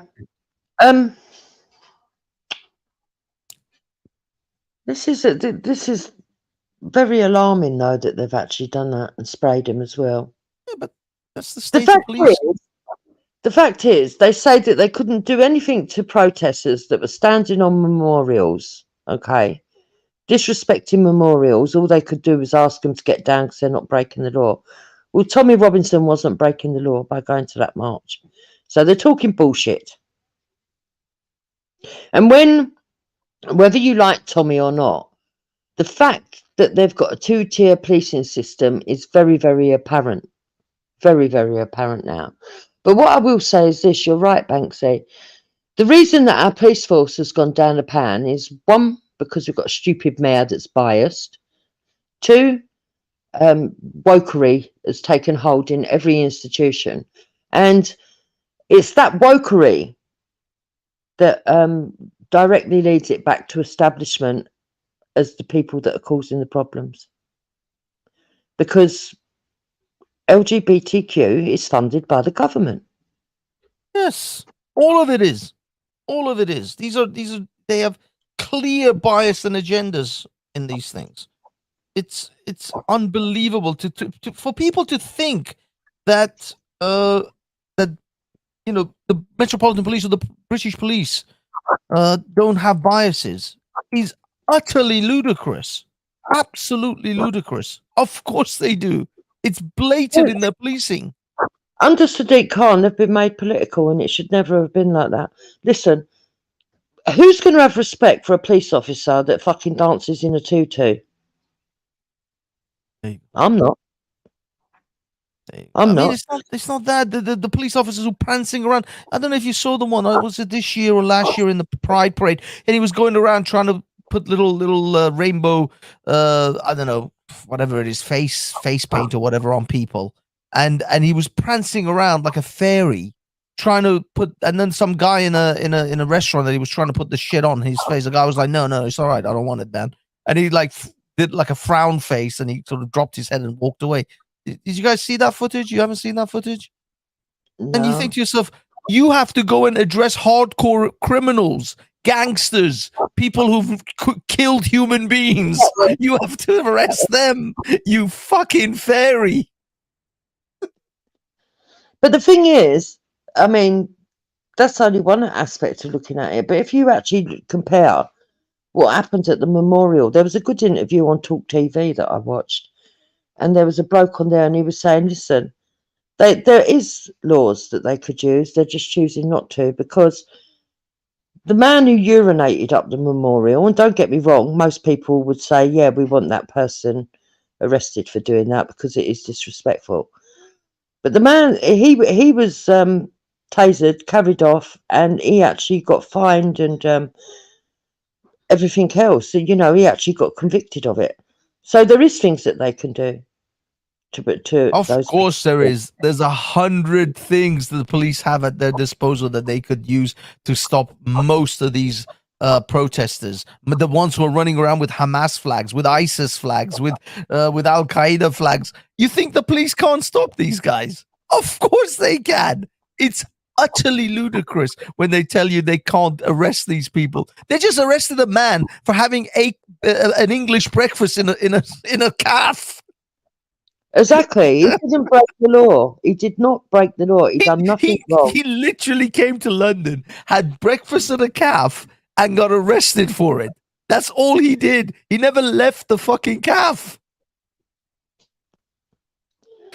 And they tell you they can't arrest someone who's waving literally a known terror group, ISIS, Hamas, Al Qaeda, screaming. By the way, screaming, "Khaybar, Khaybar, ya Yahud." You guys, I have to keep saying. I will say this 100,000 times if I have to.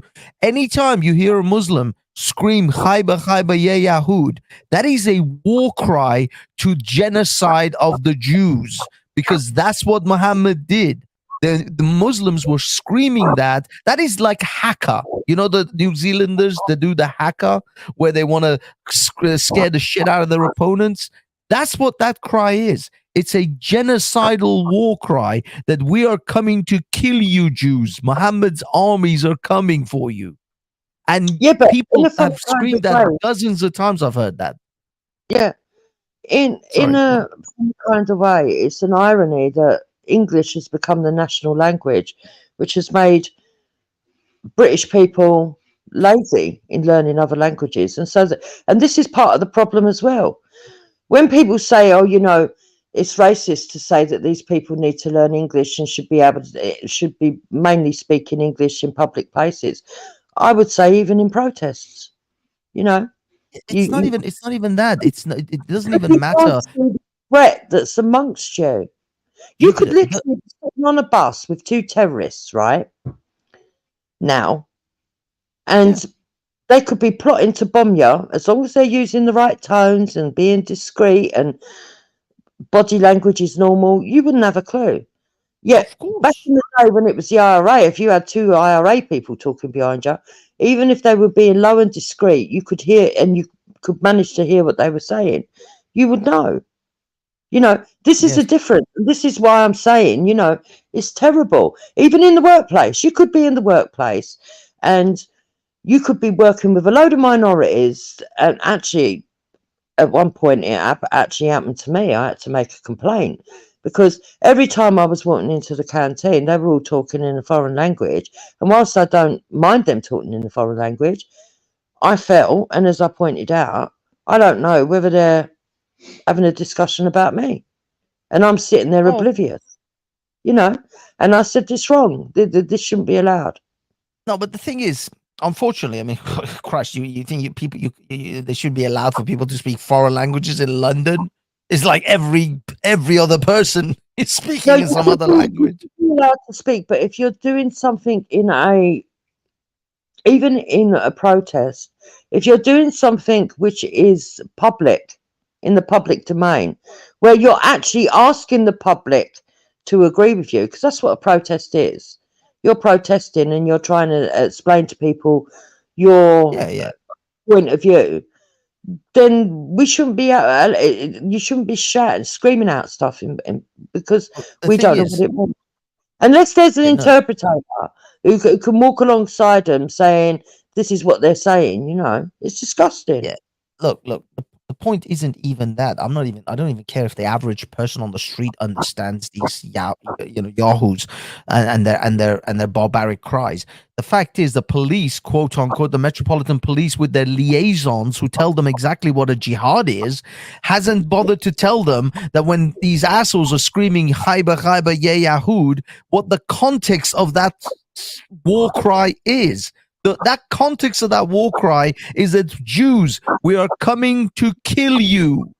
That's the context of that scream. Is it antifada, the word? Yes, intifada. Intifada is yet another death cry for the Jews. In fact, if you really want to translate, if you really want to get to the nitty gritties, from the river to the sea is actually a genocidal cry for the Jews. It's actually, we're going to wipe Israel off the map.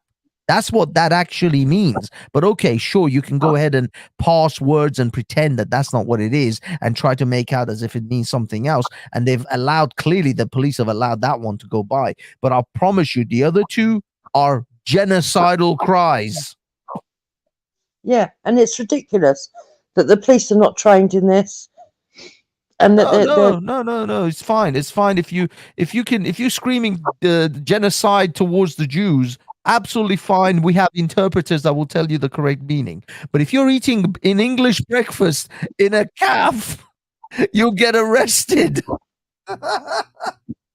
Yeah, and it's mental that people are letting their biases cloud their judgment, because even if you dislike Tommy Robinson, what you need to understand is, even if you're part of a Tommy Robinson opposer, what you need to understand is those same laws that they've just used to drag him out of a restaurant for doing nothing could be and will be. You see, at the moment, this is what they don't understand.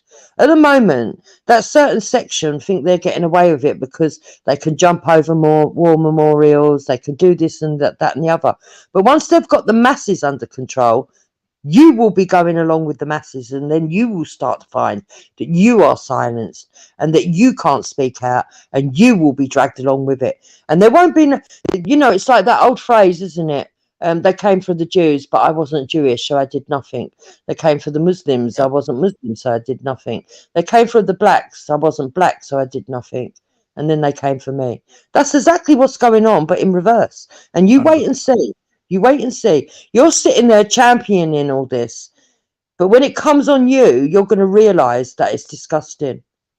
You will. This is the bullshit cry of the people who say, well, if you haven't done anything wrong, when you complain about the facial recognition cameras, when you complain about the constant surveillance of your society, when you complain about the ridiculous laws that they keep passing in order to restrict your freedoms, your hate crimes, your non-crime hate incidents, when you complain about any of those things, there's always inevitably some asshole somewhere that goes, well, if you haven't committed anything, you haven't done anything wrong, you have nothing to fear.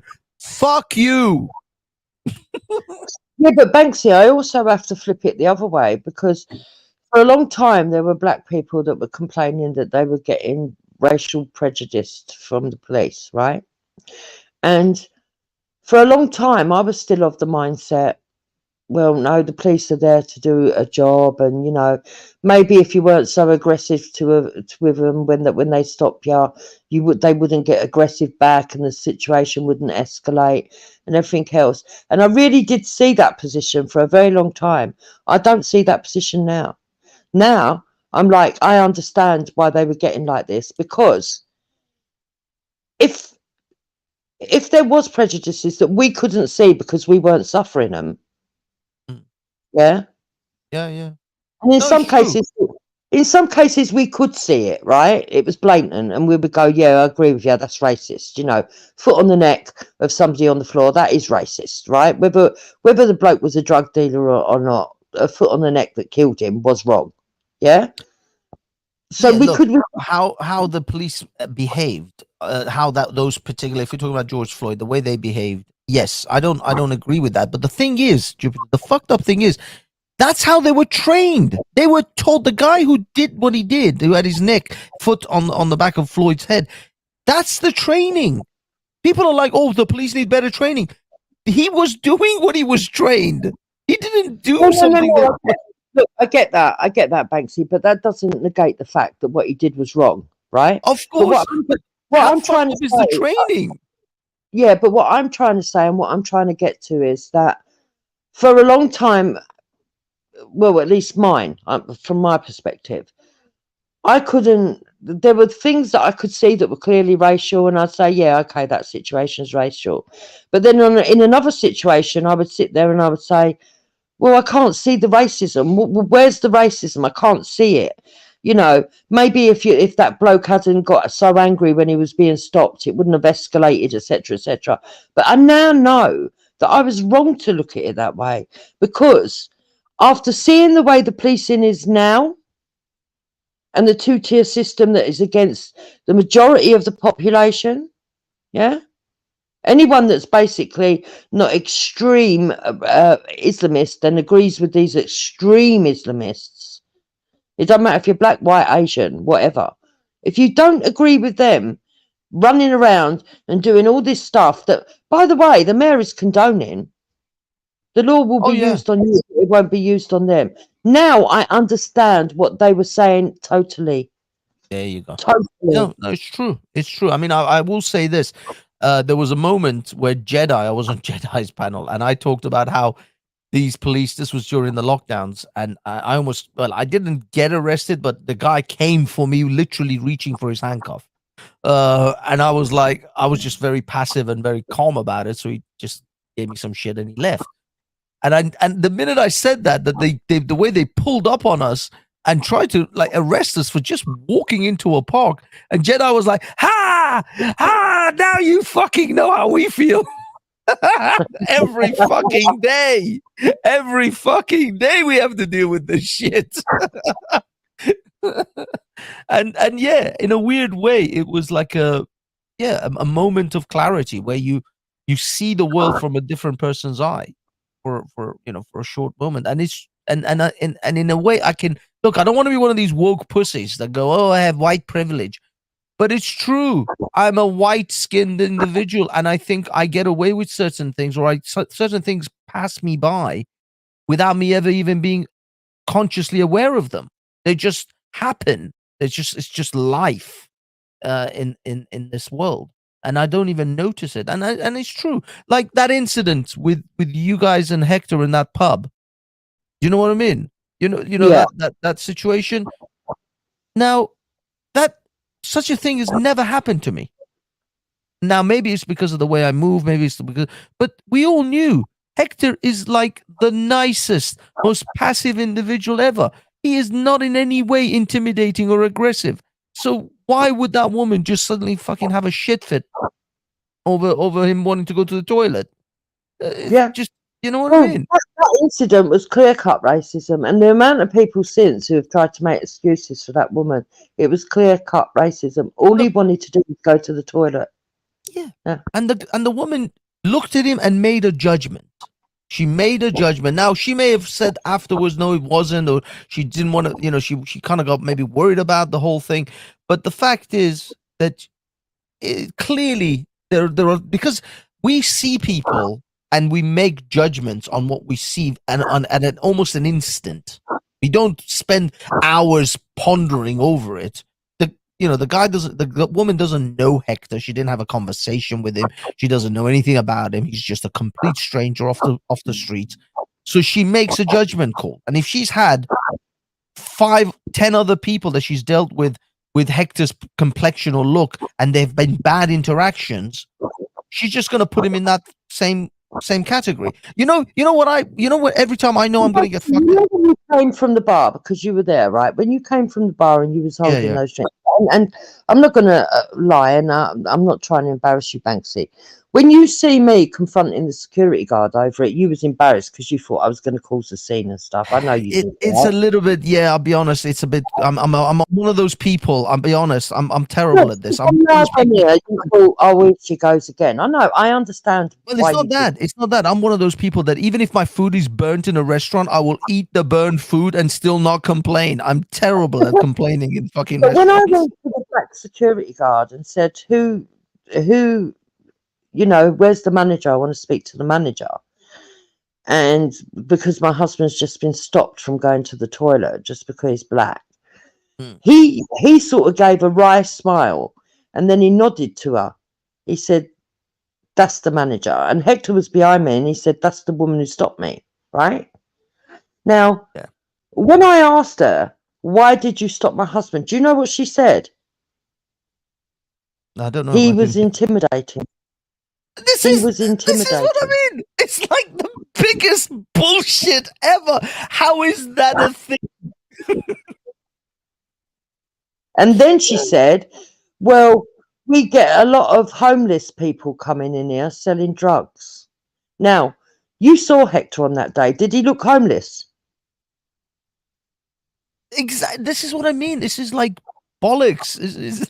None of that ever. Like all the shit she said afterwards was, I think, out of some kind of regret and also trying to somehow make this, because when you confronted them, and in all honesty, Jupiter, as much as I'm one of those people that's terrible at complaining, I give you full credit. You were in absolute right. You did what you should have done.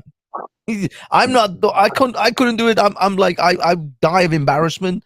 But you did the right thing. You actually, stood up for you and your man, and that was absolutely the right thing. It wasn't. There was nothing you did that was actually wrong, because that was an unfair situation.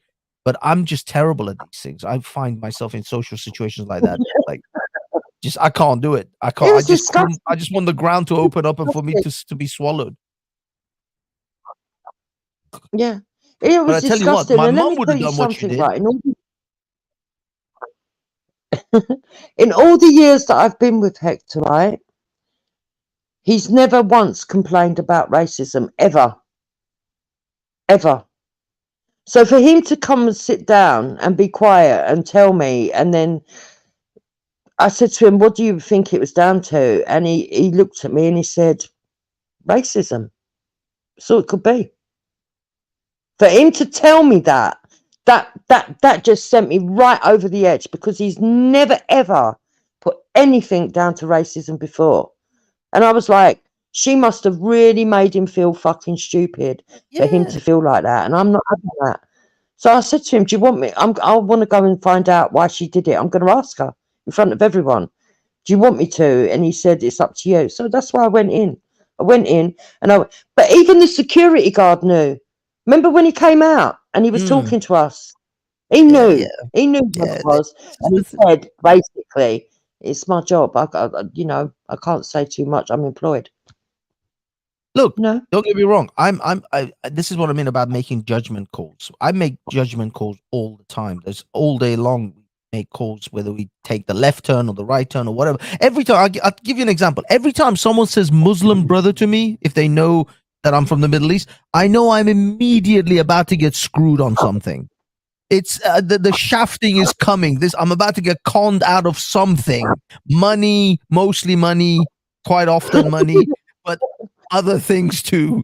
Every time someone goes, "Oh, Muslim brother," I'm like, I'm about to get fucking shafted now. That's like an automated response in my head now, because it happens so much. So I can see why people make calls like that, and why they judge people. But clearly, of course, it's wrong.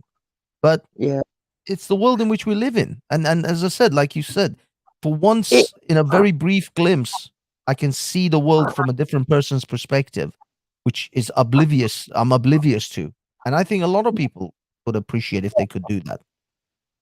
Yeah, and that's why when anybody complains about the police now for racism, I don't care what group they are. I'm not going to sit there and say, "No, I think you might be wrong now," because I've seen it for myself now. The two-tier system, seen it, and like I said, for years I would have been one of those people who said, well, the police have got a job to do, they're protecting us, you know, if there's a murder, you're going to call them. Do you know what? If there's a murder that I see someone getting murdered, obviously I'll call them because I want the person's family of the victim to get justice.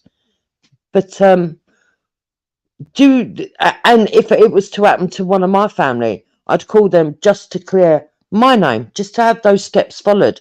But it wouldn't be because I have any faith in the police for getting justice anymore properly. It's not. Honestly, I think that they look down on common people as if they're nothing, and I think we can only thank the elites for that. And we need to get them out. We need to get them out. Because even if Sadiq Khan has powers over the Met Police because he's the mayor, the government is meant to be the government. How have we got a situation where the government can't overrule situations? No, it's nonsense. It's bullshit. It's plain bullshit. Either they're complicit or they haven't got the powers. And if they haven't got the powers, then we need to change it so that they have. Because what's going on in London at the moment is disgusting. Yeah, 100%. 100%. I mean, this is the most today, in a weird way, Tommy coming down and getting arrested is the most egregious example and obvious example of two-tier policing that you can possibly see. That you can see that the police absolutely have the powers to stop every asshole who climbs on a or arrest every asshole who climbs on a monument. They absolutely have the powers to stop certain people from holding their protests under and all the different ridiculous powers that they have. But they use won't do it. Or don't use them at all and fuck off. But that's the way I see it. Use it fairly, or don't use them at all and fuck off. Because not being fair at all. Yeah, but the thing is, Jupiter, someone has to hold them to account. If they have no accountability, if I can do something with impunity and no one can tell me no, what do you think human nature tells you to do? Do it. Human nature automatically gives you permission. Your own instincts say, if I can get away with this, I will do it. Most people do. Very few people actually have the moral and ethical fortitude to stop themselves and say, no, I can't abuse my powers. I have to be fair. No, most people are not that fucking fair. And the police are just human beings with the same ego, with the same arrogance, with the same abuse of power capabilities as any other human being. They say, you want to find out the character of a man? Give him a little bit of power and see what they do with it. Yeah, but Banksy, I worked on the front line, not as a police officer. It's a little bit different, right? Obviously. But my job was just as dangerous because I was given a service that nobody wanted. So nobody likes the I remember you said you used to be a parking attendant. Yeah, and we walked those beats alone. We didn't do it in twos. Yeah, and there's no way that I could have had the long-standing career that I had as a parking attendant if I was prejudiced towards my actions towards people or didn't imply the rules properly. So there are ways that these police can be sort of like dealt with, because the locals will know. They will know if you're unfair, right, and you walk on a beat every day. They will know, and they will let you know how they feel about it. Yeah, but you know, at the moment they get away with impunity. The point I'm trying to get to. Let me land, because I'm not always the most articulate. But the point I'm trying to get to, my job, walking alone, enforcing a service that nobody wanted, a service that everybody hated, wearing a uniform that everybody hated, amongst common people, where there was no backup within sort of like seconds, like the emergency service the police have. There is a backup system. There's a code red that you call, etc., etc. But within seconds, like the police would have, flashing lights and everything else, you have to build a relationship with the communities that you are enforcing. And if you don't do it correctly, your life will be in danger. And that is what is happening with the police. Nobody is liking the police. You've got the police coming forward saying that they're trying to improve police relations. Well, I would say that they're not. They're not doing it. They're actually making it worse, and they're compounding it every day. Because if you lose the trust of your local community, you will not be safe. So, for example, if I'm giving out a ticket to somebody that doesn't like it and they're rude and abusive, but I'm doing it fairly, the local community are not going to gather round and take the side of that person. They'll take no notice. They'll be listening. They take no notice quietly. But the minute you're in danger, they will come out to say, no, stop, don't attack her. No, she's not a nasty one. She's a good one. She's equal. She does what's right. You know, she's making sure the roads are this, that, and the other. And they will stand there and they will defend you. You will be known by your actions. And this is what I'm saying about the police. Look, I was one of these people, yeah, that if I saw a police officer arresting somebody and you see them running off, you see the police officer coming to get them, you think, oh, right, you help, you assist. No more, no way. No fucking way. No way. No. Because I've seen that they don't uphold the law equally. And in fact, I don't even think they uphold the law. No, I mean, they do in their own quasi sort of, they justify it. They justify their biases. They justify their actions. It's all through just justification. I mean, I don't know whether they out and out break the law, but they certainly bend it to their own ilk, to their own sort of political bent. So that's what they do. But that's what happens when your police department is politicized. This is the Metropolitan Police. Now, you can argue. I would say the West Yorkshire Police are 100% politicized. I would say the Metropolitan Police of London are 100% politicized. I can't speak for every constabulary or every sort of section of British policing, but these two, from the evidence that I've seen, the way they behave, 100%. They're a political entity now. They are not there to just simply police as a fair. Let me tell you something, right? I strongly believe that the case that I went to court with to do with Isabella, I only got justice because it was the city police, Westminster Police themselves, that came to the park, because Hector called the police and they sent the outside police in. I think if it had been left down to the park police that were under Sadiq Khan's instructions, I wouldn't have got justice. Yeah, most likely. I got nothing. Hatun, the man who tried to stab her in the face is still at large. Never got caught. In London, with all these cameras everywhere. Never got caught. Someone tried to literally kill this woman. Yeah, exactly. And how can that be when we've got cameras all over the place? Yep. Like you said, we've got facial recognition coming in. How can that be? You're telling me not one camera picked that bloke up? Nothing. Apparently nothing. Not a damn thing. Bullshit. Absolute bullshit.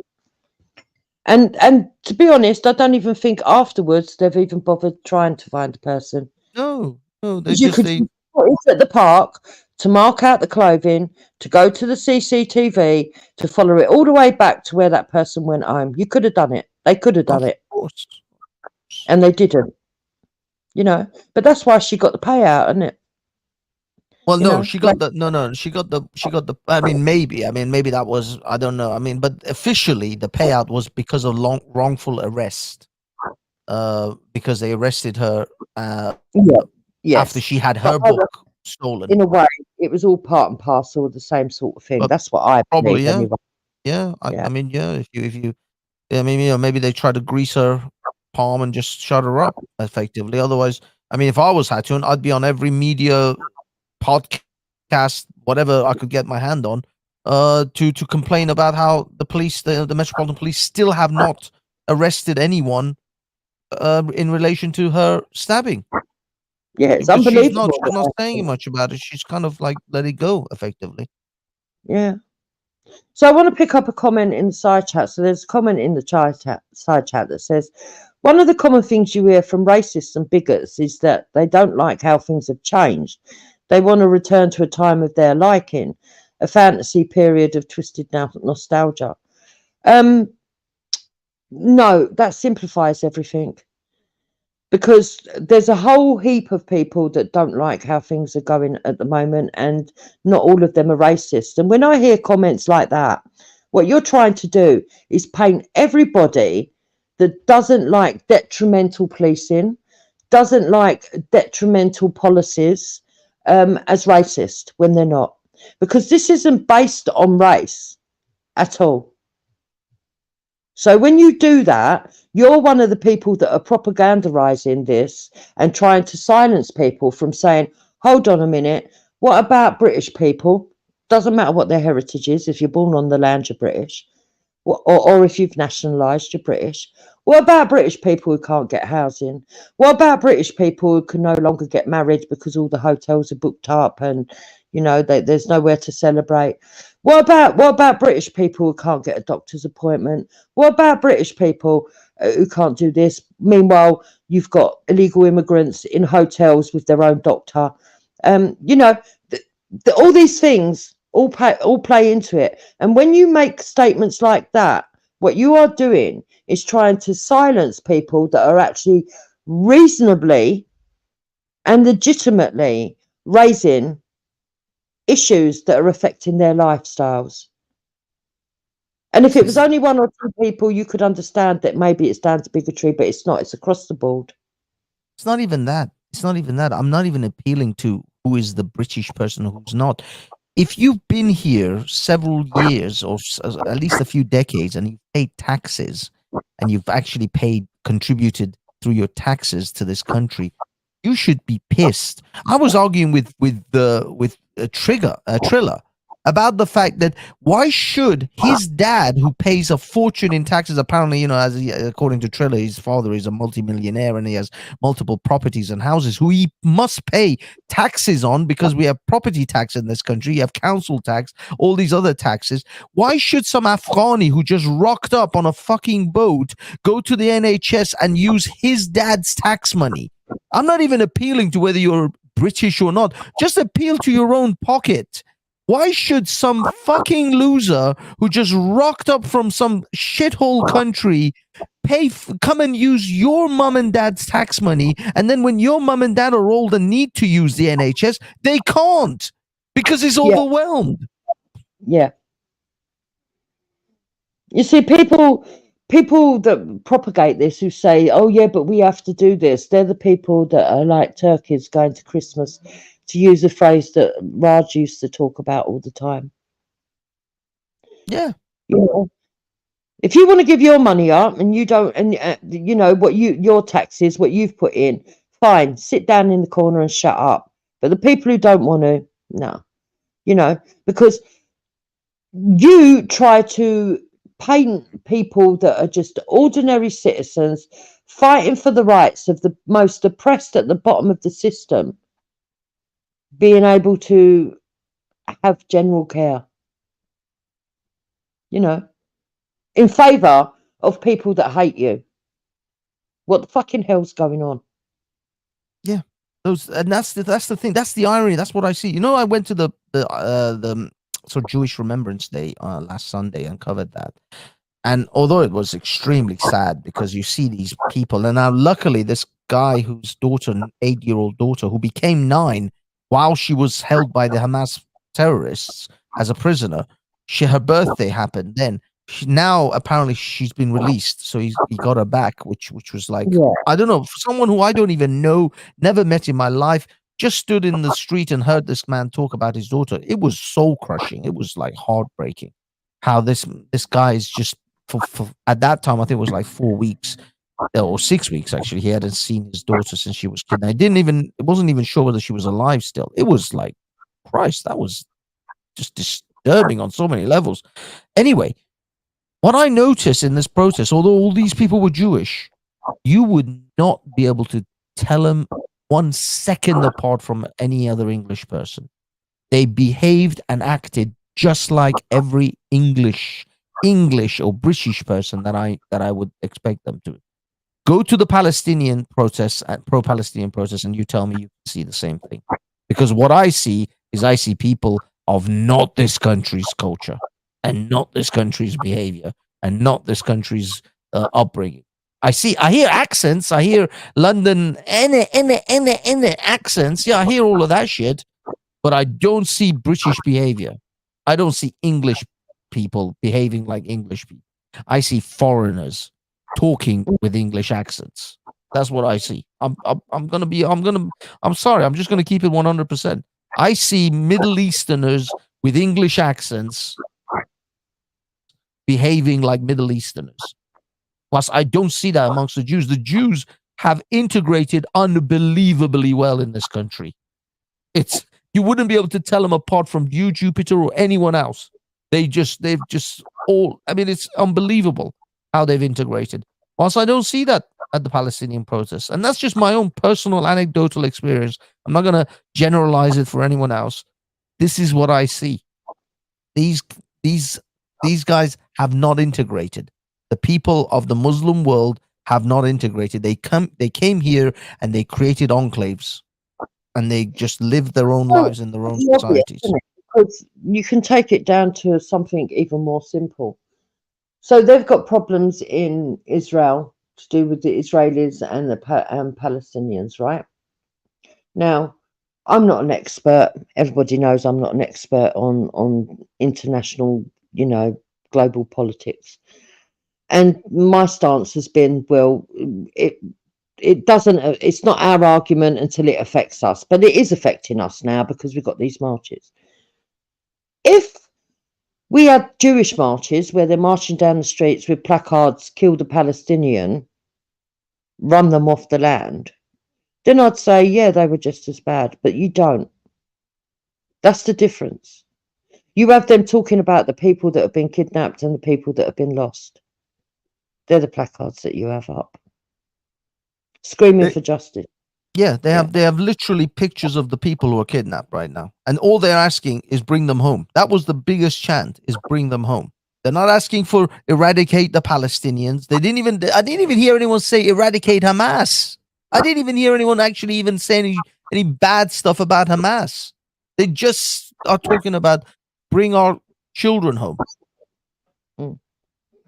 And so, if the Palestinians were marching with pictures of children that had been killed, I would agree with them. If they're saying that they just want the war to stop and peace like they claim, and they were doing exactly the same, I would agree with them and say, listen, I see your point of view. I don't want the war over there. I think it's terrible that children on both sides are being murdered. I mean, it's heartbreaking.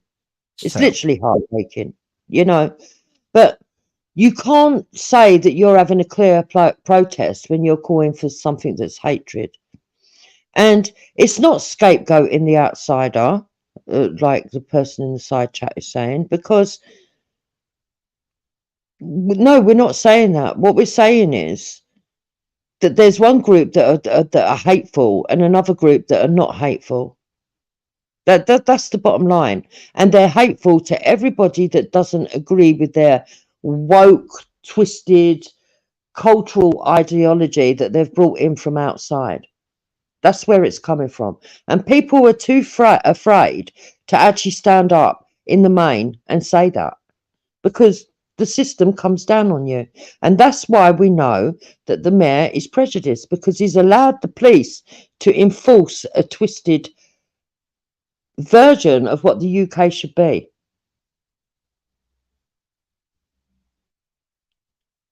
So, no. Yeah.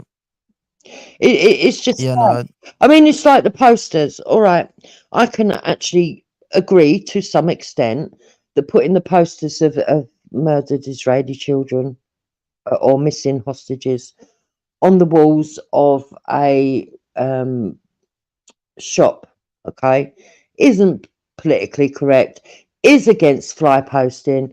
There is laws, take them down. Okay, fair enough. The way you did it was probably a bit out of order, but fair enough, enforce the law. But then telling people that they couldn't go round with the screens with those people on, when they're in a legitimate vehicle that's been taxed, roadworthy, are allowed to go along the streets. There was no law to stop them, yet they did. But they didn't stop the Palestinian protesters who had their own van with their own pictures going out. You know. Yeah, no, I mean the two-tier thing is horrific. I mean, it's like Gurdeep is talking about Banksy, what makes you the authority on British behavior?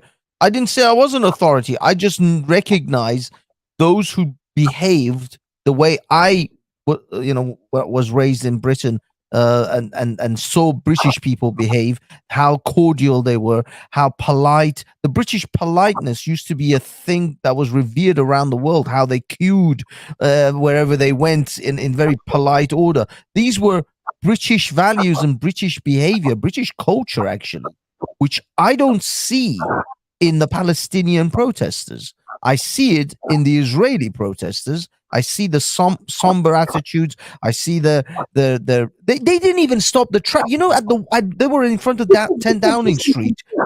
They were in front of 10 Downing Street. They didn't even stop the traffic. They let the traffic flow. They didn't even ban the traffic from moving. Everything was fine. Everything was in order. Everything was nice.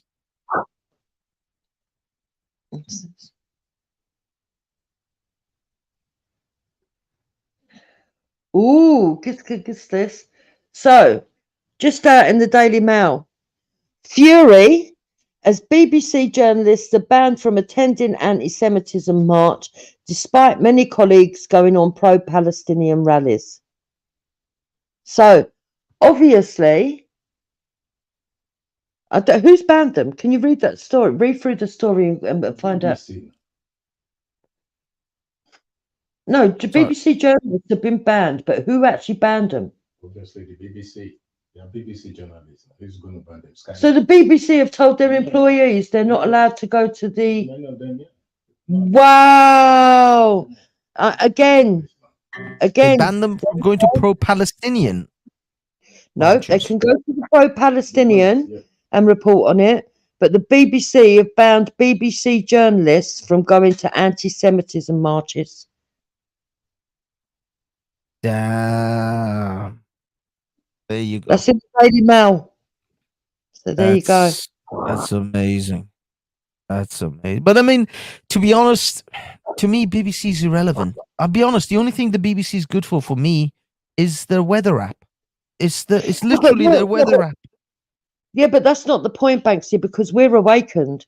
There's still a vast majority of this country that watches the BBC and ITV and Channel 4, right, for their news. Yeah. And if you're getting a big media organisation like that saying, oh, we can't report from one side, but we can report from the other, they're showing their bias, they're showing their prejudice. And for those that do believe in power plus prejudice, there you go. BBC are now rated your terms. That is true. Literally, the woke ideology of racism is power plus prejudice. And there you go. Yeah. And we need to start pointing this out, because if you're going to say power plus prejudice, then the mayor is racist. The BBC are racist. This is what you believe, guys. There you go. This is what you believe. Slaughter them with their own doctrine. Guys, I gotta go. I got things to do. It's been fun, Manny. Thank you. I'm out of here. I'm gonna. Yeah, it's been a really good stream. Great, Jupiter. Thanks for coming on, guys. Yes. Hector, you should do more. Love you, man. Once a month, Manny. You should do more. Yeah, no, I'm going to start doing regular things, but I don't want to be talking on the panel, because I rather moderate and I rather just get more people, different opinions on, to have a civilized conversation. I mean, just moderating the chat is difficult enough. Oh God, yeah. Yeah, I know. So what I learned from the last time I used to do all this stuff is you can't be on the panel talking and running a good show. You've got to do one or the other. It's true. It's hard. It's hard. I think you are right there. That's definitely true. All right, guys. It's been a pleasure. Take care. All right, guys. Thanks for coming on. See you both soon. Yeah, bye-bye. Thank you, Manny. Bye-bye. Bye. All right, ladies and gentlemen, just a few closing thoughts. Well, I wanted See Alive to come on. I wasn't quick enough to ask Jordan M to come on, but at the time I was live streaming Tommy Robinson's arrest. So if you haven't watched that, you can go back and watch that. So yeah, it was an interesting day, interesting events. I'm really going to have to keep my eye on or come up with a solution in regards to chat, in the side chat, because obviously there's the same type of abusive behavior going on as there always has been. In fact, it's probably worse now. So I either need to create a bullet point list for moderators, or to be honest, it's probably best if I do it myself. I probably deleted some comments that I should not have done, or probably let some comments slide that I should not have done. It's just not easy, so I don't want anyone to take the flack, or we can say that moderating is difficult. So that's it, guys. A very interesting day today. A very interesting day. Even though Tommy Robinson, I feel, could have walked away without being arrested, he did get arrested, and he was amongst people that he was supporting, so there were no opposing members there. On the other hand, the Daily Mail article claimed that the organisers of the protest asked him not to arrive. We don't know if that is true or not. That would be something that we need to find out. However, it is the Daily Mail, and let's face it, the Daily Mail is not exactly known for honest reporting. So we'll take that with a pinch of salt. Thank you, everybody, for coming on. Hello, Open Your Eyes UK emergency frequency. Dude, you need to shorten. You need to shorten that handle so we can kind of. Sometimes when I'm trying to do the @ sign to get your attention, to typing, it's a paragraph. It's not a name. It's like one of those Sri Lankan names. Have you ever met a Sri Lankan chap? They always introduce themselves with a one name and a surname, but actually, when you actually find out their full name, it's like all the family names into one. Don't know how PC that is, but it's true. It's true. I do have some Sri Lankan friends, and they all have terribly long names. When I say long names, several names put together. There you go. But you know what, as Indians are like, we like having names that nobody's heard of. All right, I hope you enjoy the show, people. I'm going to go and do my Sunday stuff. I've got some admin stuff to do, but it was a pleasure hosting today's stream, and I hope you enjoyed it. Bye-bye.